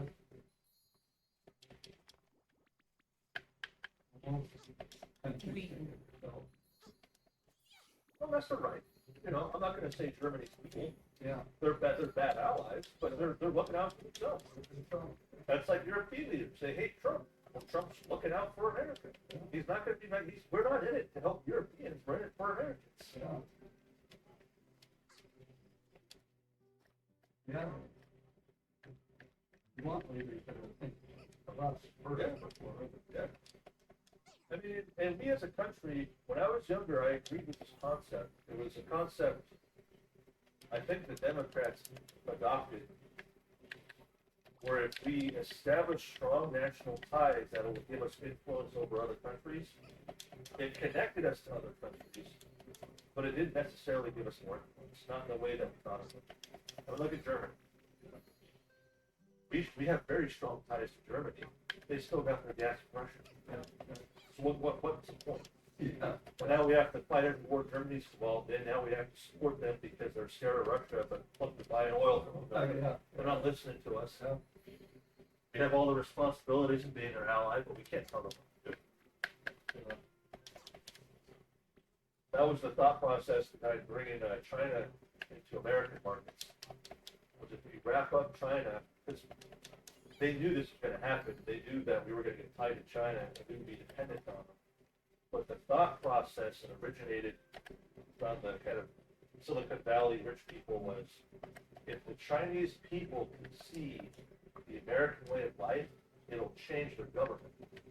They won't be communist anymore once they're exposed to American ideals. So we're going to be wrapped up with them, but we'll change them as a result of this trading. It made it worse. Because we took a uber dictatorship that was poor, and we made them really rich.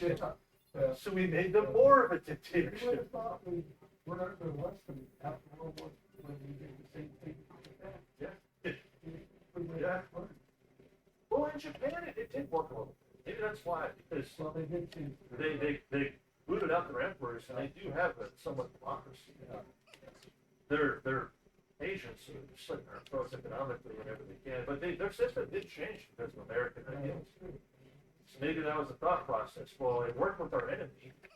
China wasn't necessarily our enemy, so maybe we can help them in World War II.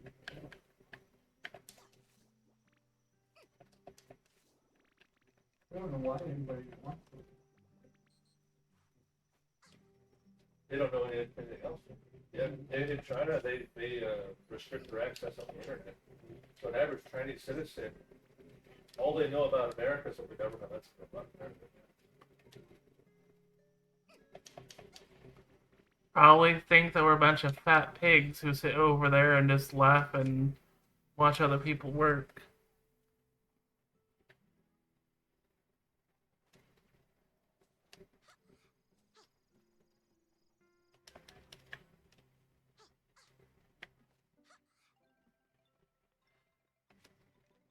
Propaganda has worked for a lot of countries. Yeah.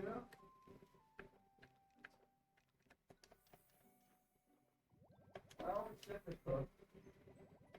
The leader give the army or with the military behind you. If they control the military, they can control China. It's actually a problem North Korea has right now, because there's some speculation that he actually doesn't have control of the military.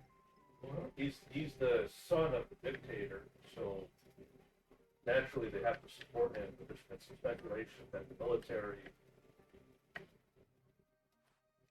kind of bullies him in a way. Yeah, the military is controlled by someone else. Kim Jong-un, he's not as strong. He's not his dad. He's not his grandpa. Oh, there it is. But they have to follow him because their entire country is structured around this god king figure that his grandpa was. They worship his grandpa like a god. Yeah. And so if you take away that top figure, well then why listen to the military? They're not gonna lie. Oh, So they You know, he like, still tells them what to do, but it's there are a lot of people. kind of a hostage situation almost.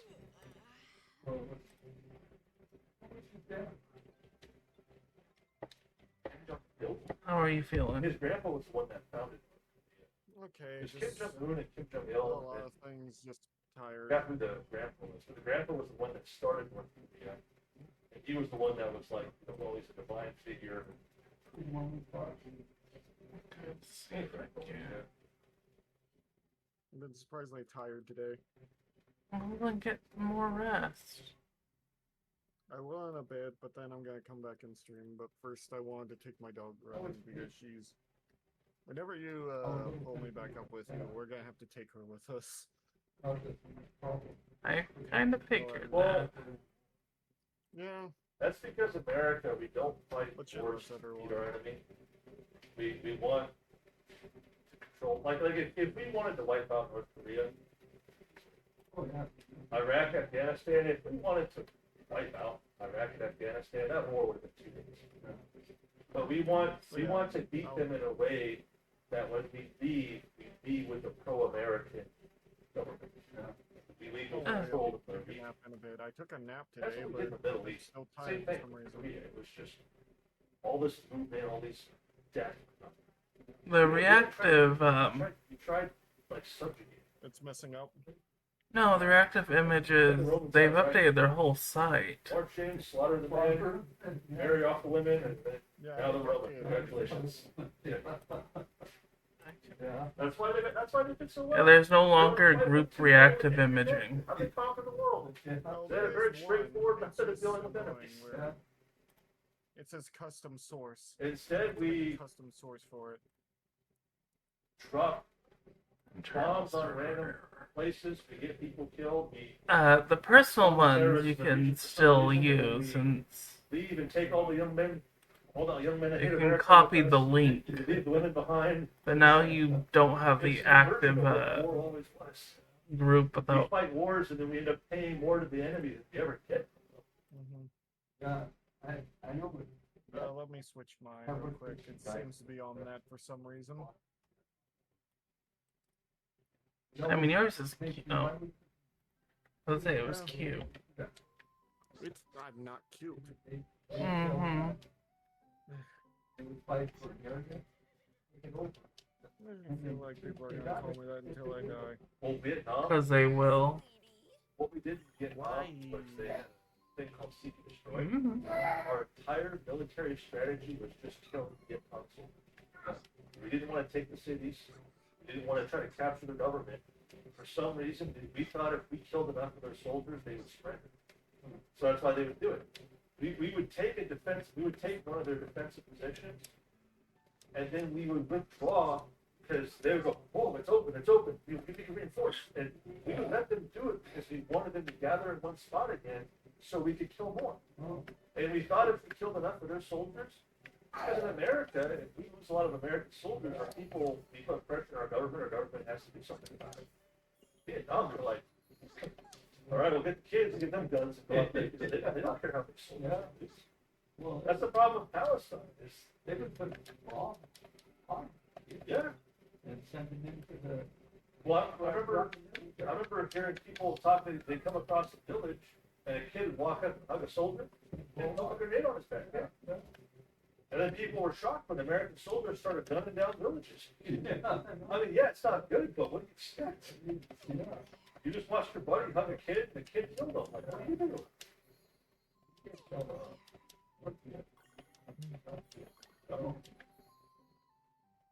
Lord.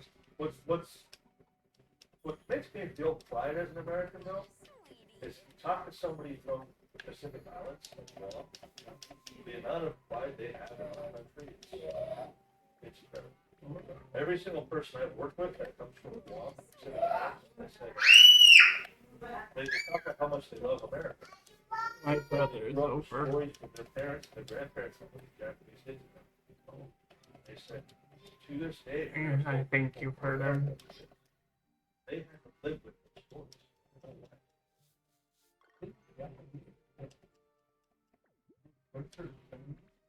Oh yeah, yeah, yeah. Probably another reason why China's not our biggest fan. Beat their enemy, they would be fixed back up. And yeah, Japan's not going to do anything anymore, but be a little mad too. Yeah, the Japanese, they were cool. Yeah. Which is why I'm shocked that people think we're evil for dropping the bomb. You know, I don't. What's the alternative? We invade by land, and we have to invade them ourselves. Like, is that nicer? I remember reading the president.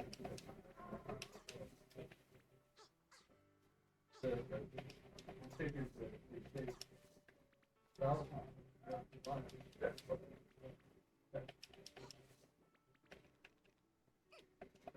how's your day been, honey? It's been decent. That's good. Well, it's sad because we dropped the bomb. They didn't even really know what happened. By the time they figured out what happened, I guess they attempted to, but with an atomic bomb, it wipes out all electronics. Yeah. So they tried to send a surrender, but they couldn't send it. So they dropped the second bomb.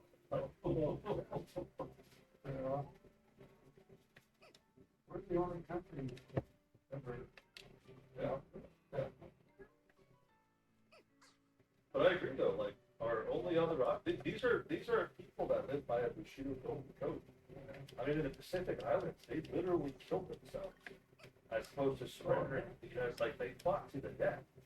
And you were about to invade their homeland. So you'd only fought them outside of them. Now if they fought this hard, these shitty little islands, what are they gonna do to their own country? And again, I think dropping a bomb, even though it had effects to generate value, I didn't have to go in and pay ahead of time. Not to mention, I learned the recipe for vegetable curry. I can't believe it. We sent the Air Force, Army, and Navy off to fight the Germans, and we just dropped the Marines in the Pacific. The stories I hear, like they weren't even given enough food supplies to make it through. They have to get stuff from the Japanese. And the hardest, from a military logistical perspective, the hardest battle you can fight as a commander is a naval landing on a fortified position. And that was every single fight in the Pacific was that exact same nightmare scenario. Us beach landing onto a heavily American-built fortification. We built those fortifications during the Spanish-American War, which we left, the Japanese took. And they still did it. Yeah. Unless it's no longer But valid. the Marines have to do the landing. Yeah. Yeah.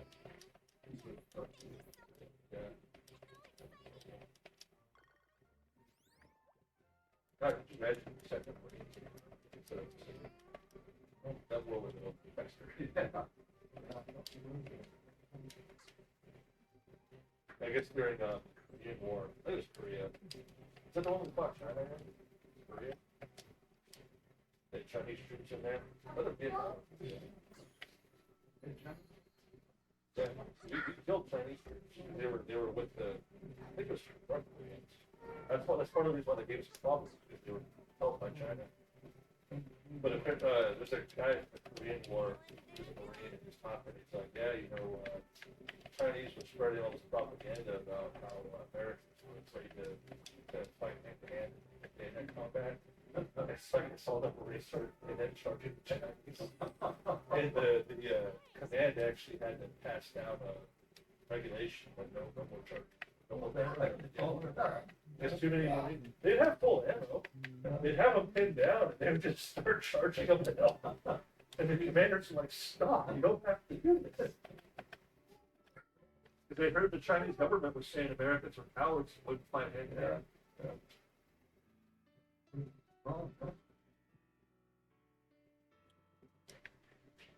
Yeah, I remember Chinese. How did it get over to Korea? I don't know which one. I'm pretty sure it was Korea. Okay, we got four. Well, that's why I looked at stars. because they got help. Yeah. But that's the only reason why North Korea is still a country is China still kind of big brother. No, North Korea. Do you hear any stories about that? They're not having a good time. Russians don't like North Koreans. But it's funny, there's videos coming out. Because North Koreans, they have restricted internet. I'm just ignoring the political talk in the background. But part of the Yeah, I can perks of tell. fighting in the Russian war was the government actually gave My brother's a loud man. And there's videos of these North Korean soldiers all looking at naked dancing girls on top. And that's all they do all day is they stare at their tentacles looking at, because they've never seen that before, so it's like brand new to them. And they're all like 19, 20-year-old, women, so they're just like, oh. Yeah. I mean, the North Korean women, I'm sure they're not very voluptuous there, so they see all these, curvy women that are naked on their phones, and they're like, oh my God. We're fighting against that? I think I'm on the wrong side. Boy. Well done. Yeah, I think North Korea is more of a, like, No, not a I military hope to thing, see it's your more of house like one a day, state- sweetie. You will. Yeah. But, wow.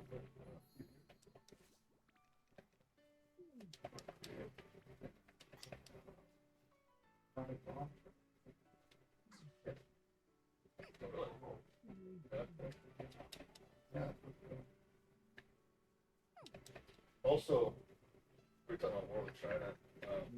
One thing that Elon Musk of all people said we could do, not war with China, there's a thing called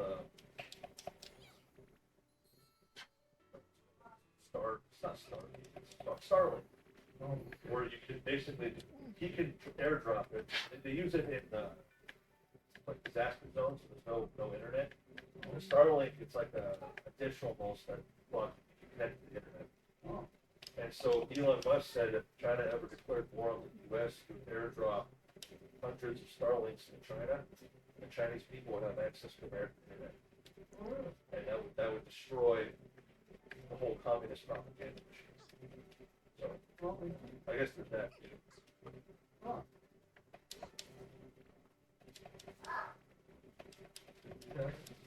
Yeah, we should. I mean, China would consider it an war, but it wouldn't matter if people kick them out, so, yeah. That's the problem with having a billion people, your government, you're not going to fight a billion people. Yeah, really.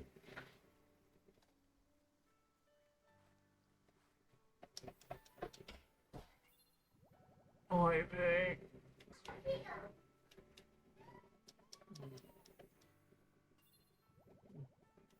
I'm glad you're having an okay day at the very least. I am.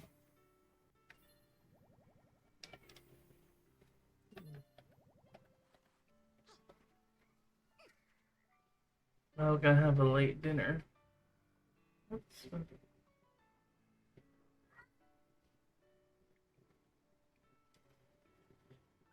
This person absurd. That one lady that I told you about who tried to harm my cat. Yeah. She keeps now sending me religious YouTube to say like you should forgive me and send me money. Forgive that I try to end your cat's life. I want money, and here's religious videos that say you need to forgive me.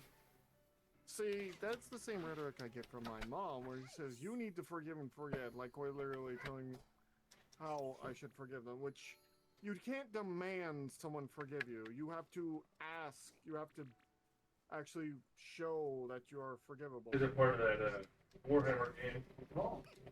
So, boxes buy to assemble your own armies.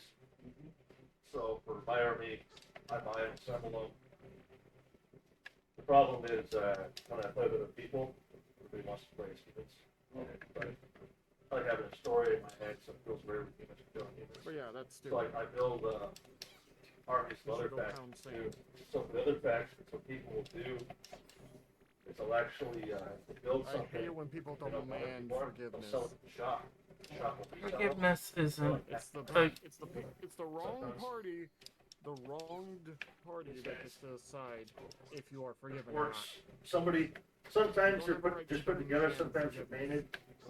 These guys are all No. put together. But they seem to think that Yeah, it's like a board game. You arrange them into, when they want something and they know that they don't, that they've wronged you somehow, they still need you for something. That's some kind of. they'll try to force the whole. Like, Well, I mean, I did this and this and that for you. You get like the pieces all Yeah. separate, so you put it together how you want. And I how- like to say that they feed me, but they don't. Honey, most of the money that I'm using is going to food for myself. Yeah, all these make up a unit of like 10 guys. They're worth a certain number of points. You build an army based around a certain number of points. They got their own rules. I think you and my brother would get along. He's into that And Warhammer. you move them, It sounds you like move he's them talking about across. something like Warhammer. Play on He a table, is. play on a regular table, which is based on real life measurements. So He's move into them it. 3 inches That's out. what I'm saying. I think you each might. other, or run You each might get other. along. I'm more into just You roll food and dice to see whatnot. how well they I do. heard the game can be fun. He's I just don't. he and his wife collect the game. Oh dear God, those cost a lot. Yeah, they Yeah, a lot of people will put them together. He has a really They good don't job. want to pay enough to sell them. This guy Yeah, it's just man, sweetie, like those giant robot ones that cost like the models. They cost like like five. I wonder if- Every time we go there, we it's got like $300 at Those are the sometimes. pre-owned ones. It's kind of a thing with this hobby. A lot of kind of like rent. Yeah, that exactly. Like rent. I had this model planes. A lot of people will buy hundreds of boxes, and they go, "Oh crap, I don't want to do these," and then they resell them, and then you can pick them up. I like building them, so I don't like buying them. I like it's just fun. You like to go? Yeah, 'cause they come like this. You get like 3 or 4 of these, Yeah, they got like hands, arms, Hand, shoulders, arms, heads, different helmets. Big smash how you want. Okay. I just bought some. You getting tired, dude? Tired? You tired? You didn't want to I tried to lay you down, dude. You just went crazy.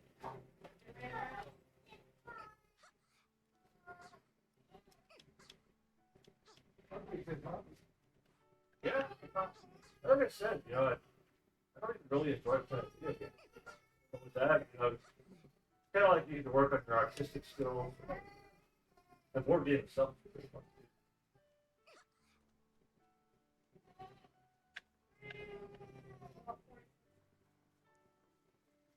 Yeah, I do want to get a prince or sort of knightish designer, key design, but I just don't know what I would On want the for hardwood it. floor when he Maybe goes I'll out leave of the house, that he'll to that set one himself guy down who to like object cowboy design. and he'll get like a shot. Seems really good at what he Hey, does. Howie. Even though he'll run face first through the wall and get up and keep running, but then when he's tired, he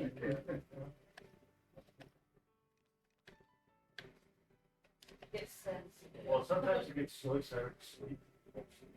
Yeah. Like you'll lay him down, and he'll like, and then he's so excited to sleep, he starts jumping, and then he starts running around. Yeah, But he's still tired, so he gets mad. he'll lay down, go sleepy. He'll go. He'll start rolling around. He loves the shower. Yeah, he loves it. Every day it's the same routine. We jump on the trampoline, get him tired, and then around 6 o'clock, I'll put him in the shower. He'll shower for like an hour. He'll just sit there playing with water. And he has that McDonald's Halloween bucket, and I fill it with soap, and he really likes it. Now he has a soap dispenser with his little Korean soap he's got, and he'll take his little car washcloth, go, and then go, wash, wash, wash. It's really cute. He was helping Rob wash the car yesterday.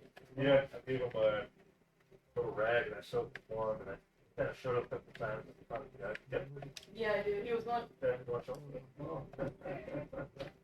one second, baby. Oh.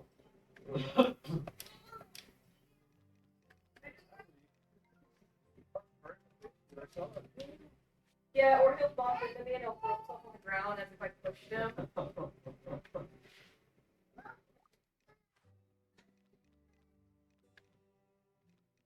Oh, he's just a tired boy.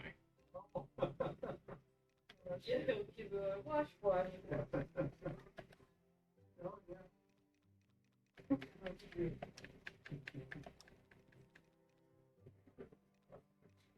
Yeah, were they still the same price? Yeah. Same price as the platforms. Yeah. Yeah, it's a lot of fine motor. We have to have a magnifying glass sometimes. Yeah, I just got this little brush tiny brush. Because I'm gonna do lightning bolts on my guys on the armor, and so I needed a little tiny detail brush to do the. Yeah, so I'm gonna have to go. That's my problem. My hands kind of shake a little bit, so I'm like. It's kind of neat because you don't realize how many techniques there are in painting them. When you watch online, everybody has different way of doing it. They all do different things. Yeah, the couple of them that I painted, they feel pretty good. Pretty proud of them. It's nerve-wracking at the very end because you can, to shadow them, you can dip the whole entire mini into a. I'm just thinking, darling. And so it's like, is it gonna Yeah, be just like thinking about hours of work or not? Yeah, So 'cause it's nerve-wracking. the oil thing, it'll do all the Yeah, you shading do that a lot. It gets into the crevices, and so like if they have musculature, it'll get into the crease, and it makes it all a little darker. I just. But you never really know if it's going to overexpose it and hide all the color, or if it's going to be perfect shadow. So. do that after paint. Yep. Yeah. Yeah, and so then what you could do is you could base coat with really bright colors. So when you dip them, it makes them darker. They actually look normal. But if you paint them in normal colors, you dip them, then they look really, really muddy. So you could also manually do the shadows. That's taking a little brush and getting in the crevices yourself. So dipping them is kind of the fastest way to do it. I just bought this peak to do the, it's at the mill wall. Ready to mix it? Yeah, so I bought that for lightning bolts. I do kind of, I forgot, look, those things that you put your mini on so you don't look like a mini. Oh yeah. Because whenever I'll do the back of them and then I'll start doing the front, the oil on my fingers will rub off part of the paint. Yeah. Yeah, I You got, wear gloves. that's true, yeah. It's not like that's I just learned some gloves. I gotta use these guys. I got a whole ship still too. Yeah, I was gluing a bunch of them together last night, and then I see ice cream sandwich. This ice cream. Oh, honey, I think I'll actually. The hands are all covered in glue. I was I'm gonna like, stream tonight, but maybe not. There we I'm go. a little too tired. All right, honey. oh, Good, mindset. good night. Yeah, I will. He actually Good put night. the, Love you. Love you too. You did a really good job. That was a fucking I'll fun. take my dog. yeah, walking so after some this people, with they me in the usually will morning. come with just these plain black bases. But most people will decorate them. I haven't decorated them, but this guy did. He made it look like they're standing in the desert. Which is kind of cool. And he actually put like plants, and some people will dip it in sand. They'll put glue and then shake it off, and it'll look like they're standing in the desert. Yeah. Well, and some people, when they paint them, like this one, they do more like a cartoony, it's like stylized, bright. For some people, they paint them for realism. Oh, I think it's pretty insane looking. Yeah, some of them. There's are a, really good. there's a game kind of like this one for World War II. You can buy World War II models. And there's people that paint the figures, and they'll take a picture of it, and it looks like a picture from World War II. Because the models look like real people, the way they paint them. There was one guy, he's in a miniature, I'll have to find a picture and show you guys. He posted a photo, and I swear it was a picture from World War II of 3 soldiers in a tank. Yeah, and he's like, I took it outside, I was out in my garden, and I'm like, Bill, that has to be a real picture. Because he painted them so well. I've been working on my faces, doing all the little, you don't realize faces have so many highlighting where the light touches, the shadows, all that. So the first face I did was really bad. Because the eyes are so difficult to do, because they're so veiny. You can't like put eye color or anything because of how small they are. But I turned my uncle into a space worker. So I thought he would have thought I was old. So I've been practicing faces so I can finally finish his miniature. Try to make it actually look like him. He likes playing with my minis. He's so gentle. Because I have some, the Night Lords are my favorite. They have like big fat ears and they're on their armor and stuff. And so I have some on motorcycles and they love those.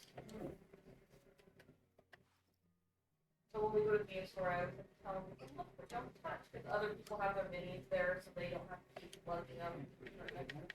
He does really good at it.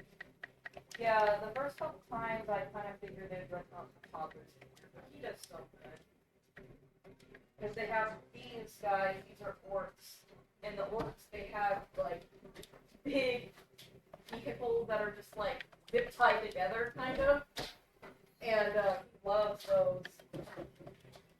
The orc vehicles are just kind of attached together. Oh, yeah, Mad Max cars. Yeah, they're like Mad Max cars. Oh. Yeah, sometimes in the 40K universe, they'll have a ship, but all it is an asteroid that was hollowed out and they stuck an engine on it. And they don't land, they just crash into things. Yeah, the orcs are really dorky. But, Yeah, there's Warhammer Fantasy, which is what this is. There's Warhammer 40K, which is the sci-fi one. The idea of Warhammer Fantasy was they liked D&D, but what if you had D&D, but it was like a board game? Not like you're a character fighting, 2 or 3 monsters. You're actually an entire regiment of humans fighting a regiment of monsters. this is from the Irish branch. Yeah, these are all made in the UK. Oh, are they good? Yeah, it's some Yeah, of them. you want to talk to me about tariffs? Oh, yeah. These are yeah. I mean, I got my phones with the tariffs. Like they hurt me too, but yeah, everybody in the UK is like, I'm so sorry, my American friend. they got people in the UK. I'm like, how you like the tariffs, boy? Well, they're gonna have to deal with the tariffs with the Dungeons and Dragons, so that's American. Yeah, it's true. Yeah, They kind of get us back. we get each other. There are no winners. Yeah, I'm so excited for these guys.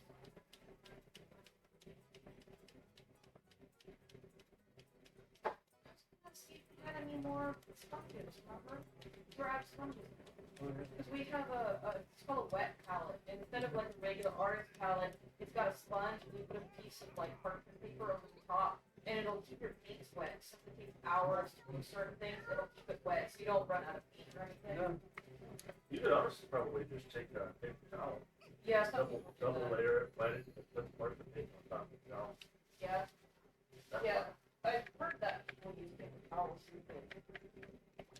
It's just a sponge, like Yeah. it's. It's convenient.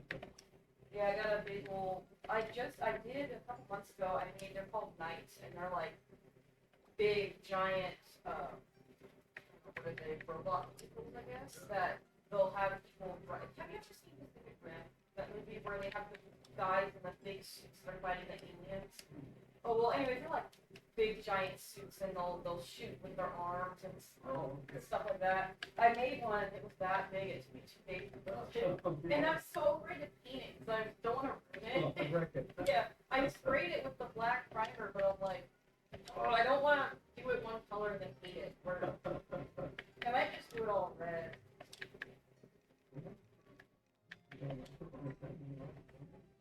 Yeah, you can strip the paint too. You can just get the paint off of it. Because I take so long to paint mine. He paints this really quickly. But mine, I always feel like I gotta do more. Like, I gotta do more shadows, I gotta do more highlights. Oh, my first ever one I did was Sister of Battle. And they're basically like nuns with guns. They're really cool. They have like big old power armor and stuff. I did 3 of them. They were the first ones I ever built. And I painted them. And then I was like all done. I was so proud of them. They looked pretty good. I was like, huh, my first ones were pretty good. And then I went and I didn't know I had blue paint on my hand. So I picked up the paint and I picked up my Sister Battle right on her white helmet. All the blue paint got all over it. I was so mad. I looked at her yesterday. She's on the shelf. Like, I could just paint over it still. Annoying.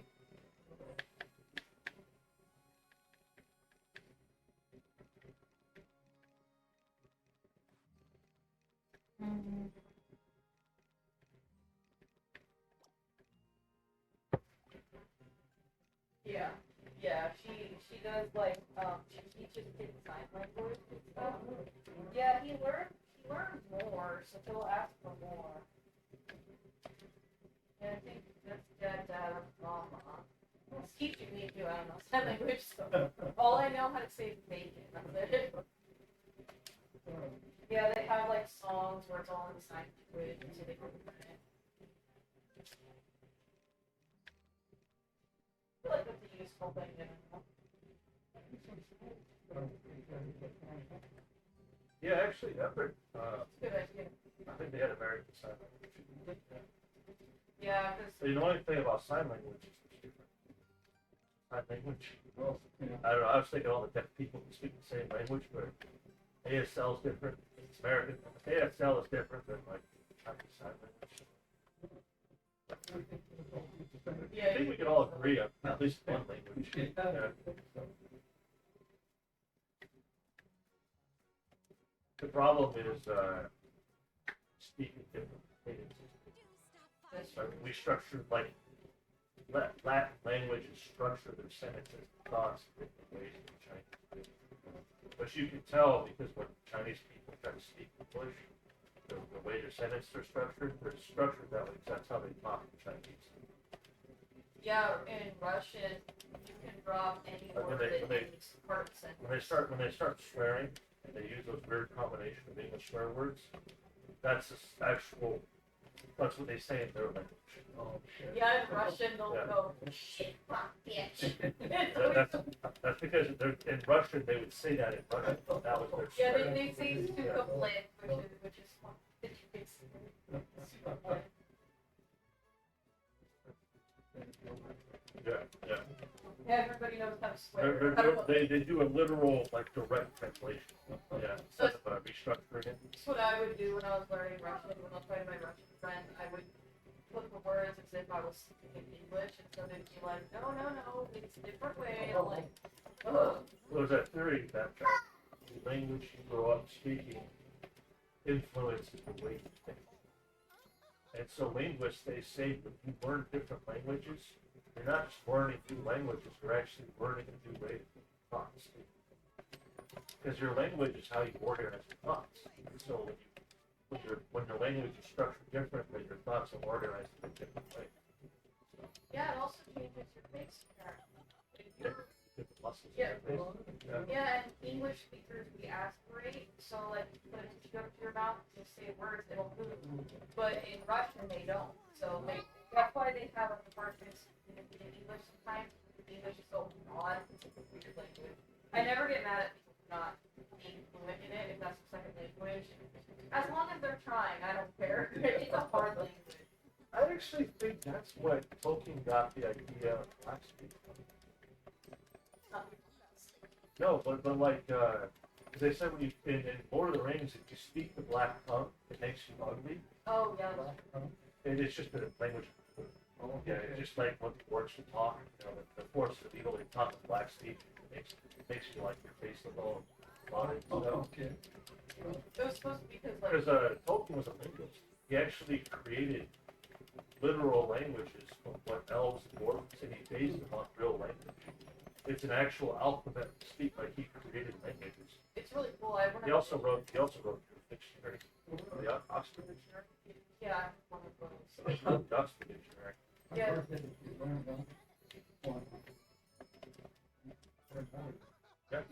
Yeah, Like with the Latin language, it's all based in Latin, English, Spanish, French, Italian. If you learn one, you can learn the others.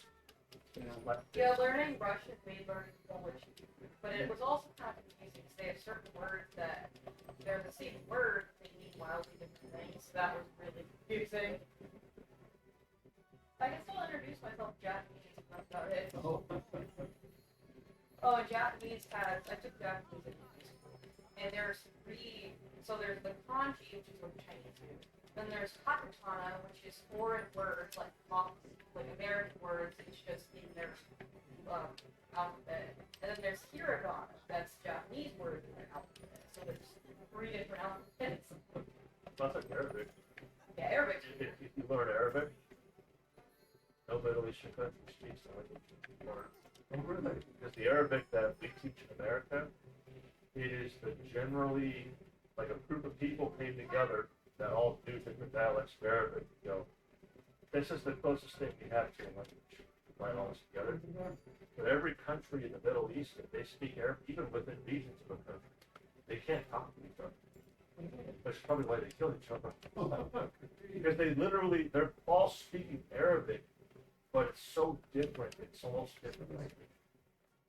So you could have a tribe of people live 50 miles up the river, and they can't talk to each other. Raspberry, blueberry is So that's just it. They autumn. might even use the same words, but they might be trying to trace them and it actually Be means autumn.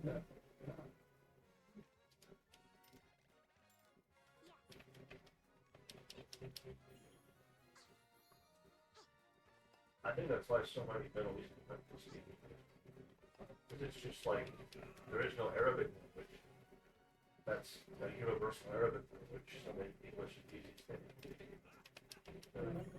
Pretty much all of Europeans speak with secondary language. It's just easier. Where the dogs. Okay, so that's 200K for his upgrades now. Apparently the Korean alphabet learners don't know Korean. Because the emperor that created the written Korean language specifically made it so easy to learn. As a third mushroom log. Spans the flower bed. Yo! Come on back, soup!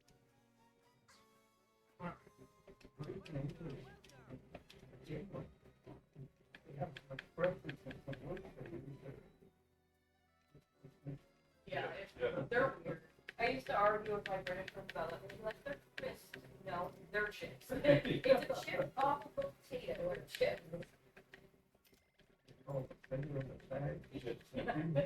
Yeah, because the bag was a bundle of twigs back in like the olden days. Yeah. Oh, and then Go to California and talk about smoking bags. Yeah. Yeah. well, and then there's a torch is a flashlight. Yeah. Yeah. A dunny in Australia, a dunny is a toilet. Oh, there? Yeah. Oh, from him I can get an extra bar. Or a nappy is a diaper, but nappy in America is like nappy hair, but like Yeah, black yeah. people hair. So if you nappy will get these weird looks. If you say it.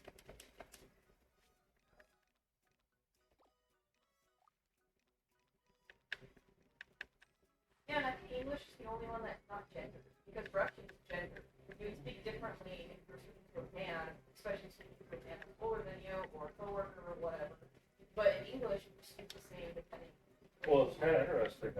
In middle school, she told me that the American dialect, the standard North American dialect, is actually how the English peasants talk. That was their dialect. And the modern English day dialect was actually the upper class dialect. The thing is, the peasants moved to America, that's the dialect we got, and then over time, the upper class intermixed with the middle class, and so the upper class dialect spread around. Yeah. So the modern day Englishman sounds like how the upper classmen sounded back then, but how we talk now is how the Englishman talk. If you were back.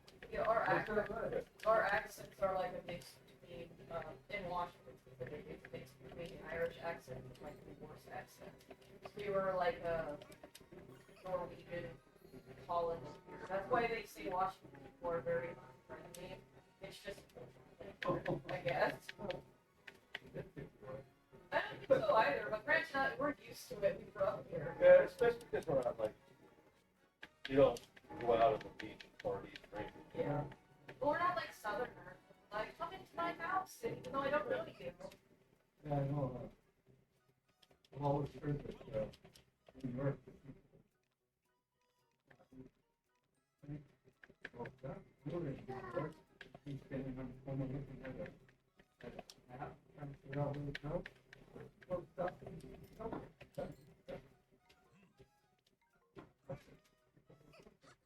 Well, you gotta figure too, you know, you go somewhere and you can get 100 people and 99 of them be completely fine.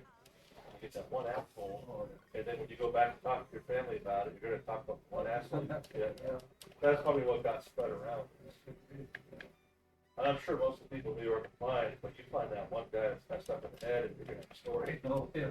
It's the same thing in Japan, though. Japanese people aren't very, like, they're like us. They're not very social.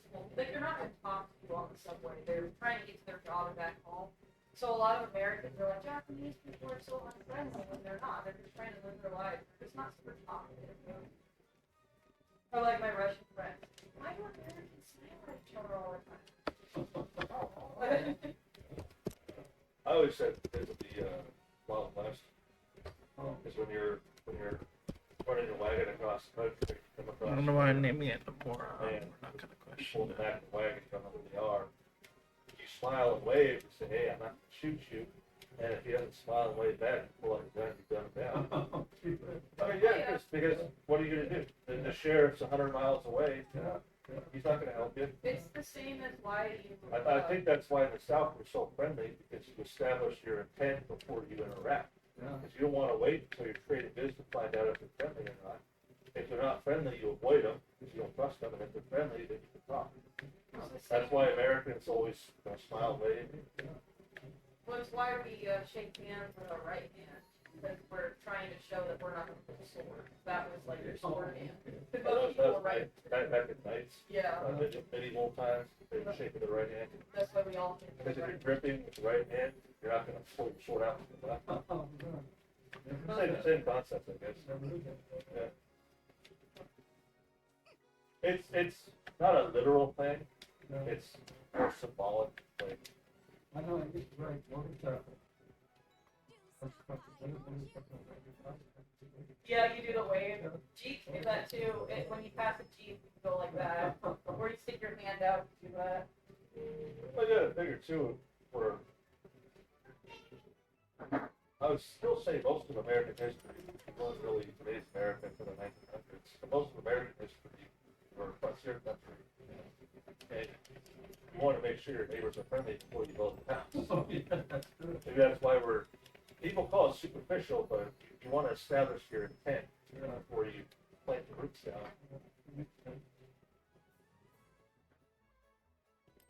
I remember, years ago, last year, we had Russian planes that come in and that did not stop. The crew and stuff like that, Russian ship. Some of the guys down there put the Russian stuff, go on the house up here, and they couldn't believe that in single family. Yeah. Yeah, big house. They couldn't afford it there. Yay, sold out. Yeah, they don't have any, like, social programs, like, so older people can retire, so if you're an older person, you lose your job, you start, like, there's nothing, even now, like, these days. Yeah, my Russian friend was telling me about it, he said that he really admires the United States as we take care of our older people, social security, retire, well, our generation, but we have retirement, we have food banks, shout out food banks, and I was like, you guys don't have food banks? He's like, no, if you're an older person, just, unless you have people to give you food, like, you starve. Yeah, it's really sad. They're probably a very callous country, because there's a saying that, what was it? American history is a drama, Russian history is a tragedy. Because of like how many people in Russia died in mass over like decades. Like, doesn't even matter who's in charge. There's just always somebody dying all the time. Yeah, because the Soviet Union was a terrible, like millions of people were killed. So the people that are left are the people that slit throats to survive. So yeah, that's why if you are in Russia and you are trying to get on a plane back to the United States, all the Russians will push you out of the way. Whereas in America we stand in line. But there, they will rush to get onto the plane. It used to be, if you didn't get on the plane, you weren't going to go to America. So they're also like, yeah, it's like a weird cultural thing now. They're so afraid that they're not going to be able to get on the plane. There's a lot of weird cultural quirks there. And their airplanes, everybody uses it. I mean, the village and the airplanes are full of parts. It's like the orcs that we're talking about. It's just packed together. Russian and Jewish. Yeah, their tanks were like that too in World War II. Half of them would need to be defeated, and they had them out on the battlefield. They had in the Russian army. They had to have civilians bring in their own tanks. Yeah. They didn't just have army tanks. If you were a private person, if you had your own tank, you should have you bring your own tank into the, There's a famous story of this woman. I mean, we did that in Revolutionary War, but, I mean, in World War I, or World War II, that's what it was. I think it was, yeah, World No, it had to be World War II. It was World War II. Stalin was in charge of it. Oh, okay. And there's this woman who she finally got the letter that her husband was dead. And so she wanted to go into the military because at the time Soviet women were also on the front line. And they're like, well, no, you're just 30 years old. So she paid them every penny she had and she bought it. And she said, the Soviet military can use my tank if I get to be the tank engineer and get to name it Fighting Girlfriend. And they did. And because Stalin was like, you know what, this is great propaganda, having this woman out there seeking recognition for her husband.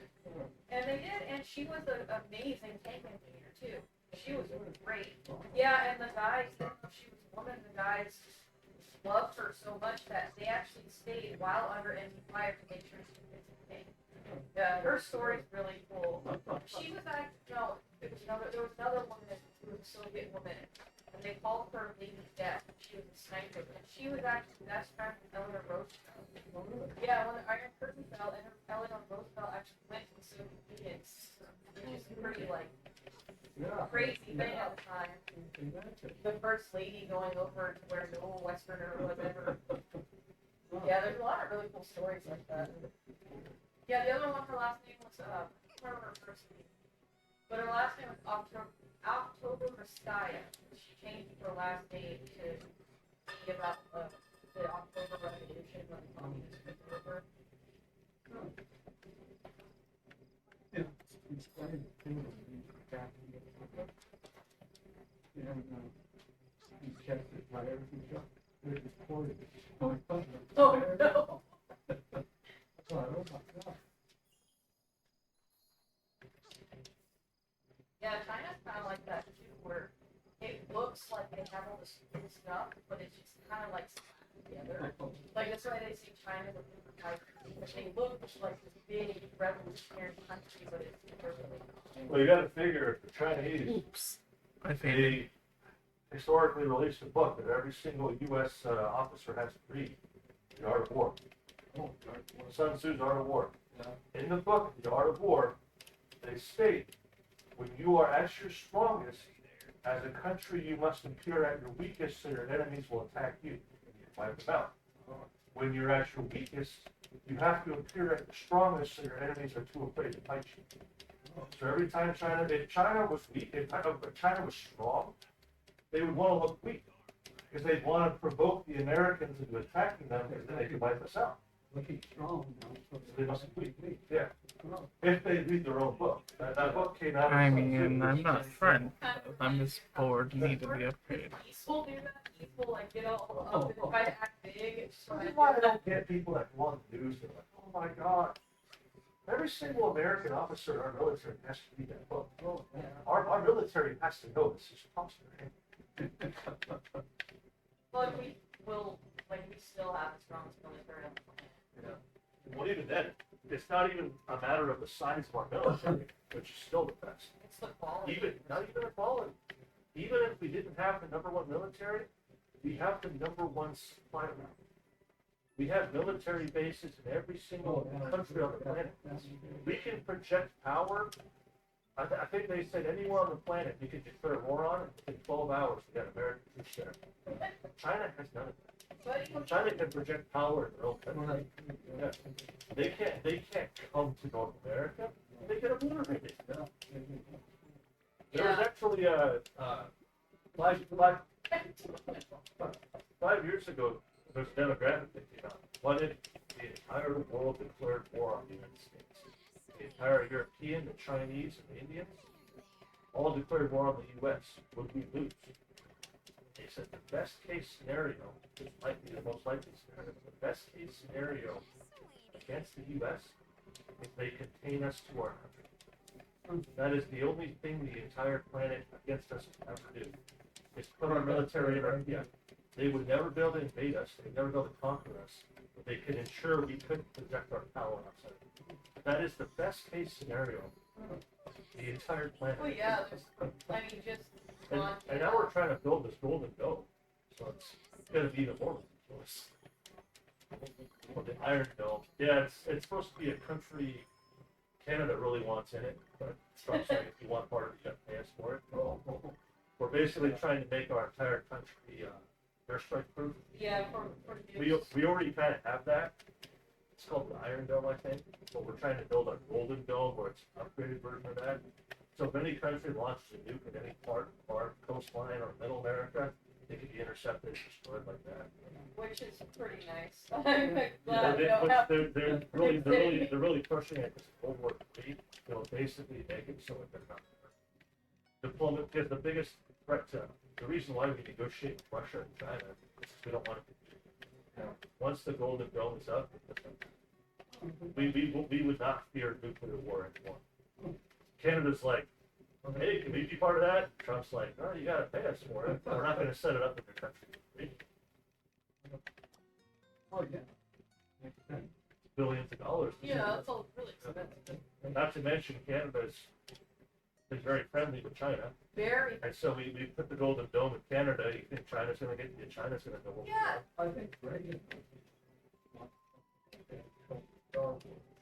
Yeah, he wanted that in space. So the Golden Dome's not gonna be in space. Yeah. So alien. Yeah, he wanted it so we could maybe like a satellites that could laser duplicate. I bet you they have something like that already that we don't even know about. Yeah, because they have. I bet you they have satellites and rockets, so that if they want to take somebody out, they have a satellite just angle. Well, the Israelis have. Yeah, oh yeah, they bomb the crap out of that. I was watching a video on. They had these cartel guys trying to get drugs and stuff into the United States, and it was the Coast Guard. And these guys, it was really cool. They were like Aquaman. They went in there with their gear and they like ripped open the thing. The guy kicked the guy in the head. It was like an action movie. I was like, oh, dude, the Coast Guard was so cool. It was a really cool video. I was like, they threw them out. Yeah, Mexico had to have an emergency conference when they announced the drug cartel terrorist organizations. Because that basically implies that we're going to start bombing in Mexico if they don't clean up. The next day, they sent 26 cartel people that they captured to the U.S. As if they like couldn't do Basically, it. so that we wouldn't go in there and take. Because we basically said we want these people. Yeah. Mexico's like, well, that's too bad. America's like, well, we declare them terrorists. Okay, They're all yours, huh? Yeah. because the congressmen were like, America's not going to bomb us, are they? And the Mexican president's like, well, no, they're only going to strike the cartel in America. And people are like, you really think the United States is going to strike their own country? Number one, we don't need to, because we can deploy our own military and take them out that way. I'm sure the Mexican civilians are happy about that. Because the cartel is like, they're horrible. They do some really nasty stuff. But the problem with Mexico, Yeah, exactly. that's the problem with the Mexican government, though. Is a lot of them are still bought out by the cartel. Yep. Oh, yeah. There was one story, it was we were maybe in the 70s, and he had this farm, and the cartel wanted it for some reason. And so they basically showed up and they said, your farm's now mine. He's like, no, it's not. And he actually set up a gun in every single window, and he fought off this entire cartel by himself. Yeah, with grenades and everything. He'd run from window to window, throw grenades out. It's really cool. Look at a 70-year-old He man. was a 7-year-old too, yeah. And when the Mexican army showed up, they heard all the gunshots, they thought it was like the actual battlefield with two cartels fighting. And instead, they found this 7-year-old man. He died. He did get shot, but yeah, he's like a. But he drove up. He did. Yeah, the cartel actually fell back. So he fought him off, but he ended up beating up because he got hit. Because they thought that, oh yeah, and he still had a grenade in his hand, so if they came in, he would have blew it up. Yeah, he's really cool dude. He was not giving up his land. No, and he didn't. It was That's why we don't have cartels to rule America. Yeah. That was one 70-year-old Mexican man. Imagine a bunch of rabid redneck Americans.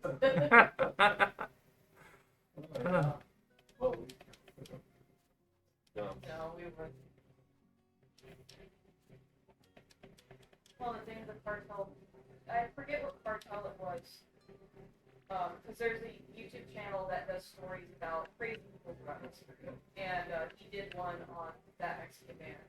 And they're called Mad Lads. It's a Scottish guy, and he had these crazy stories. And it was one of the cartels that they were known for targeting young Mexican girls and like raping and murdering them. It was really horrible. So it was a good thing that he killed those people because they were one of the most feared cartels out there. That guy didn't care. He's like, I don't care who you are. You're not having my land. So you please. That would be a good place. It would be. Yeah. They'll have Danny Trejo playing the old man. That'd be really cool. Please, please forget, but he directed a movie in 2024 and seen it for a theatrical release again. I can't believe he's still doing stuff. Yeah. Well, I don't think at any age you want to slow down.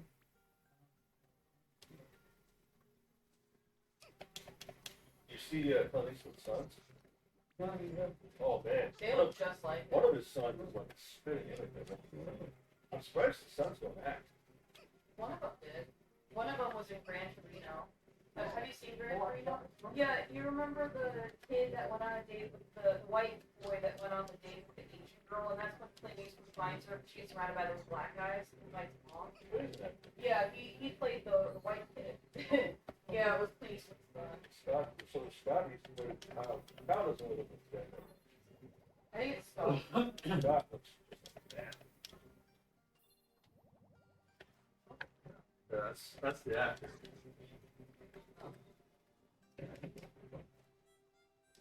And he has a brother. Well, I guess he kind of this place.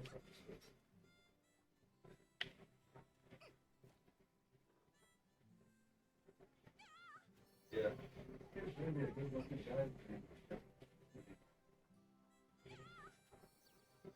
Yeah, when he was young, those cowboy movies.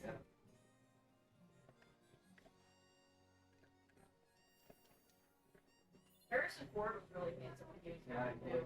Especially when. I remember him in American Graffiti. Oh, He didn't have a very big part. But he was pretty young. he was really young when he was in Star Wars, too. When he played Han Solo.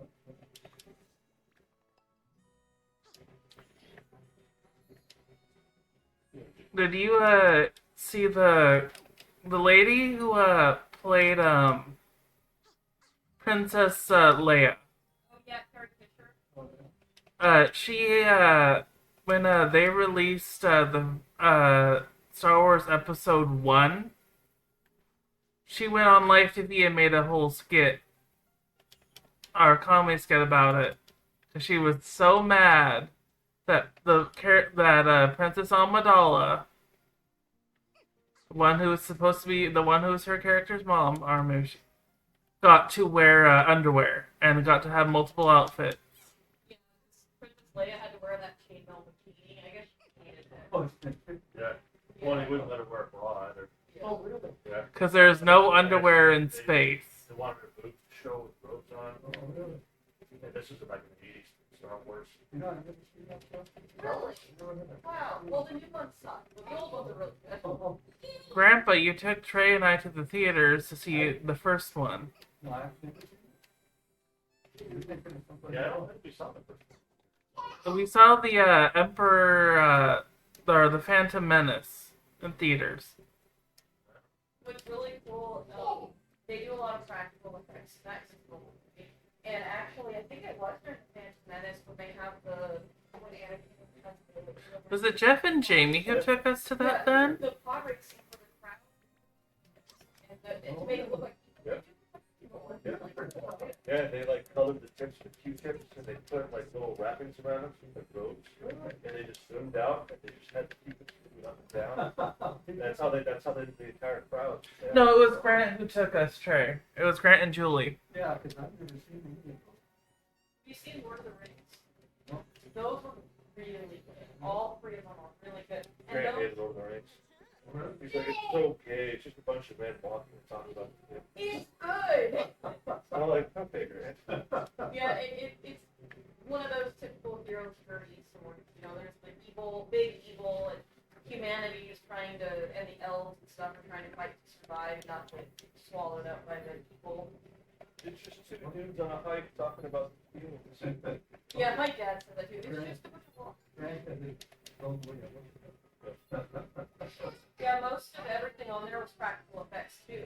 So the big city, the giant tower of the wizard and stuff, that was all like actually made, which is really cool. They put so much work into it. That's why it looks so good. There were some games that we're gonna buy and get so mad if you read too much. He's like, if I want to read this much, I'm gonna book. You might not like those. He's like, you like action packed things. So like, you know.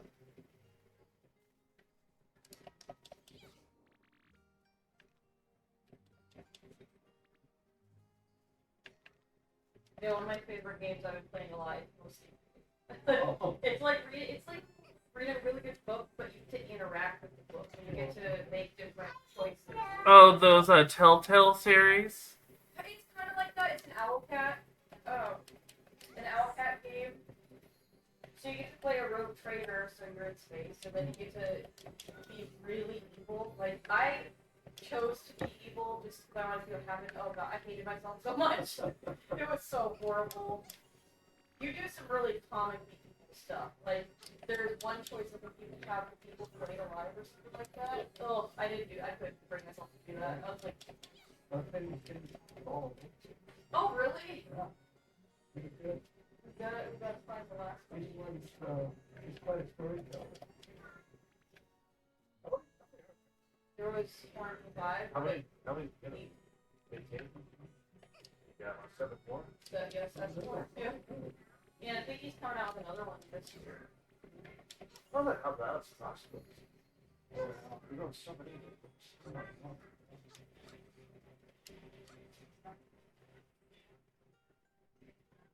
So started reading a book and it's kind of like it's really good, but Remember, it was like 6th grade, and a teacher, she really liked Alex Cross. She had Alex Cross in the classroom. Like an 11-year-old, I'm reading it. He talks about the guy on nutty inside his girlfriend, and I'm like, oh, now this is a book. I could do this. Yeah, that's kind of what I was thinking. I'm like, okay. yeah, my 6th grade class they had Bag of Bones by Stephen King in there, and that was not a book for kids. I read it and I was like, oh. Now, Stephen King's a really bad author to have. Yeah. Yeah. He puts some really suspect stuff in it. He has a book about like little boys giving each other parts of the book, little boys giving each other blowjobs. Yeah. And the end of the book, they escape the evil alien thing by having an orgy with one girl, and they're all like 11 years old.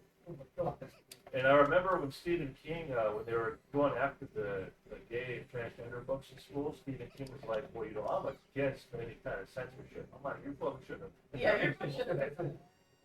I read about a bunch of 10-year-old boys having sex with an 11-year-old girl. I don't believe the censorship. As far as schools go, Yeah, they shouldn't be legally censored. Just don't put them in school libraries. Put them in bookstores. Put them in the government library. Just put them under young adults. Yeah. If you want to do something like that, library. Don't make parents pay for something they don't want the kids exposed to. Yeah, there was a book that was called Gender Queer that they had in a junior high school library, and it like did a relationship between an adult and a child, a sexual relationship. So people didn't want that. Of course, people were like, "You want to censor books?" Like, no, if that's the library, fine. Like, And it's not even censored. You're just making it so it's not in the school. You can still sell the book. yeah, like you want to read it, they can read it, but there's still Well, like in the state of Washington, you're gonna. You don't need to read a book in school. Trust me, you're gonna find out. It's a pretty normal thing. You can't escape it. They will find you. Yeah. You go to Portland, they'll be riding their bikes, butt naked, and you're gonna find out about that community very soon. Yeah. DOT about at the school. I mean, as far as sex ed goes, they should be taught about STDs, and they should be taught what makes a baby. Yeah. I don't get this whole, well, let's teach them about pleasure. No, No, no. people can figure that out. We've been figuring that out on our own for millions of years. They had We don't need any help in that regard. they had it.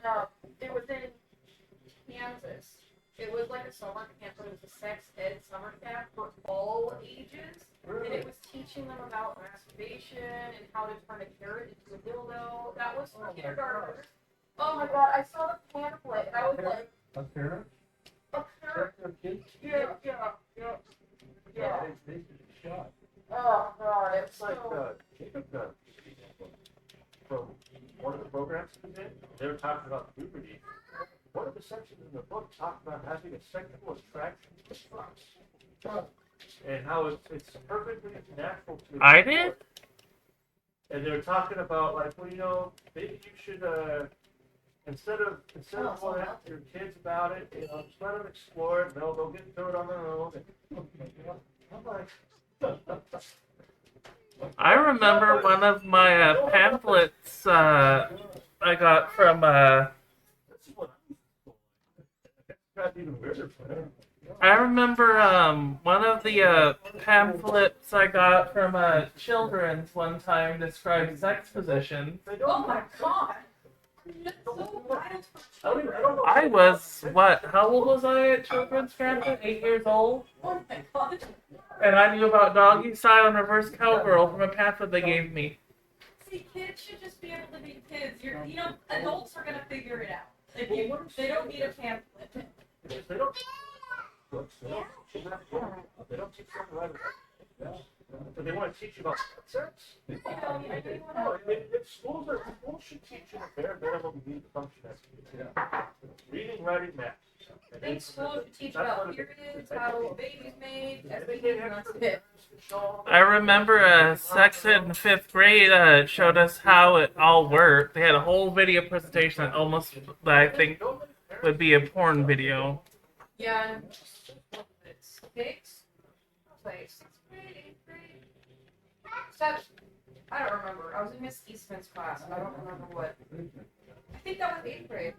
And they made us watch how a baby was born. I guess that wasn't that.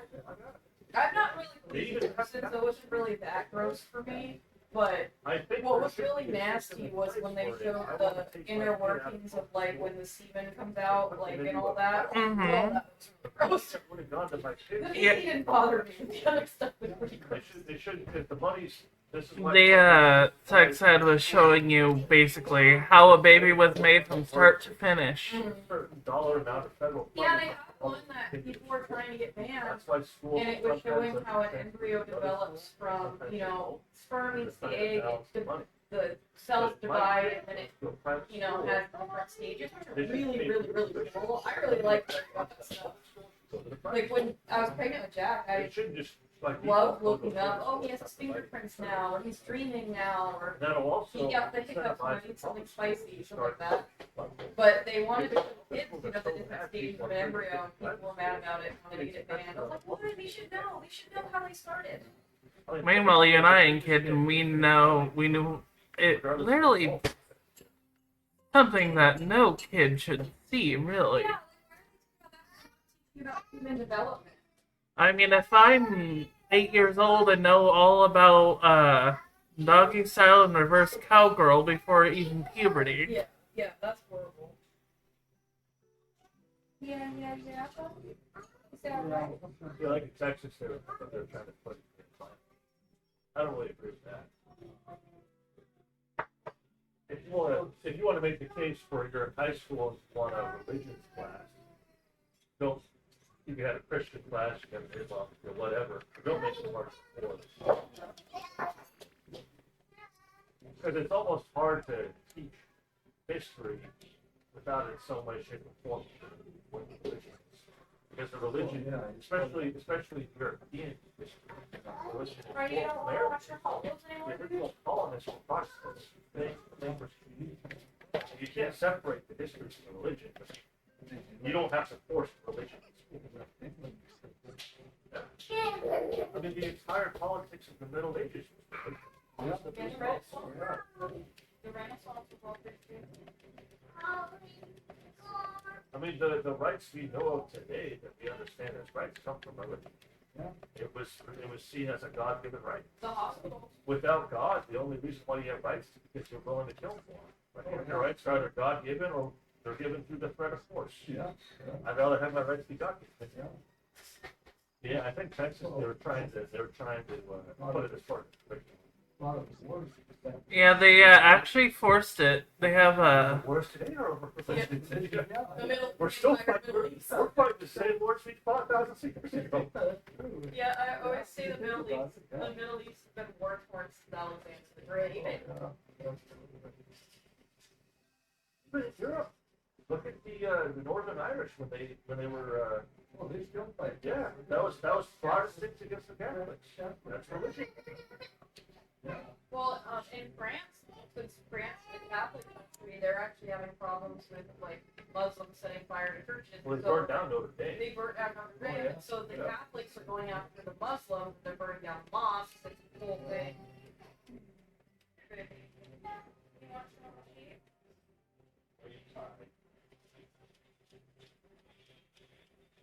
He probably is. He loves his British shows. Yeah, it's a little British stop motion. I don't know if you've heard of Wallace and Gromit. Yep. It's a little stop motion about a guy and his dog. This one's about a farmer and he's got some sheep.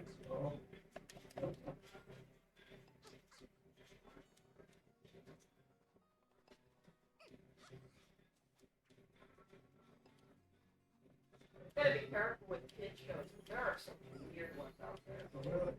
Yeah, and then he was watching about the YouTube kids. They had these like weird pregnancy stuff. What was it? Sonic the Hedgehog. Yeah, there's like pregnancy fetish stuff on there. There's like half naked cartoons that they censor the boobs around. They're like kissing. There's one where it's like a man gets pregnant and starts shooting out babies. The babies go down the conveyor line and they're injecting the butts. It's just like weird demonic. Like I can't even explain it. There's no point to it.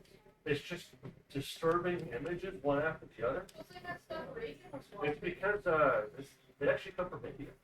A lot of them come from India because there's a certain something called an algorithm where like if you like watching something, it generates an algorithm, and so it tries to show you things based on that algorithm.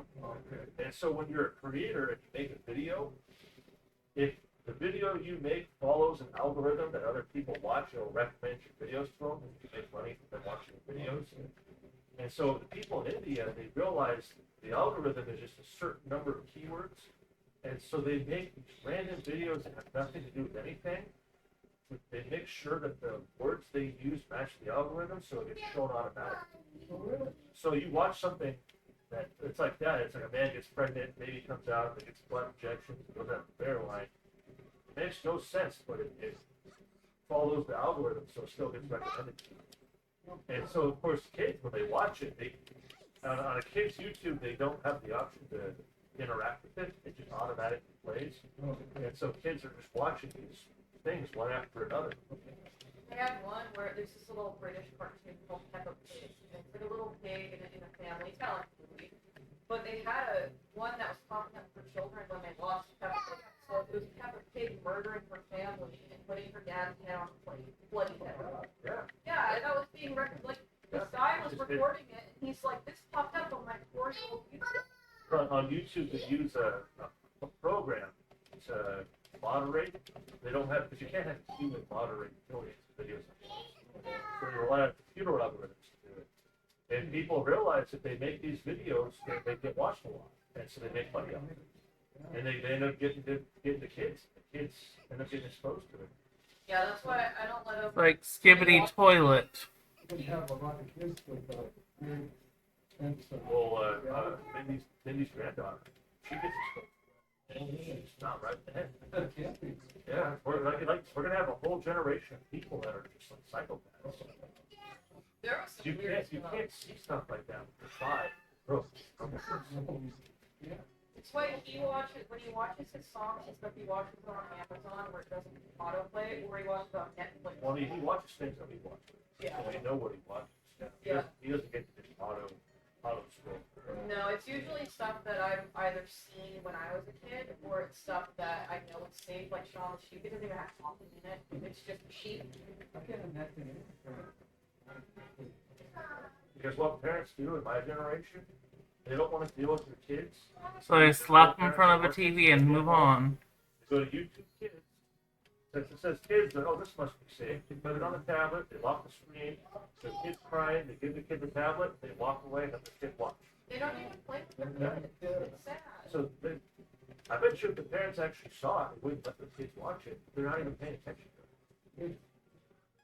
Yeah. They just want the kid in front of a screen so they don't have to deal with it. Yeah. Yeah, he watches his cartoons in the morning with my grandma. And then sometimes there's these like little nighttime songs that have like a bear and a rabbit. Sometimes he'll watch those, or there's like a storybook one that he starts watching, but that's about it. So he loves it when he does get to watch it. But he still likes to play. He'll drop the phone just to go play, which is good.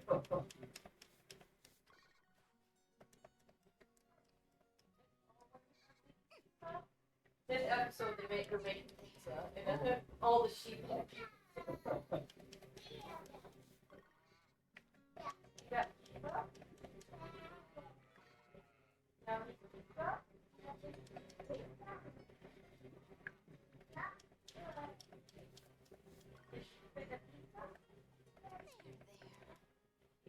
Are those mini piggies?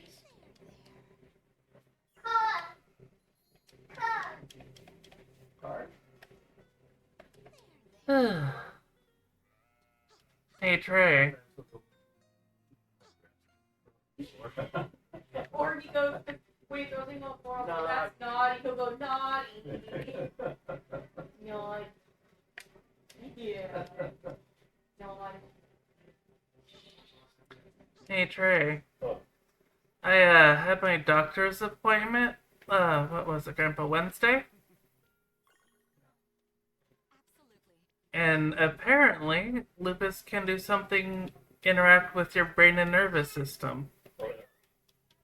It's trying to trick my brain that it needs to shut down. I collapsed at the middle of getting an x-ray, so I went and got a CAT scan, because I fell back and hit my head. And it showed that from I had a flare-up, that somehow my brain thought it needed to shut down. And so apparently my lupus can now try to convince my brain that it needs to be in a coma to heal.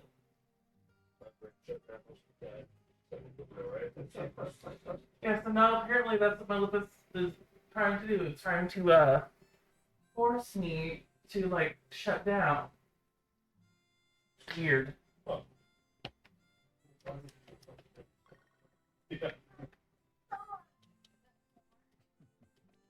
This episode, there's a goat, and Shaun the Sheep lets the goat off the rope, so he goes through and he makes a whole, like, crop circle by eating the horn, and they have to go find him. That goat. That goat.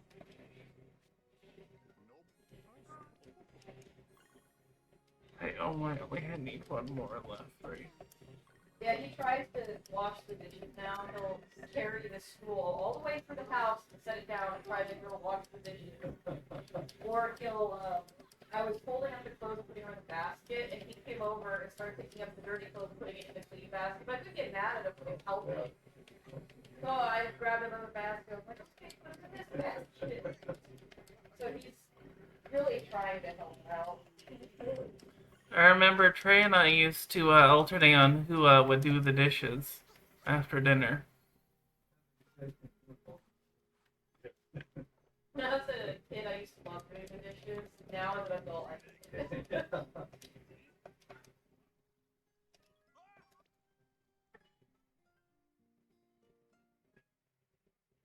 It'd be easier to treat crops. It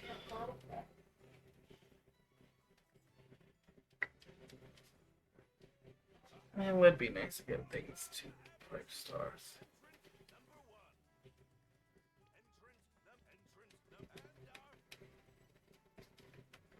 It's just nearly 4 stars. Yeah, there's some weird shows out there. Yeah. I'm the vegetable sommelier. Anything that I see that's made in like 2020 onward, or even 2018 onward, I go, no. Unless it's like Bluey where I know that it's a good show, I just don't want to watch it. Like there was that cat that had the transgender cat in a wheelchair. It gets so It was a tweak squirrel. It was like 2 cave squirrels, but one of them was a tweak. And that was the funniest part.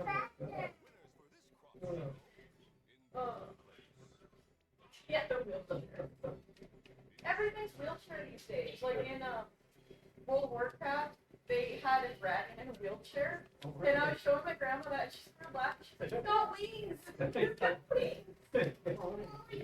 That and... Well, and I don't know about you, but if I was in a wheelchair, stuck there my whole life, and I was playing a game where I could escape into a fantasy and be whatever I want to be, I wouldn't want to be a fucking guy in a wheelchair. Yeah, we want... I want to be a guy that could sprint for hours on end, massive legs.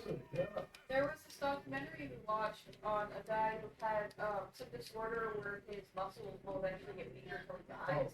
And so, of course, by the time he was an adult, he was in a wheelchair and stuff like this. So he would play World of Warcraft. He said, I can run. I can do all these things. I can be And a actually had his character do a half-hour loop. It's like all he wanted to do was run. Because he never run, because they can't replace him. It's a really good documentary. It was sad, of course, he ended up dying. But they had all the people that were such good friends with him that didn't even know he was that sick. And then when they found out, there was some girl he kind of had a little romance with on there. It's a good one. It's on. I think it's on Netflix, right? That's the weird thing. Dungeons and Dragons is kind of. I can't even look at it anymore because instead of it being this like back in the 80s, it was this like hero story, like Conan the Barbarian. Now it's like this is an orc in a wheelchair with pink hair. So Dungeons and Dragons was bought by Wizards of the Coast. That's owned by Hasbro. And the people that run Wizards of the Coast came out and talked about how racist and bigoted the creator of Dungeons and Dragons was. And he got pissed. He's like, I made this game that millions of people around the world love. Yeah. And they changed it to make it like that. Everyone's gay, everyone's colorful, everyone's disabled. He's like, that's not the game I made. I made a game of fantasy. Well, and the game was supposed to be people of all races, genders, sexuality, whatever, could come together to do an adventure story. It was Well, really Dungeons cool. and Dragons is a world of magic. Yeah. You can bring people back to life. Why would you be in a wheelchair? Yeah. Who's husband and I used to play that all the time. Yeah. That's Yeah. Well, of course, it's like evil thing. These guys. Yeah, they only existed to conquer other people's land. They were That's the only thing that was their god. That was the whole point of their existence. Now they turn into Mexicans. Yeah, they're pretty much just. Because they got mad because they're like, well, orcs are making fun of black people. Oh, who the hell did you get black people out of orcs? So to make them better, they made, they're just trying to protect their families. They put them in like sombreros and ponchos. Oh, really? I'm like, why did you make them Mexican? How racist to the poor Mexican people? Like, you look like this. Like in Harry Potter, there was goblins that ran these things. And they were kind of like small people, fat, and like long noses. It was J.K. Rowling And people were being like, against Jews, though. they're making fun of the Jews. Though J.K. Rowling, She's making fun of. I'm like, if you look at that and you go, "That's a Jew," I think you might be the racist one. no, but J.K. Rowling did admit that. No, the only thing that they really have on J.K. Rowling is that she's transphobic. Well, in World of Warcraft, they got rid of male and female Snap's body's body 2. So we're not women, we're body 2. Yeah. Body number 2. And I was like, if you're trans, say you're male to female trans, wouldn't you want to play a female character and view yourself as a female? You want to be a woman? You wouldn't want to be body 2, you'd want to be a woman.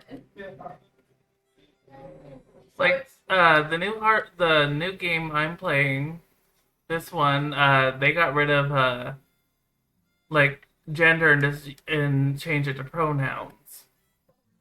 Mm-hmm. To get rid of the gender argument, they just switch it to pronouns. So. Wasn't there another game that just got rid of it altogether? Oh no, it was the dwarf game we were playing that just got rid of it altogether. Oh yeah. You just pick your face. Face. Oh, really? Yeah. People get so offended about male and female for some reason.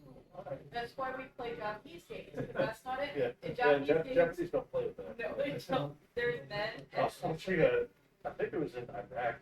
Either Iraq or Iran, they were showing there was a women's volleyball game, and it was like, I think it was a Middle Eastern team against like a French team, and the Middle Eastern woman, no, she didn't Middle Eastern, she wasn't wearing a burqa, but she was wearing like a tennis uniform, and then the other team, she had kind of like a sports bra on, and they censored the entire other team. Oh, really? They showed the team that wasn't really showing skin. They let them, they're wearing like t-shirts and shorts. But then the women in like actual like kind of pseudo bikinis, they were all blurry. So you'd see the ball go to the other side, a bunch of blurs would like run around the screen. It's like, Oh my god. yeah, in what a funny in the WWE, they Why even show it on TV? Yeah, What's the point? because in the WWE, the women usually are, the men are scantily clad. The women are pretty scantily clad too. And so when they pick a couple of wrestlers to go to Saudi Arabia to like private showings for either the Marines that are over there or the actual like the rich people, and they wear like full bodysuits, like full like not naked bodysuits. That would suck. It would be hot, yeah. It's like turtleneck and then long sleeve, long everything. Yeah, my mother said, just don't wear it. Yeah. Yeah, you can't see anything. Or during Pride Month, it had every single company had their rainbow on their, except for like the Middle Eastern one. They were Middle East and China. All these American companies are like, we support gay people. They all change their logos, and then you log into the Chinese and the Afghani servers. Oh, Or, yeah, you're so pro-gay. You won't come out against countries that literally kill them. Yeah. You virtue signal in countries that accept gay people, but countries that want to kill them, you're like, oh, that's fine. yeah, they're not as bad as the Middle East, but They don't kill you, but I think they they'll beat you up. Yeah. Yeah, my friend Nikita was saying you're a boy, you have really long hair. That's why a lot of Russians that come America. Because I mean, they can't do that anymore. They're either gay or they're religious. Yeah, that's kind of funny. Yeah, they're either Catholic or gay. Because those are the two groups that get persecuted. Yeah, there's no in between. Well, we got two guys. Yeah. Yeah, they're saying. Which, yeah, you I think that you could get a visa from Russia because you are Russian. Yeah, you can get it. It's like during the Soviet Union, Catholics were persecuted by communists, so they got a visa. That's how Mike got here. Yeah. Yeah, he was personally invited by the president. He said he's been in the United States for over 30 years, so it had to have been first Bush. One of those. Clinton was president when I was born. Yeah, when I was born, he was president. So I think it was the first Bush. Because it was Bush, Clinton, right? And then other Bush, young Bush, then Obama. So I think it was the first Bush before Barack Obama. That's why he said he loves this country so much. This country saved his family.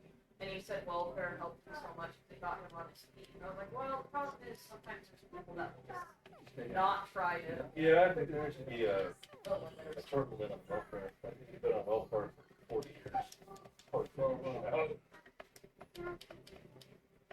I have a friend that's married a gal with a couple kids, didn't have a job. Sweetie. But he had to go to work in the park. Sweetie. That's a good, yeah, I didn't earn the welfare. So look at Ivan's thing. Ivan has a fiance, and the reason why they're not getting married is to take away her woman. So, and then she's working under the table getting money, but she's not getting a job. So then she loses her welfare. Technically, They're not getting married until they lose their welfare. technically, That shouldn't, welfare shouldn't prevent you from wanting to get a job. No. It's supposed to help you until you get a job. Yeah. But the welfare system is too lucrative. So I don't find everything that, yeah. Nothing perfect, yeah.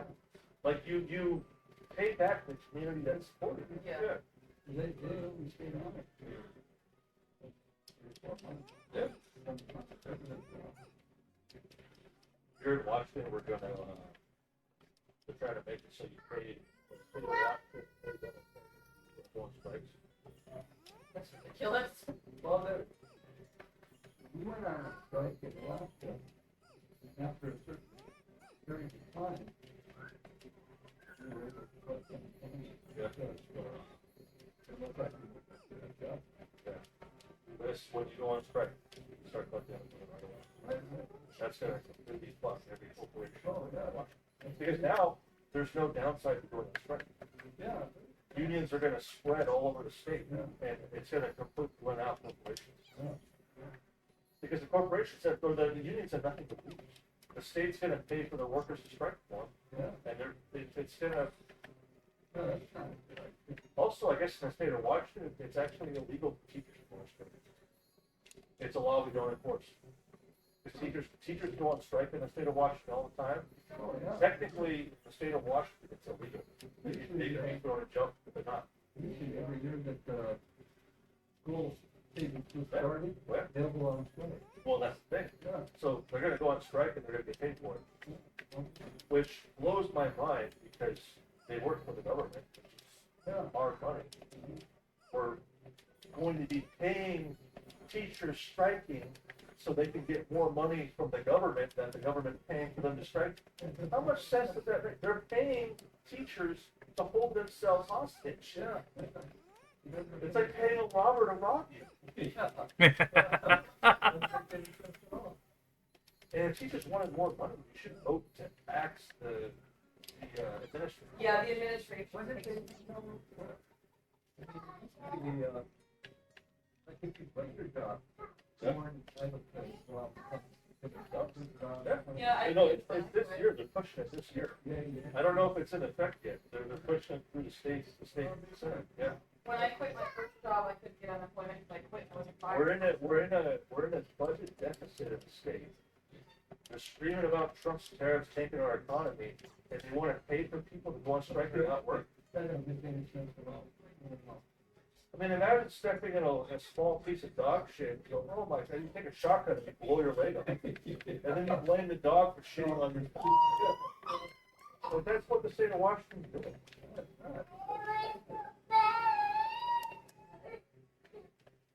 Yeah, we have a, Oh, woman governor.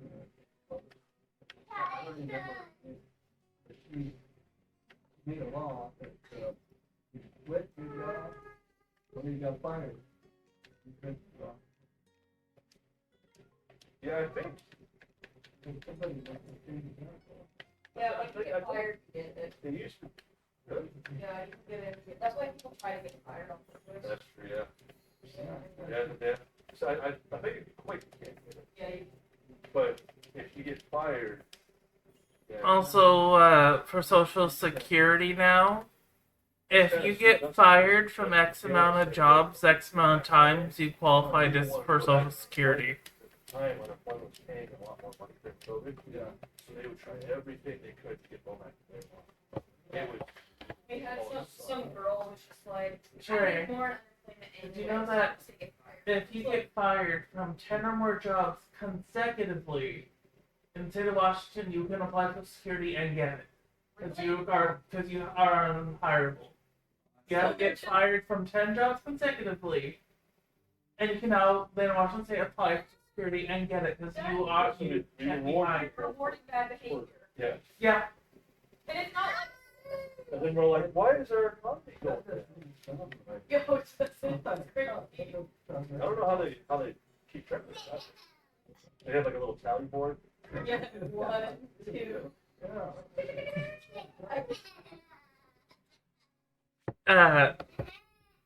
One of Tammy was bragging to me about it because her son-in-law, who's a piece of crap, who sells drugs on the side, got fired from 10 jobs. He's like 40, got 10, and he married a 19-year-old. He's a 43-year-old man, married a 19-year-old daughter, and got her pregnant when she was 18. And he got fired from 10 jobs consecutively. I don't know why.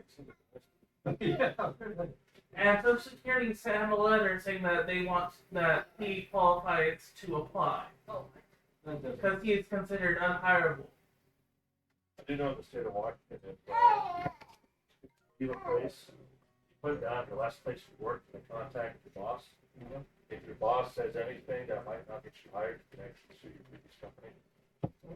So, like, if I went up to Romax and I put a bunch of gear in the coffee machines and they fired me for it, and I applied to Boeing, and Boeing calls up Romax said, yeah, you pissed all the coffee pots, I can sue Romax for that. Okay.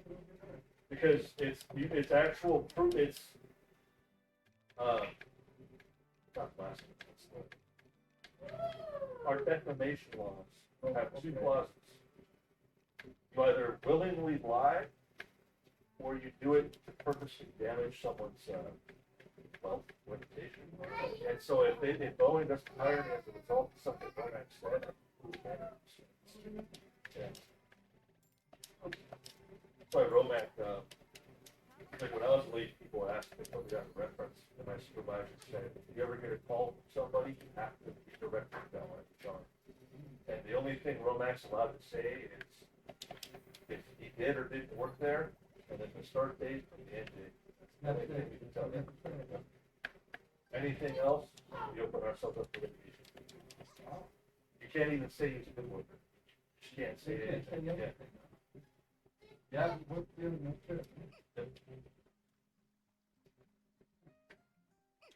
And that's also ridiculous. It's funny.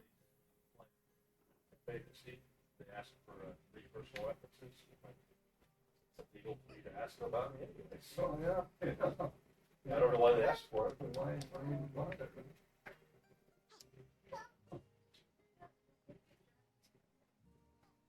Yeah.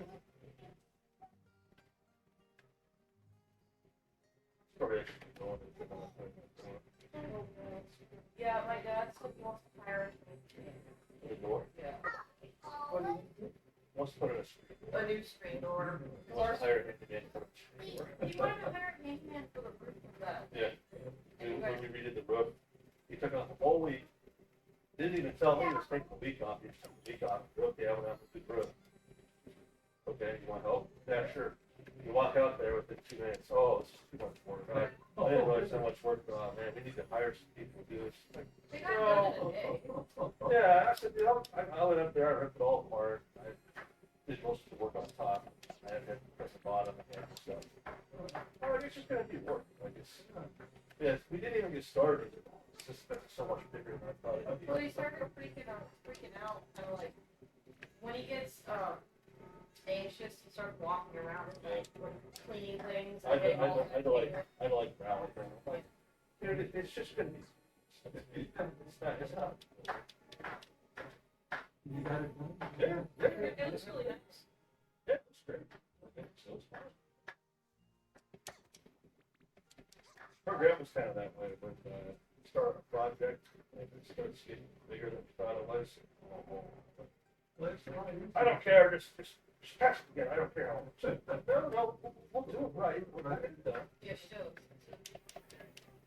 I think it's because when things started getting hard, my grandpa used to like yell at everybody, so my grandma just kind of goes, just do it however you want. Yeah, no, we'll get it done. Like, nobody's freaking out. We're taking the time to do it. We might as well get it done right the first time. Yeah. You have to go do it right first time. Yeah, and then it'll all fall apart in the back here. Yeah. What is this? What's that? Is that a bumper? you gonna point it out first? Nice.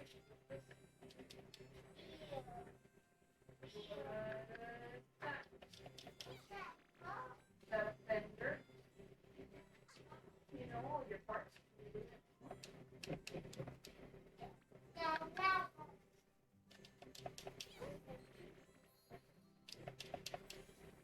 I feel like somebody we go, what do you deal with? Where you couldn't rebuild our On the Just the side. side door. Because the front door is that glass door, and then the side that's under that pallet quarter thing, it's been broken. We've had it duct taped for years. Oh, really? Yeah, so my grandma wanted a new one. Yeah, every time. He's saying, he's like, I can't do it. I'm sorry." I know he's not been falling. I know, he's gonna ask me. He's gonna ask me to do it. Like with the, Let's say when we're doing the rooms are getting done. Carpenters, got the tree fell in the house. And her grandma got mad, told her to leave. If you're done, we'll figure it out. So then she got mad when she found out there's things that weren't done. It's like, well, you kicked them out. I mean, you can't get mad at them for not doing everything you wanted, and then because they kicked them out. I mean, they were taking a long time to do it. they also messed up. Scaffolding. Right, but they got kicked. They couldn't. They got kicked out. Well, yeah, Chad was mad at the guy anyway. Yeah, then Chad's like, well, we gotta finish up. And grandma told him, no, we'll just take care of this. So, I mean, they left, they weren't done with the rooms, they got booted out. Well, it was mostly done. They didn't put in, the number of light sockets we want, the, plugins we wanted, sockets. We wanted a socket on each wall. They only put 2 in our room and 1 in their grandma's room. And then, when they spackled the, walls, they got spackled everywhere. Yeah, the guy didn't cover up where he was supposed to cover up, like, so our dresser was just covered. Yeah, Yeah, so, I mean, with American carpentry, actually, I think to get the legals to help, the only way the Americans can use are the methods. So we had a bunch of methods on our property. well, what was annoying with that was my dad, so he was sleeping in his trailer, so he didn't care that everybody was sleeping on the ground. Yeah. So he was supposed to be in charge of calling the whatever contractor. Well, he called one contractor, and that one contractor said, well, we can't get to it for about 3 months. He didn't call anybody else. He No, not even, 3 years, like 6 or months. 6 months, yeah. And he's just like, Oh, a part of it. We'll have to wait for 6 months, yeah, I wait for 6 months. I was like, no, we're not waiting for 6 months. So I just went on Google and I texted every single one I found. There was like 20 of them. Her dad was gonna leave the house ripped in half and his mom sleeping on the couch. And he was bored at the time. Because he didn't wanna call another contractor to find out. Yeah. So I found Chad, who actually. It's wild because he's an assistant supervisor at work. And he just, he's been in management roles most of his life. I don't know how he's been a manager. He doesn't handle stress well enough. Yeah, that was really frustrating. He has no like conviction in doing anything. Whenever we do something, I have to like pop him up, motivate him to do it.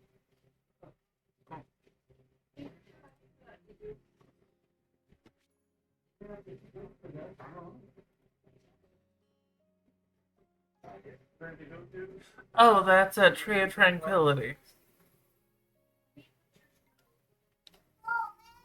His previous book was Island of Happiness.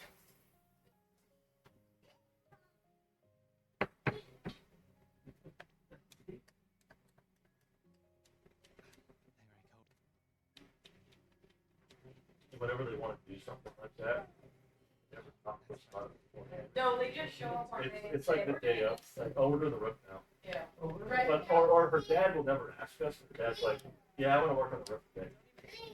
And then he'll like walk around in circles and get all upset. He's always done that my whole life growing up. Because I He never asks. Oh, he may. Did you work to help me this weekend? Or hey, I'm going to take next week off. Do you want to help me? No.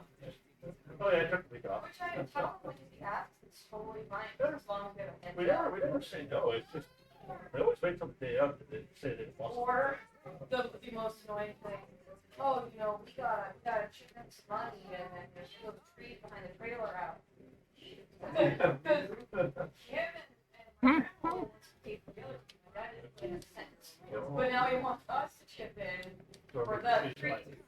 his area. By his. What really annoyed me is I put in 2,500. You cheeky bastard. And we told Mitch we'll give them half now, half when it's done.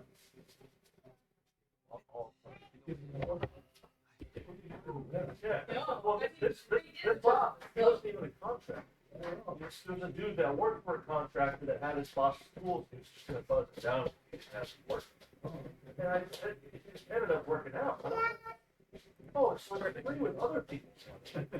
I bet you he chipped in through it and hung on to his house. Yeah.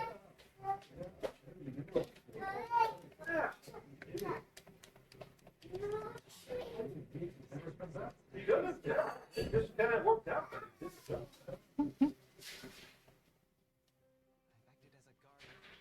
Considering those guys were obviously meth addicts.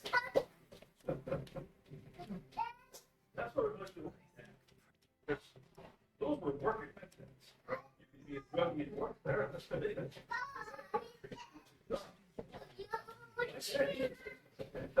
No, if you need a lot, you're probably a meth addict.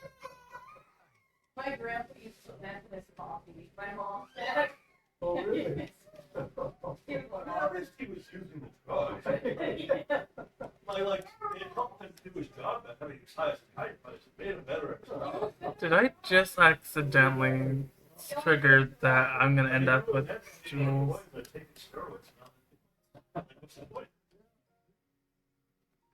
My dad could have been the best damn worker on the site. He could have, yeah. I mean, I don't mind. He's attractive and easy. Yeah. And he could have fallen off the tree and he wouldn't have felt the pain. He got back up there.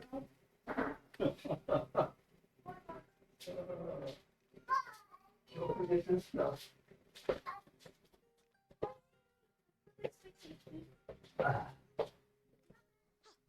I was gonna marry a rock. oh, thank you. I just called the name and I saw the bank and that was it. Or it's a credit card thingy. I get those credit card offers and I always shred them. Oh, you got it? Oh, shred. Just for me.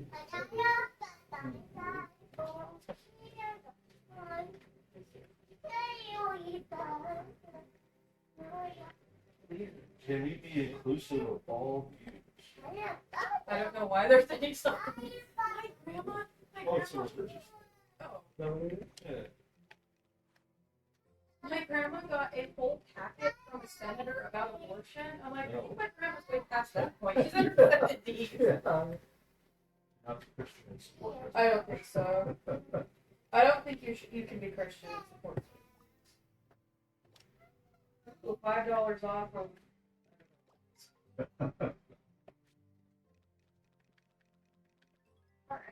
Are you bringing that with you? He's got a big dragon tent at the house. It's huge. I can fit in that thing, and it's like it's taller than me when I sit down. Alright, Well, thanks for coming. Take care. Drive safe. Thank the heavens. I hope they didn't hear me say that. I got so checked out of that whole political thing.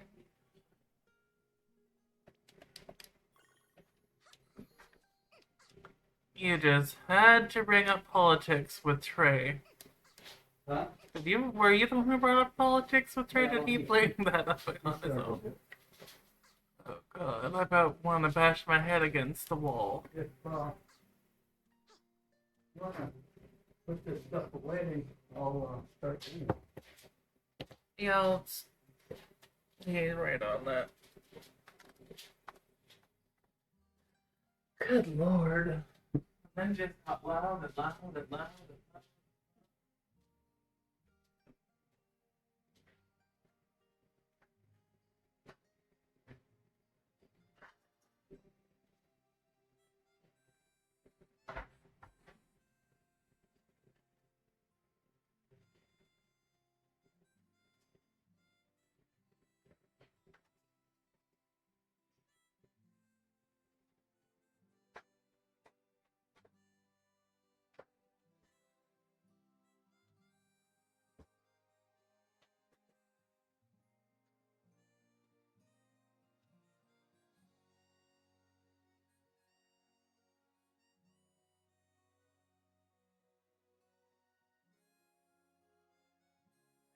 so irritated that I kept interrupting her. I got so mad at Trey for how loud he was about politics. No, I thought irritated.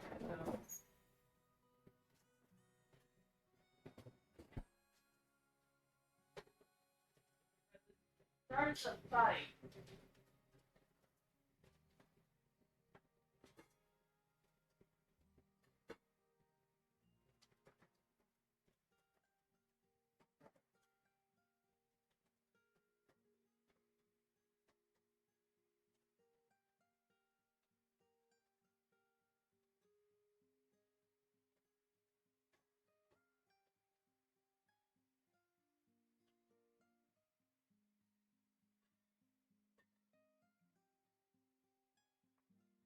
I get so mad if I don't agree with him, or with him on His Majesty in Orange.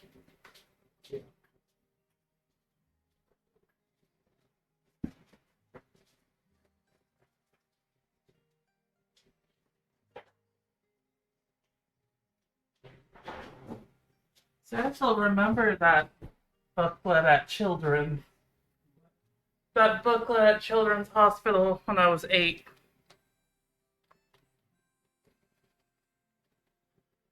I also still remember that sex ed video in 5th grade.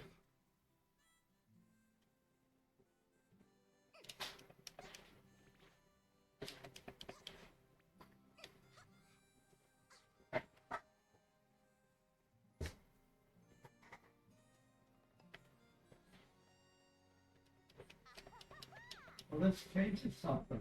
They're not gonna come tomorrow, so. maybe- Yeah, we can do a salmon tomorrow. No, I don't wanna do this anymore.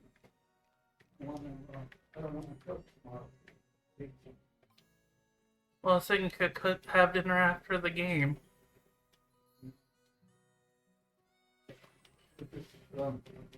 More of the pizza.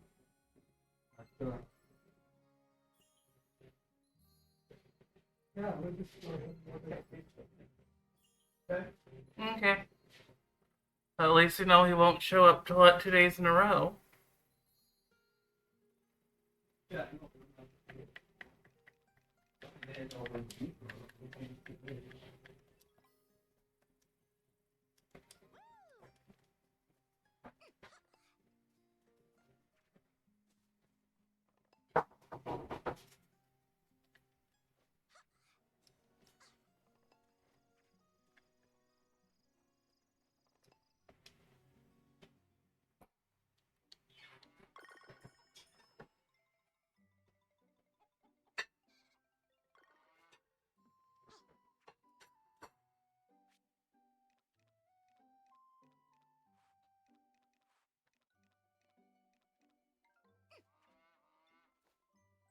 I don't know why, but I get so tired of Trey just dragging up politics.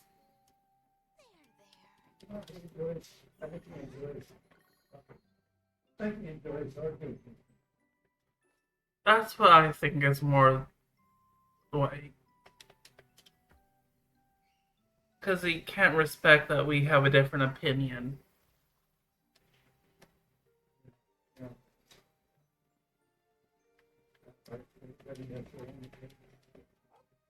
I don't agree with anything that Trump does, but I want him to succeed better. He's our president. I don't want the United States to fall apart. No, I don't either. In the same breath, I also don't think our darling Majesty in Orange is going to do very much good. It's gonna hurt our country. He's already hurt it a lot. Feeling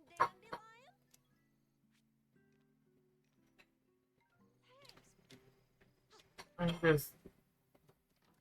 I would just like at least one time Trey comes over that doesn't try to start a fight over politics. I think it's not very long.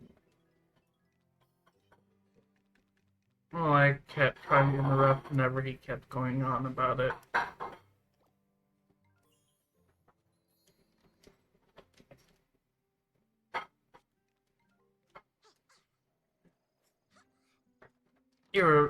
It's irritating to me to have to. I don't like arguments.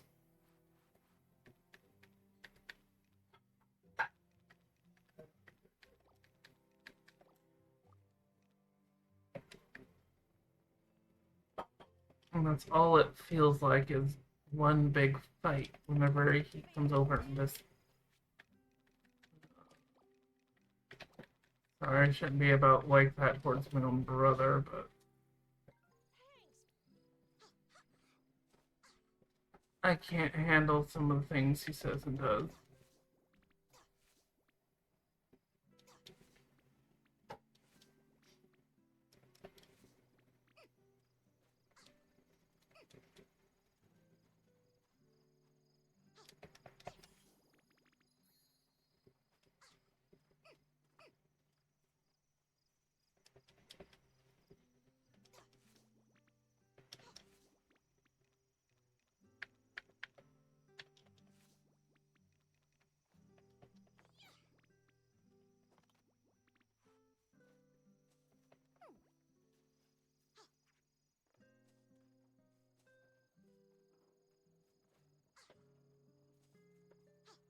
I don't think Trey fully understands that we don't care.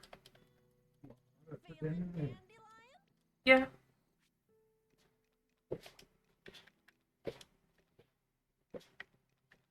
I don't mean to be mean about it. Fed up.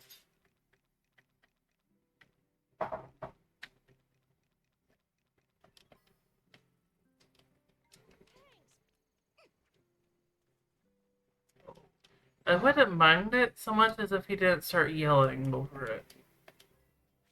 I think that. Eh. Yeah, but it's nothing to raise a voice at your family over.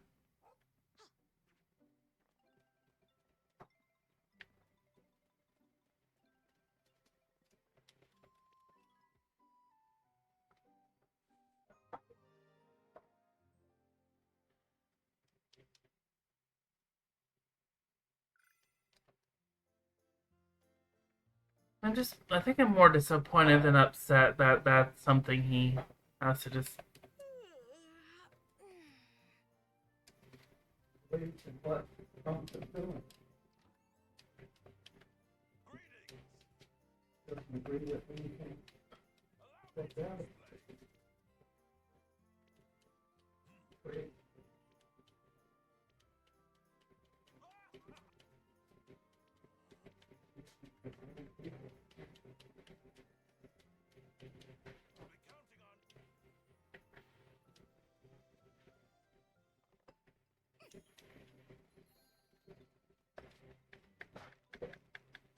I love my brother, I just.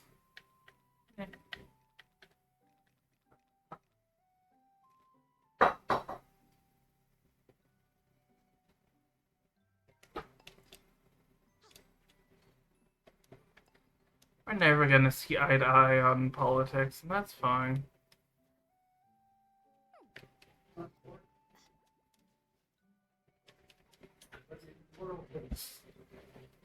America has different ideas of politics. You know, they said two things you should never argue about is politics and religion. If those two people can collide. Not everyone's gonna share the same values and traditions, even in the same family.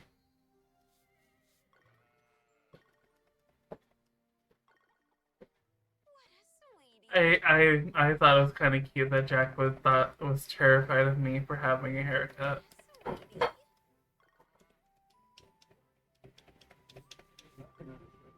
Mm-mm.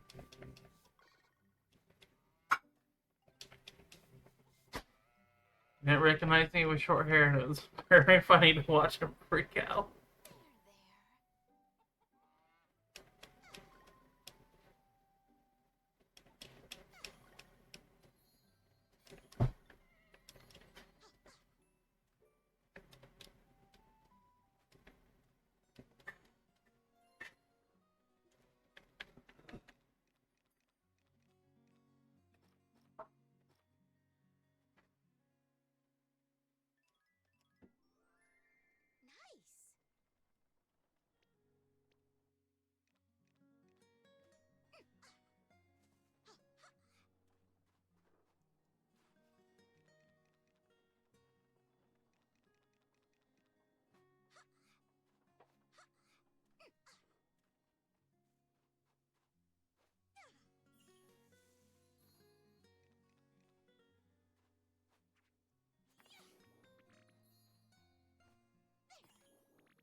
Welcome,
welcome.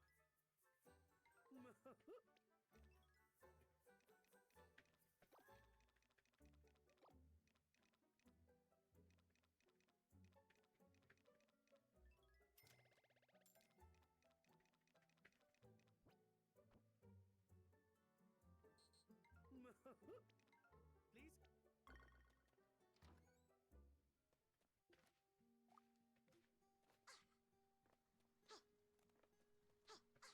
I now just pulling myself over fast.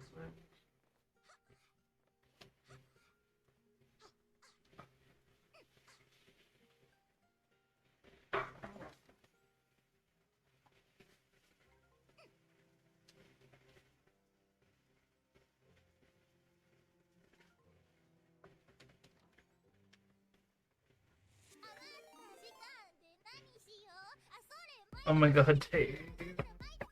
Hi, Steve, how are you?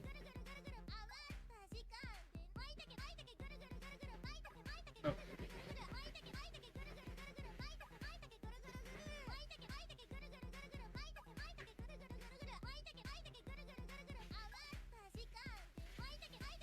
Hi, Steve, how are you?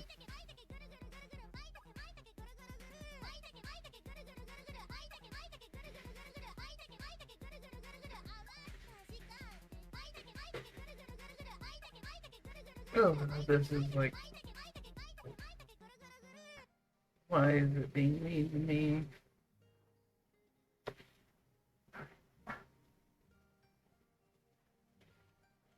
Also need to, get video shout outs. Oh, you're doing a talk show and podcast? How did I not get a go live notification from you?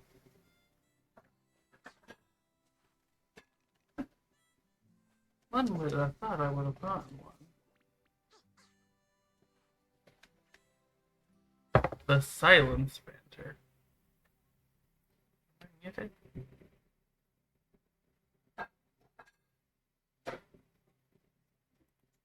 Oh, is that your pet podcast?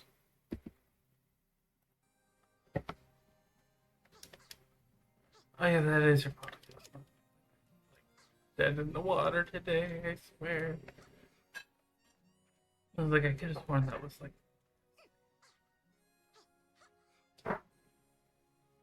I've been to like 2.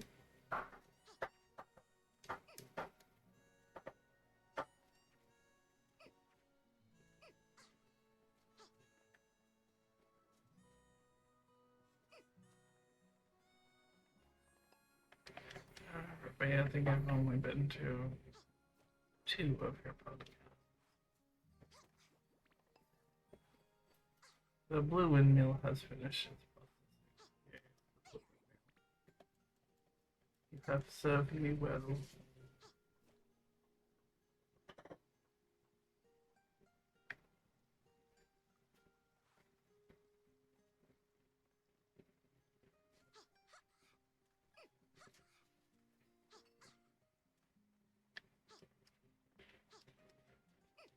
And so was your podcast?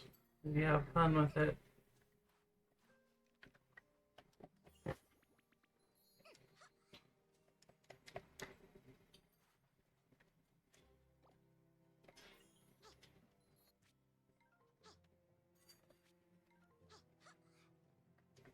Did I get him so broke?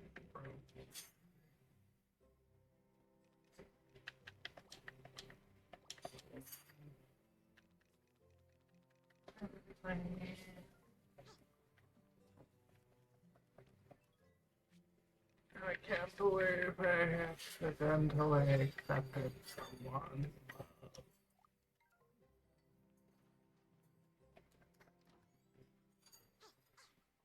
This game's gonna give me a migraine because I didn't realize I had properly accepted.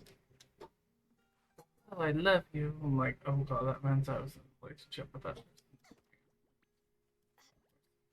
Man, I have issues. I did not mean that I was going to give myself to that person. I was saving myself with Hunky Mountain Man. But to be fair, Jules is quite someone I'd be attracted to. I guess in its own way it played out.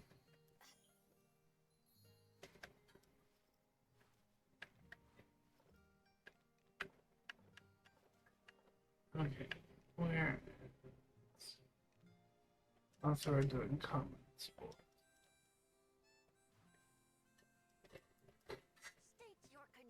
State your condition. Autism.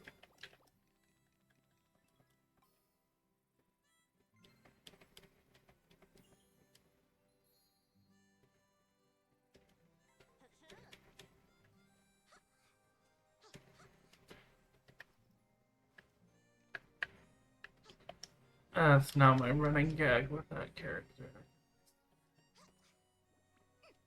If you give him a line saying, state your condition, I'm going to be allowed to make fun my own way and acknowledge my own.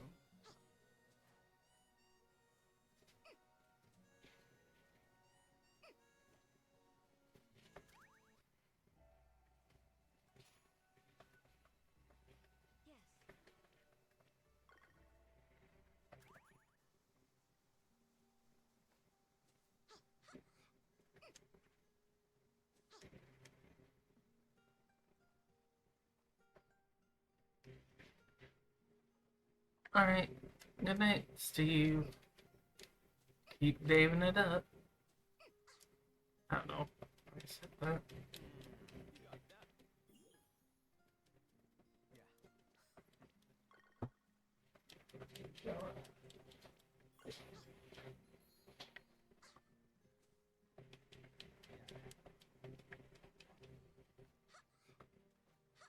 Trying to break out the winter clothes. I mean, your clothes aren't for the winter. Seems like it'd be very hot.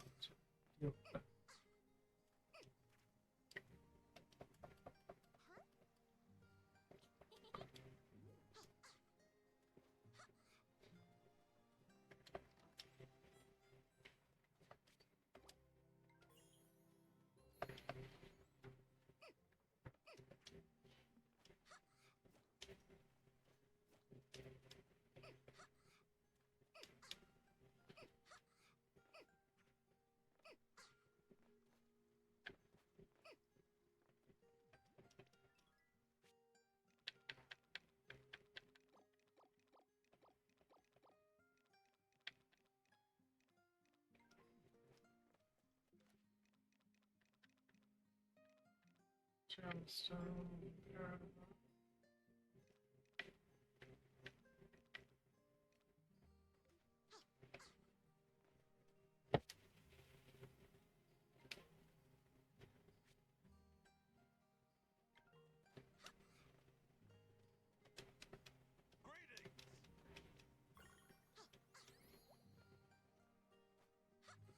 Not many treats, so I need to prepare. That was only for the kids.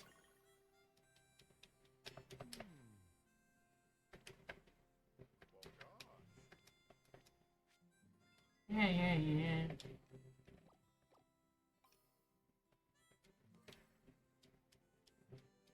Well, how about that?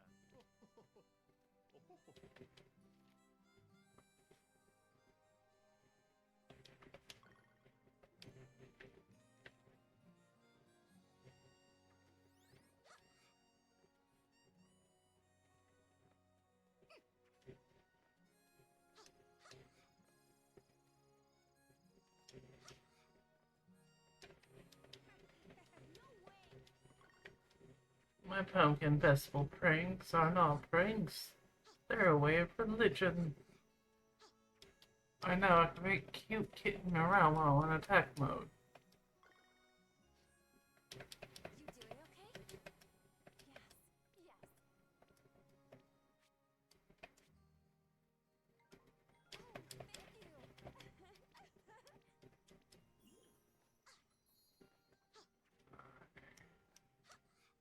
Oh, I feel like I'm going to be murdered by cooking.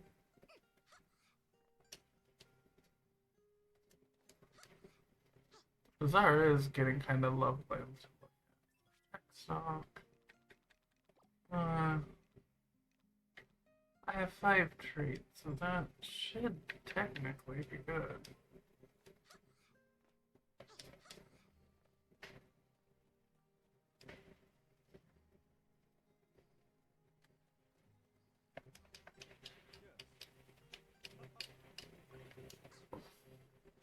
Yeah, I've already prepped 5 treats, and who knows if the children will be evil about it.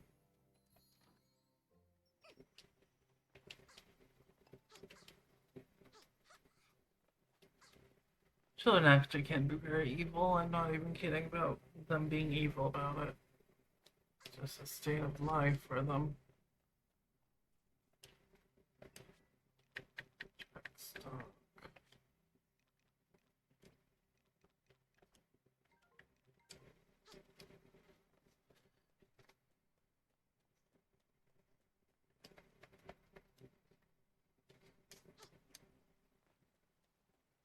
Alright, first one to increase.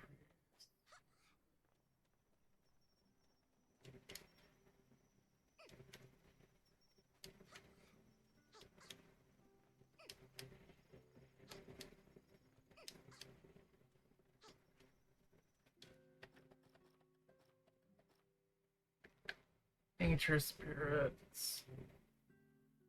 Portables and mushrooms have each been pushed to 4-star qualities.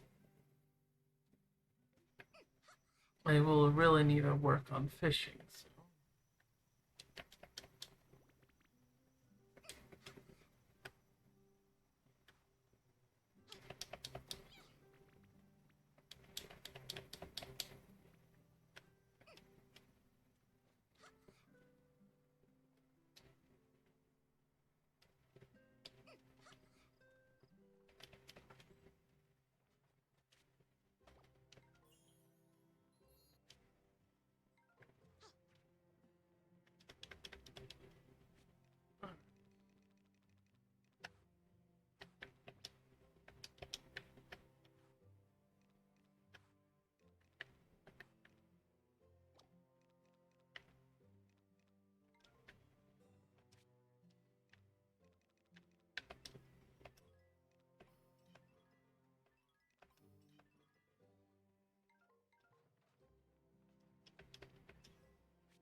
Change like every week.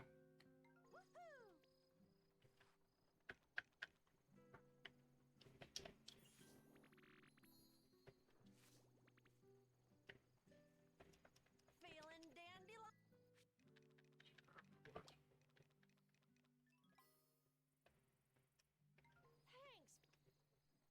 Thanks. Thanks, bud.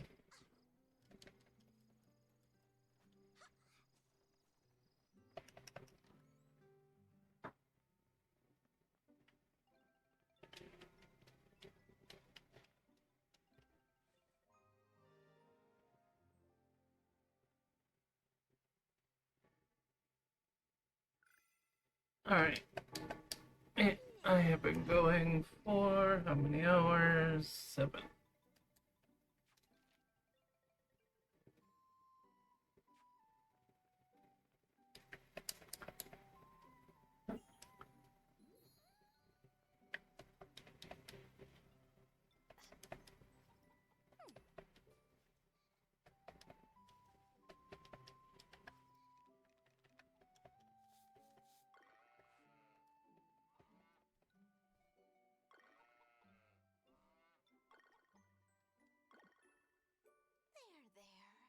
There.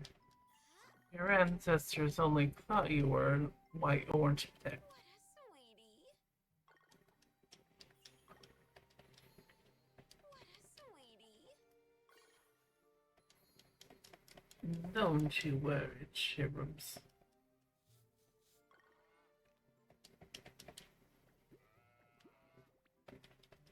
What a sweetie. There.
We gotta also go start preparing our machine.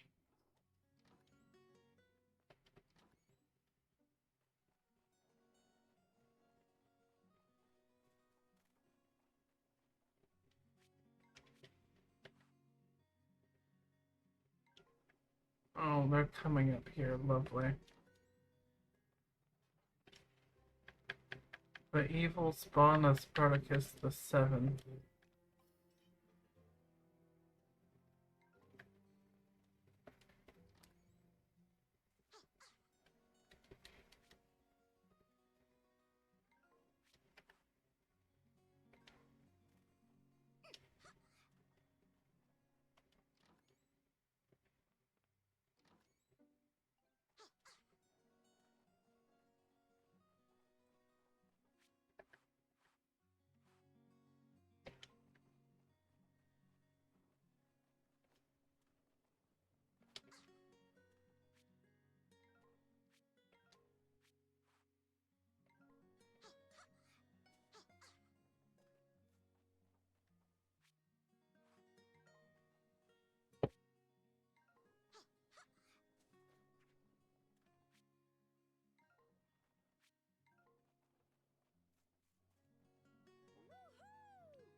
For you. Cool.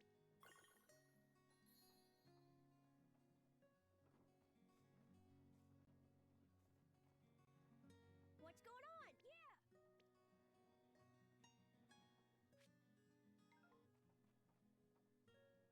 Thanks.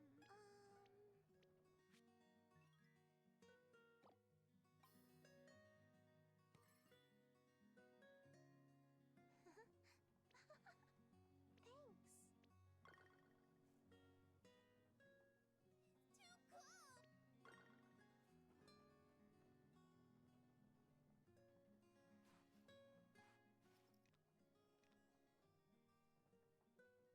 Here. Yay!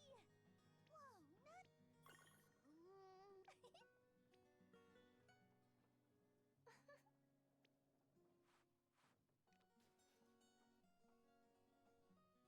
For you. Thanks.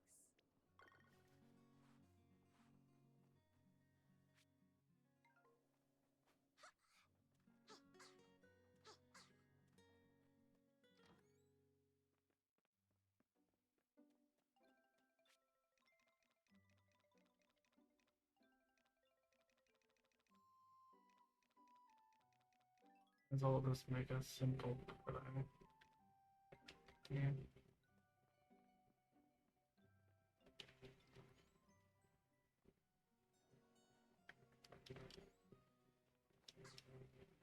Why are they running at me? No, you small brats. I rebuke you.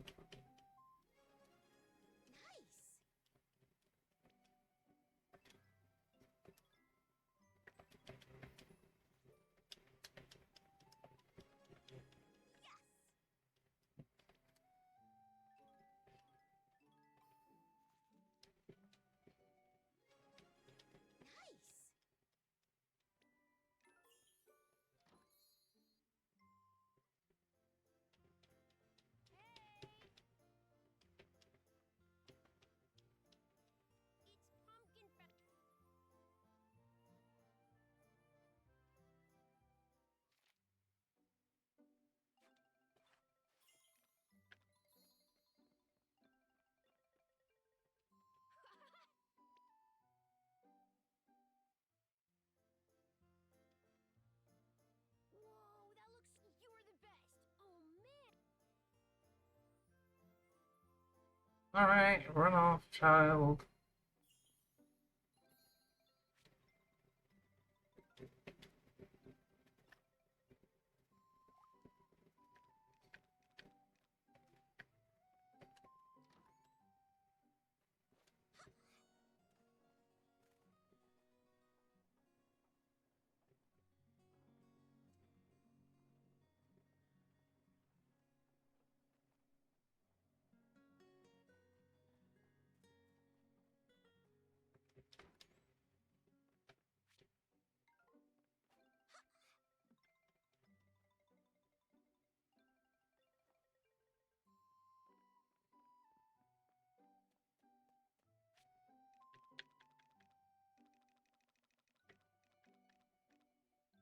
Honey juice.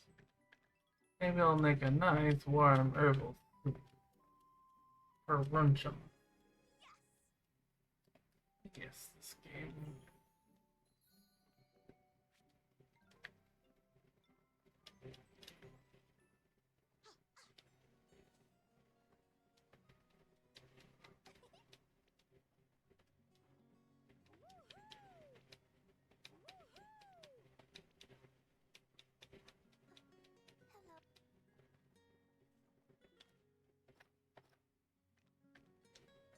Felipe's challenge.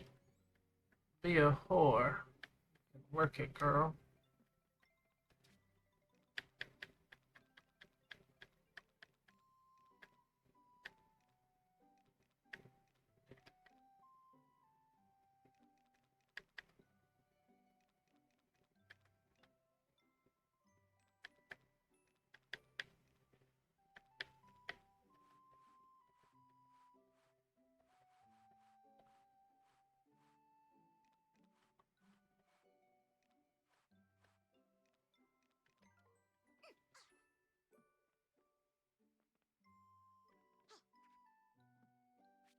You home?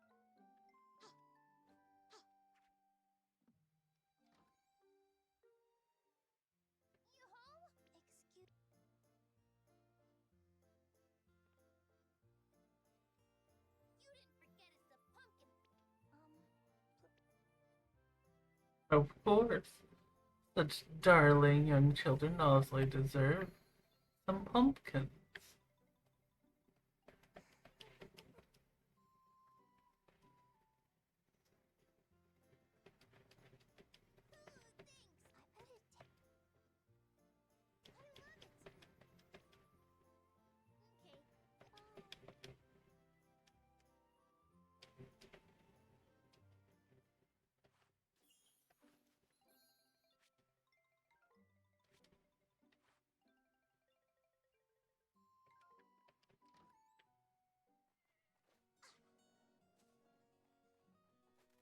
Farewell, cherubs.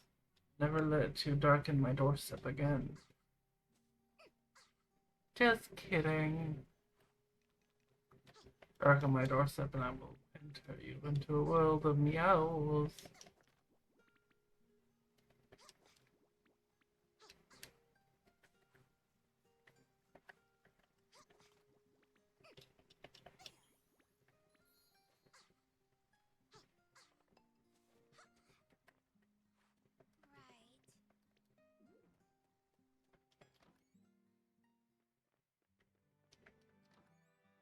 Oh yeah, that's right, they're closed.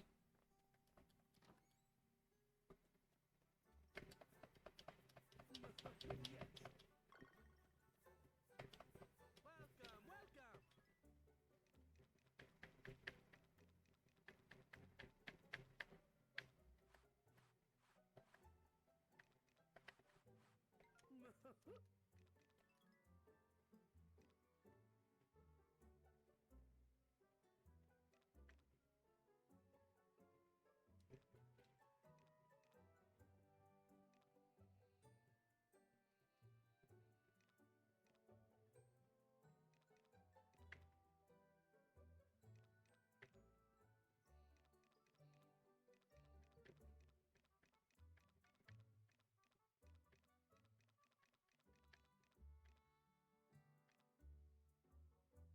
Oranges grow in spring and winter.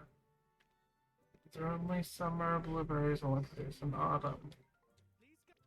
Today's come along.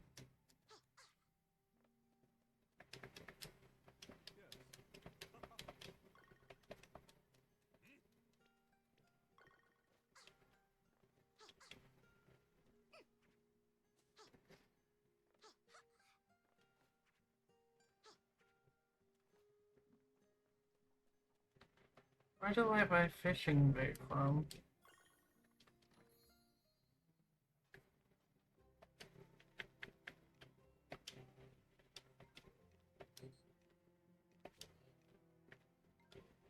For meat and bait, it's weeds and rice.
Alright, so we will make this first.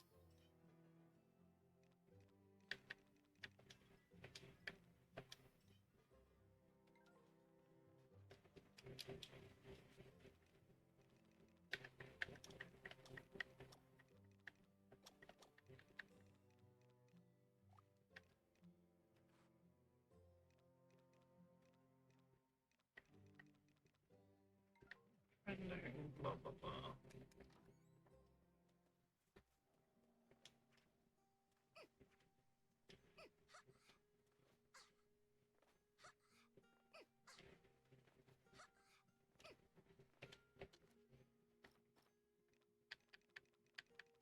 Also, bok choy grows in autumn and winter.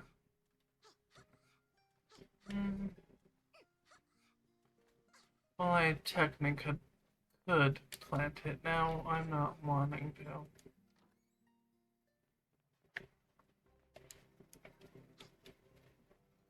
Alright.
Alright, so I got bouquets. I will probably, I say probably, like I know I'm going to already sell it.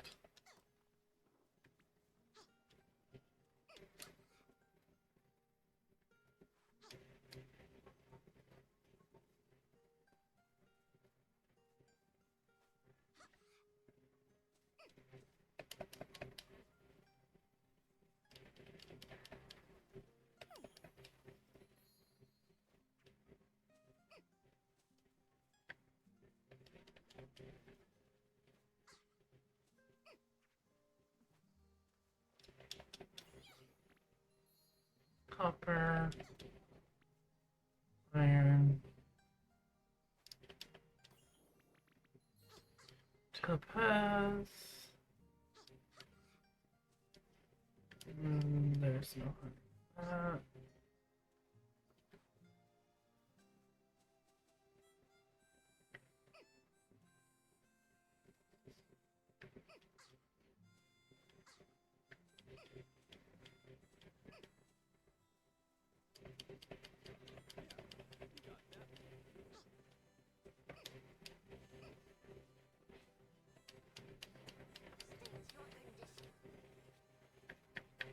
I really wish he would quit asking me to state my condition.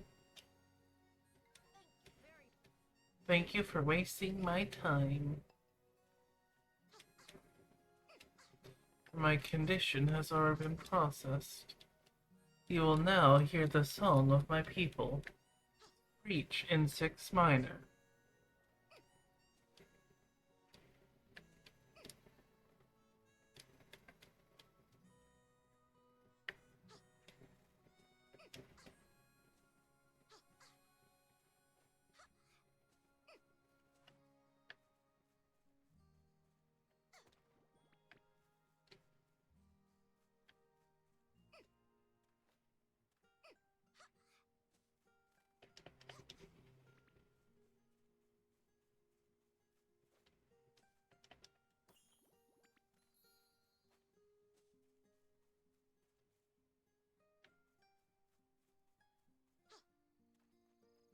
Please keep all hands inside the meowtical.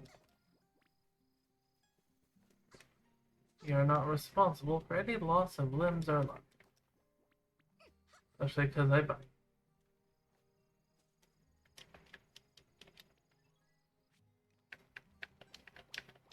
And I do not apologize for me biting.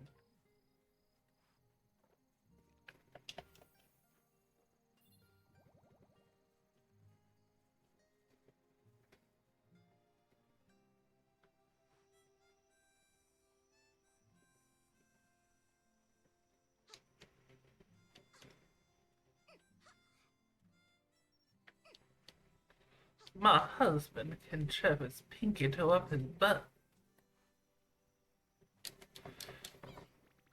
I have no idea why. My brain is dead, everyone.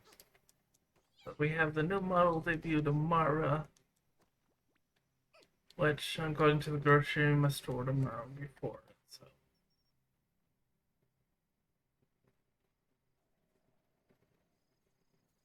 Well.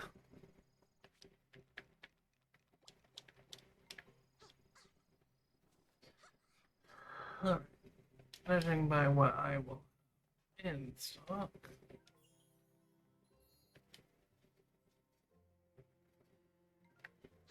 Virginia, how dare you date a Mason? We have stern demands. Can only date a Hiroshia. They have more money. Feeling dandelion?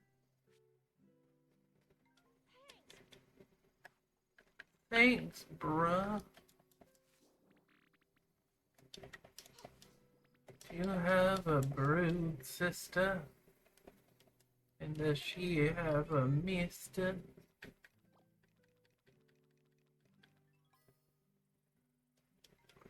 God, could you imagine that being an actual thing?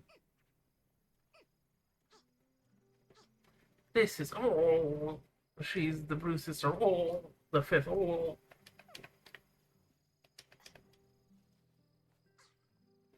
My brain's pretty weird. Just how I like it. And it is obviously, I've been streaming way too long. My brain capacity has already shut down for the night. And to be fair, it shut down after hearing my brother talk about politics and screaming about it. Live on stream. Rather irritating. And then they went down memory lane on sex ed of all things. I don't know why we're talking about sex ed, but apparently that's a topic of discussion.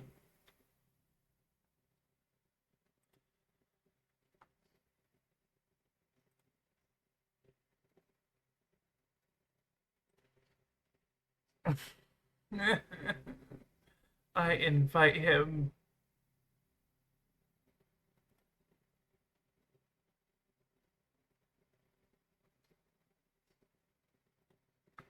Neko, I invite you to hang out with me and nap. And that's how you treat me, Baka.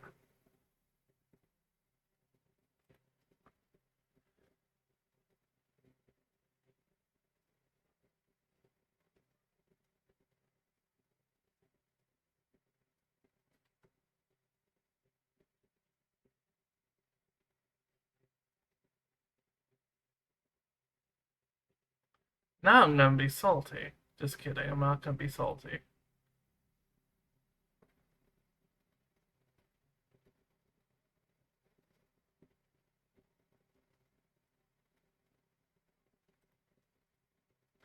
Alright. Bread, we're rating bread. Because he rated us earlier, and I told him I was gonna rate him. Bread. And good.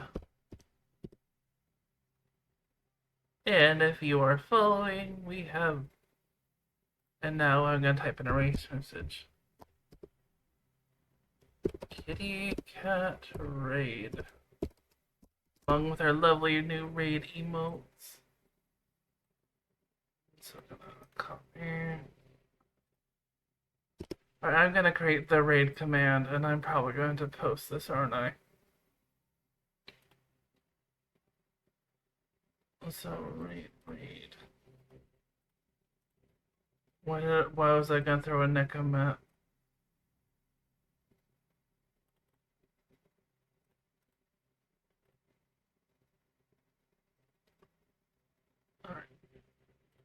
Alright. I always use a lot of people's emotes. Alright. And now that's copy, and now we're gonna rate him.